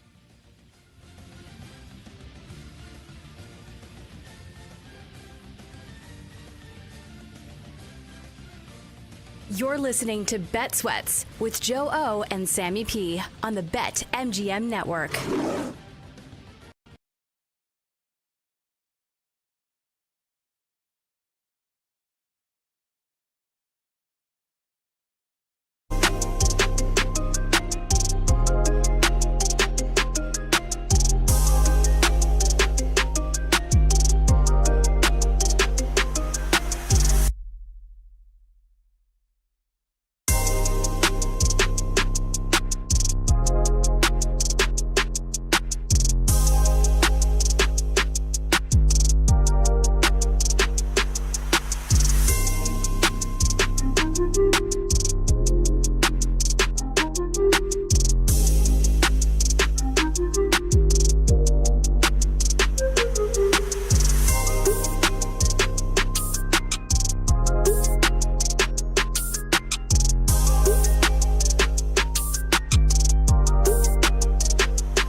Welcome back to Bet Sweats with Joe Ostrowski and Sam Paniotovich on the BetMGM Network.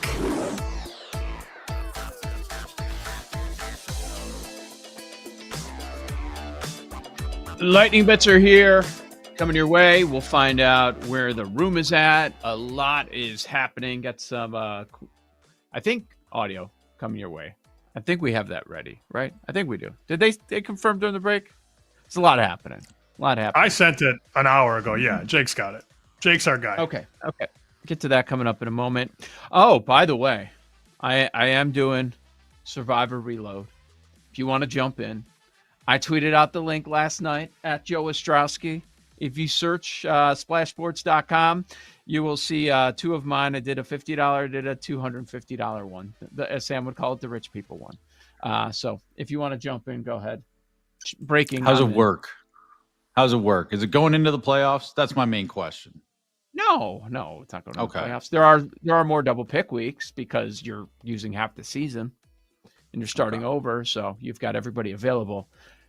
No, that would be terrible. If you have one that goes into the playoffs and then like I've used all the good teams that are in the playoffs, what do I do now? Yeah. I've gotten 3 texts about people wanting me to be a part of their Joe O Rich People League. To which they I had want to respond, you. Oh, I know who that is. I had to respond, I'm not good at this. Be careful. I noticed that C1? Sam was like, oh, I noticed that Sam was like, oh, it's got to be Rams this week. And now I'm like, I don't know. Oh, really? Yeah. That would be shocking. That would be stunning. Like, yeah. Yes. Tune in to Lightning Fest when I give out Rams money line. Yeah.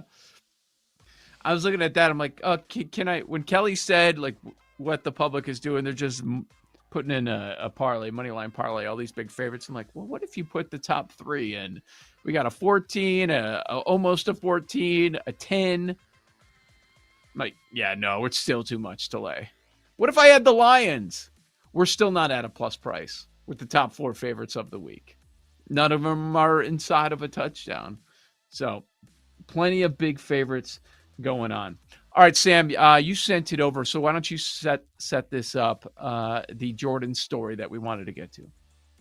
There's really not much I need to say. Jeremy Roenick says most of it, but this is number 27 on 670 The Score a couple years ago about playing golf with Michael Jordan. Back in the 90s when the Bulls were on fire, this was like end of the season for us, end of the season for them. I get a call from Michael, meet me at Sunset Ridge early. We're going to go play 18 holes. We didn't have a game. We actually had a day off. So I meet him at Sunset Ridge. We played around, beat him for a couple thousand, and I'm getting ready to leave. Now, Bulls are playing that night. They play Cleveland that night. So I'm thinking he's leaving. It's 10 o'clock. He's like, no, let's go play again. So he goes and we fill up a bag full of ice and Coors Light, and we walk again. we roll around another 18. I take him for another couple. And yeah, and now we've been drinking all afternoon. Now he's going from Sunset Ridge to the stadium to play a game. And I'm like messing around. I'm like, I'm gonna call my bookie, and all the money that you just lost to me, I'm putting on Cleveland tonight. He goes, I'll bet you that we win by 20 points and I have more than 40. I'm like, done. Son of a gun goes out, scores 52, and they win by 26 or something after 18 holes of golf. And 36 holes of golf. 36 holes of golf and having like maybe 10 Bud Lights. Damn. That's Jeremy Roenick many years ago on 670 The Score, talking about what it's like to hang with Jordan for a day before he goes out there and balls out against the Cleveland Cavaliers. Dude, he said they walked it too, right? Walked 18 twice? Unbelievable. Mm-hmm. How tired are you? When's the last time you walked 18? Never. Yeah, I think I did it like once. I'm like, I'm never doing that again. Yeah, couldn't imagine. But yeah, I know Gertz loved Mac. Danny Mac.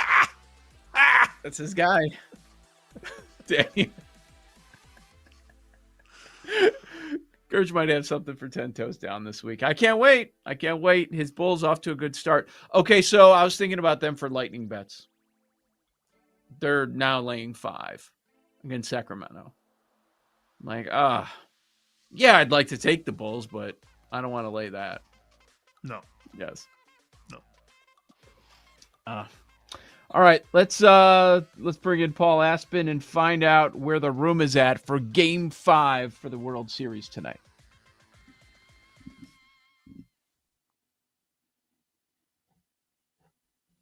Damn.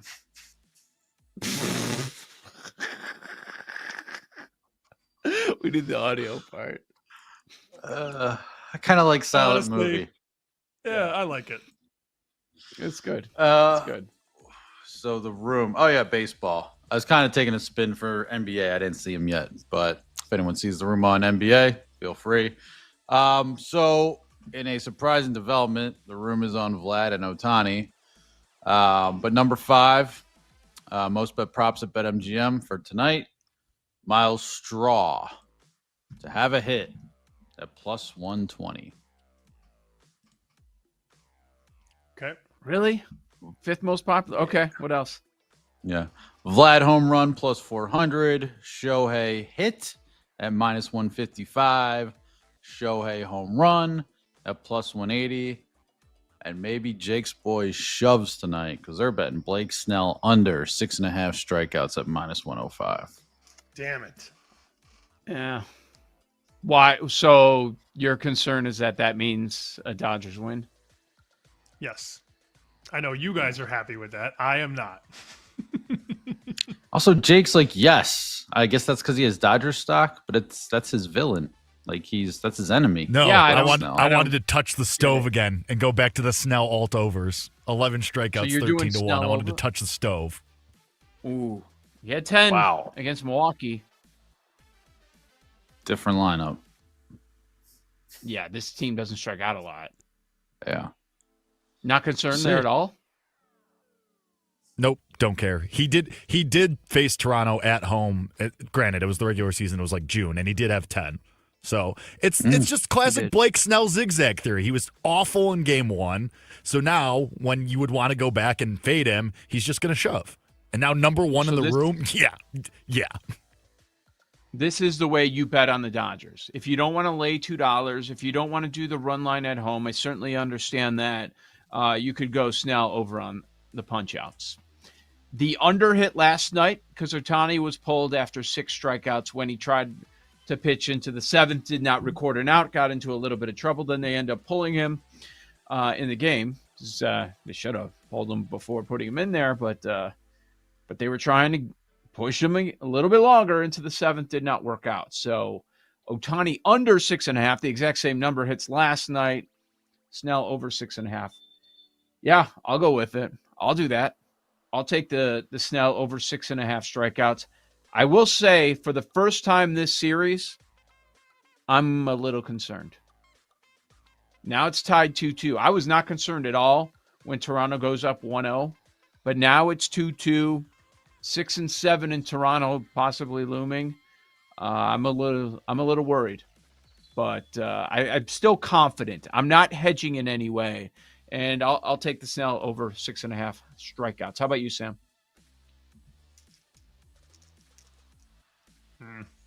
I'm good on baseball. I'm going to take 12.5 with SMU against Miami. Usually when the calendar turns to November, not good for Mario Cristobal, Paul. So I'm going to take those points. 12.5 on the road? Rhett Lashley's got some plans for Miami this weekend. All right. I guess I'll just go with, I'm holding some Dodger stock as well, so I'll go with Snell. Some of the prices, Jake mentioned the, 13 plus, but 8 plus strikeouts is plus 170, 9 plus is plus 320, 10 plus is plus 625.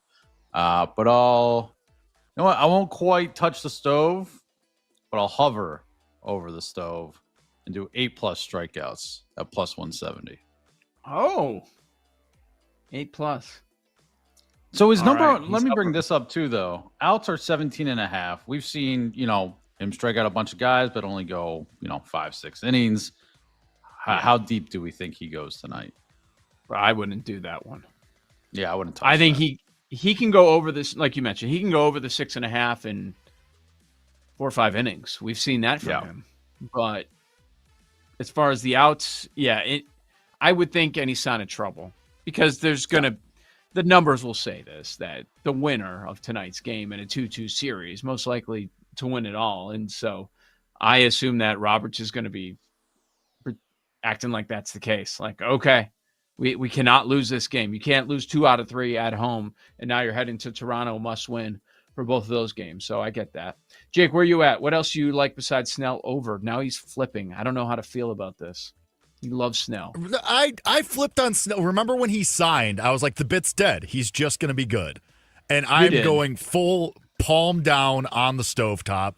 11 strikeouts, 13-1. Give it to me. I am all in on that. And as I do, because we talked about this earlier, if anybody's interested, Ayo Dosunmu, 6th man of the year, Scotty Scheffler Masters, 203-1. Ayo Dosunmu, 6th man of the year, Ohio State Natty, Chiefs Super Bowl, 980-1. Wow. Wow. So Chiefs, Ohio State. I mean, you're gonna be so mad when Ayo doesn't get the 6th man. I know, in late right? summer. But it's gonna be so stupid. But if he does, listen, party. Current state of things, we got to take some risks. We got to try and build a portfolio here.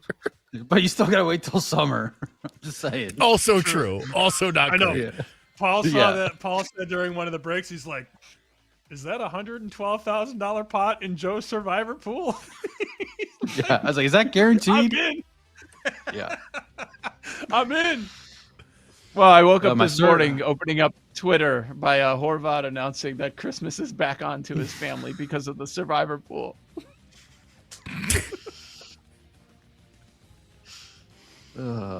So join. It'll be fun, like this show. It'll be fun. 60 more days. All right, we'll be back tomorrow morning, 9 a.m. Eastern. This is Bet Sweats. Thanks for listening to Bet Sweats. If you missed anything on today's show, make sure to listen back on the Odyssey app or wherever you get your podcasts on the BetMGM network. Make it legendary.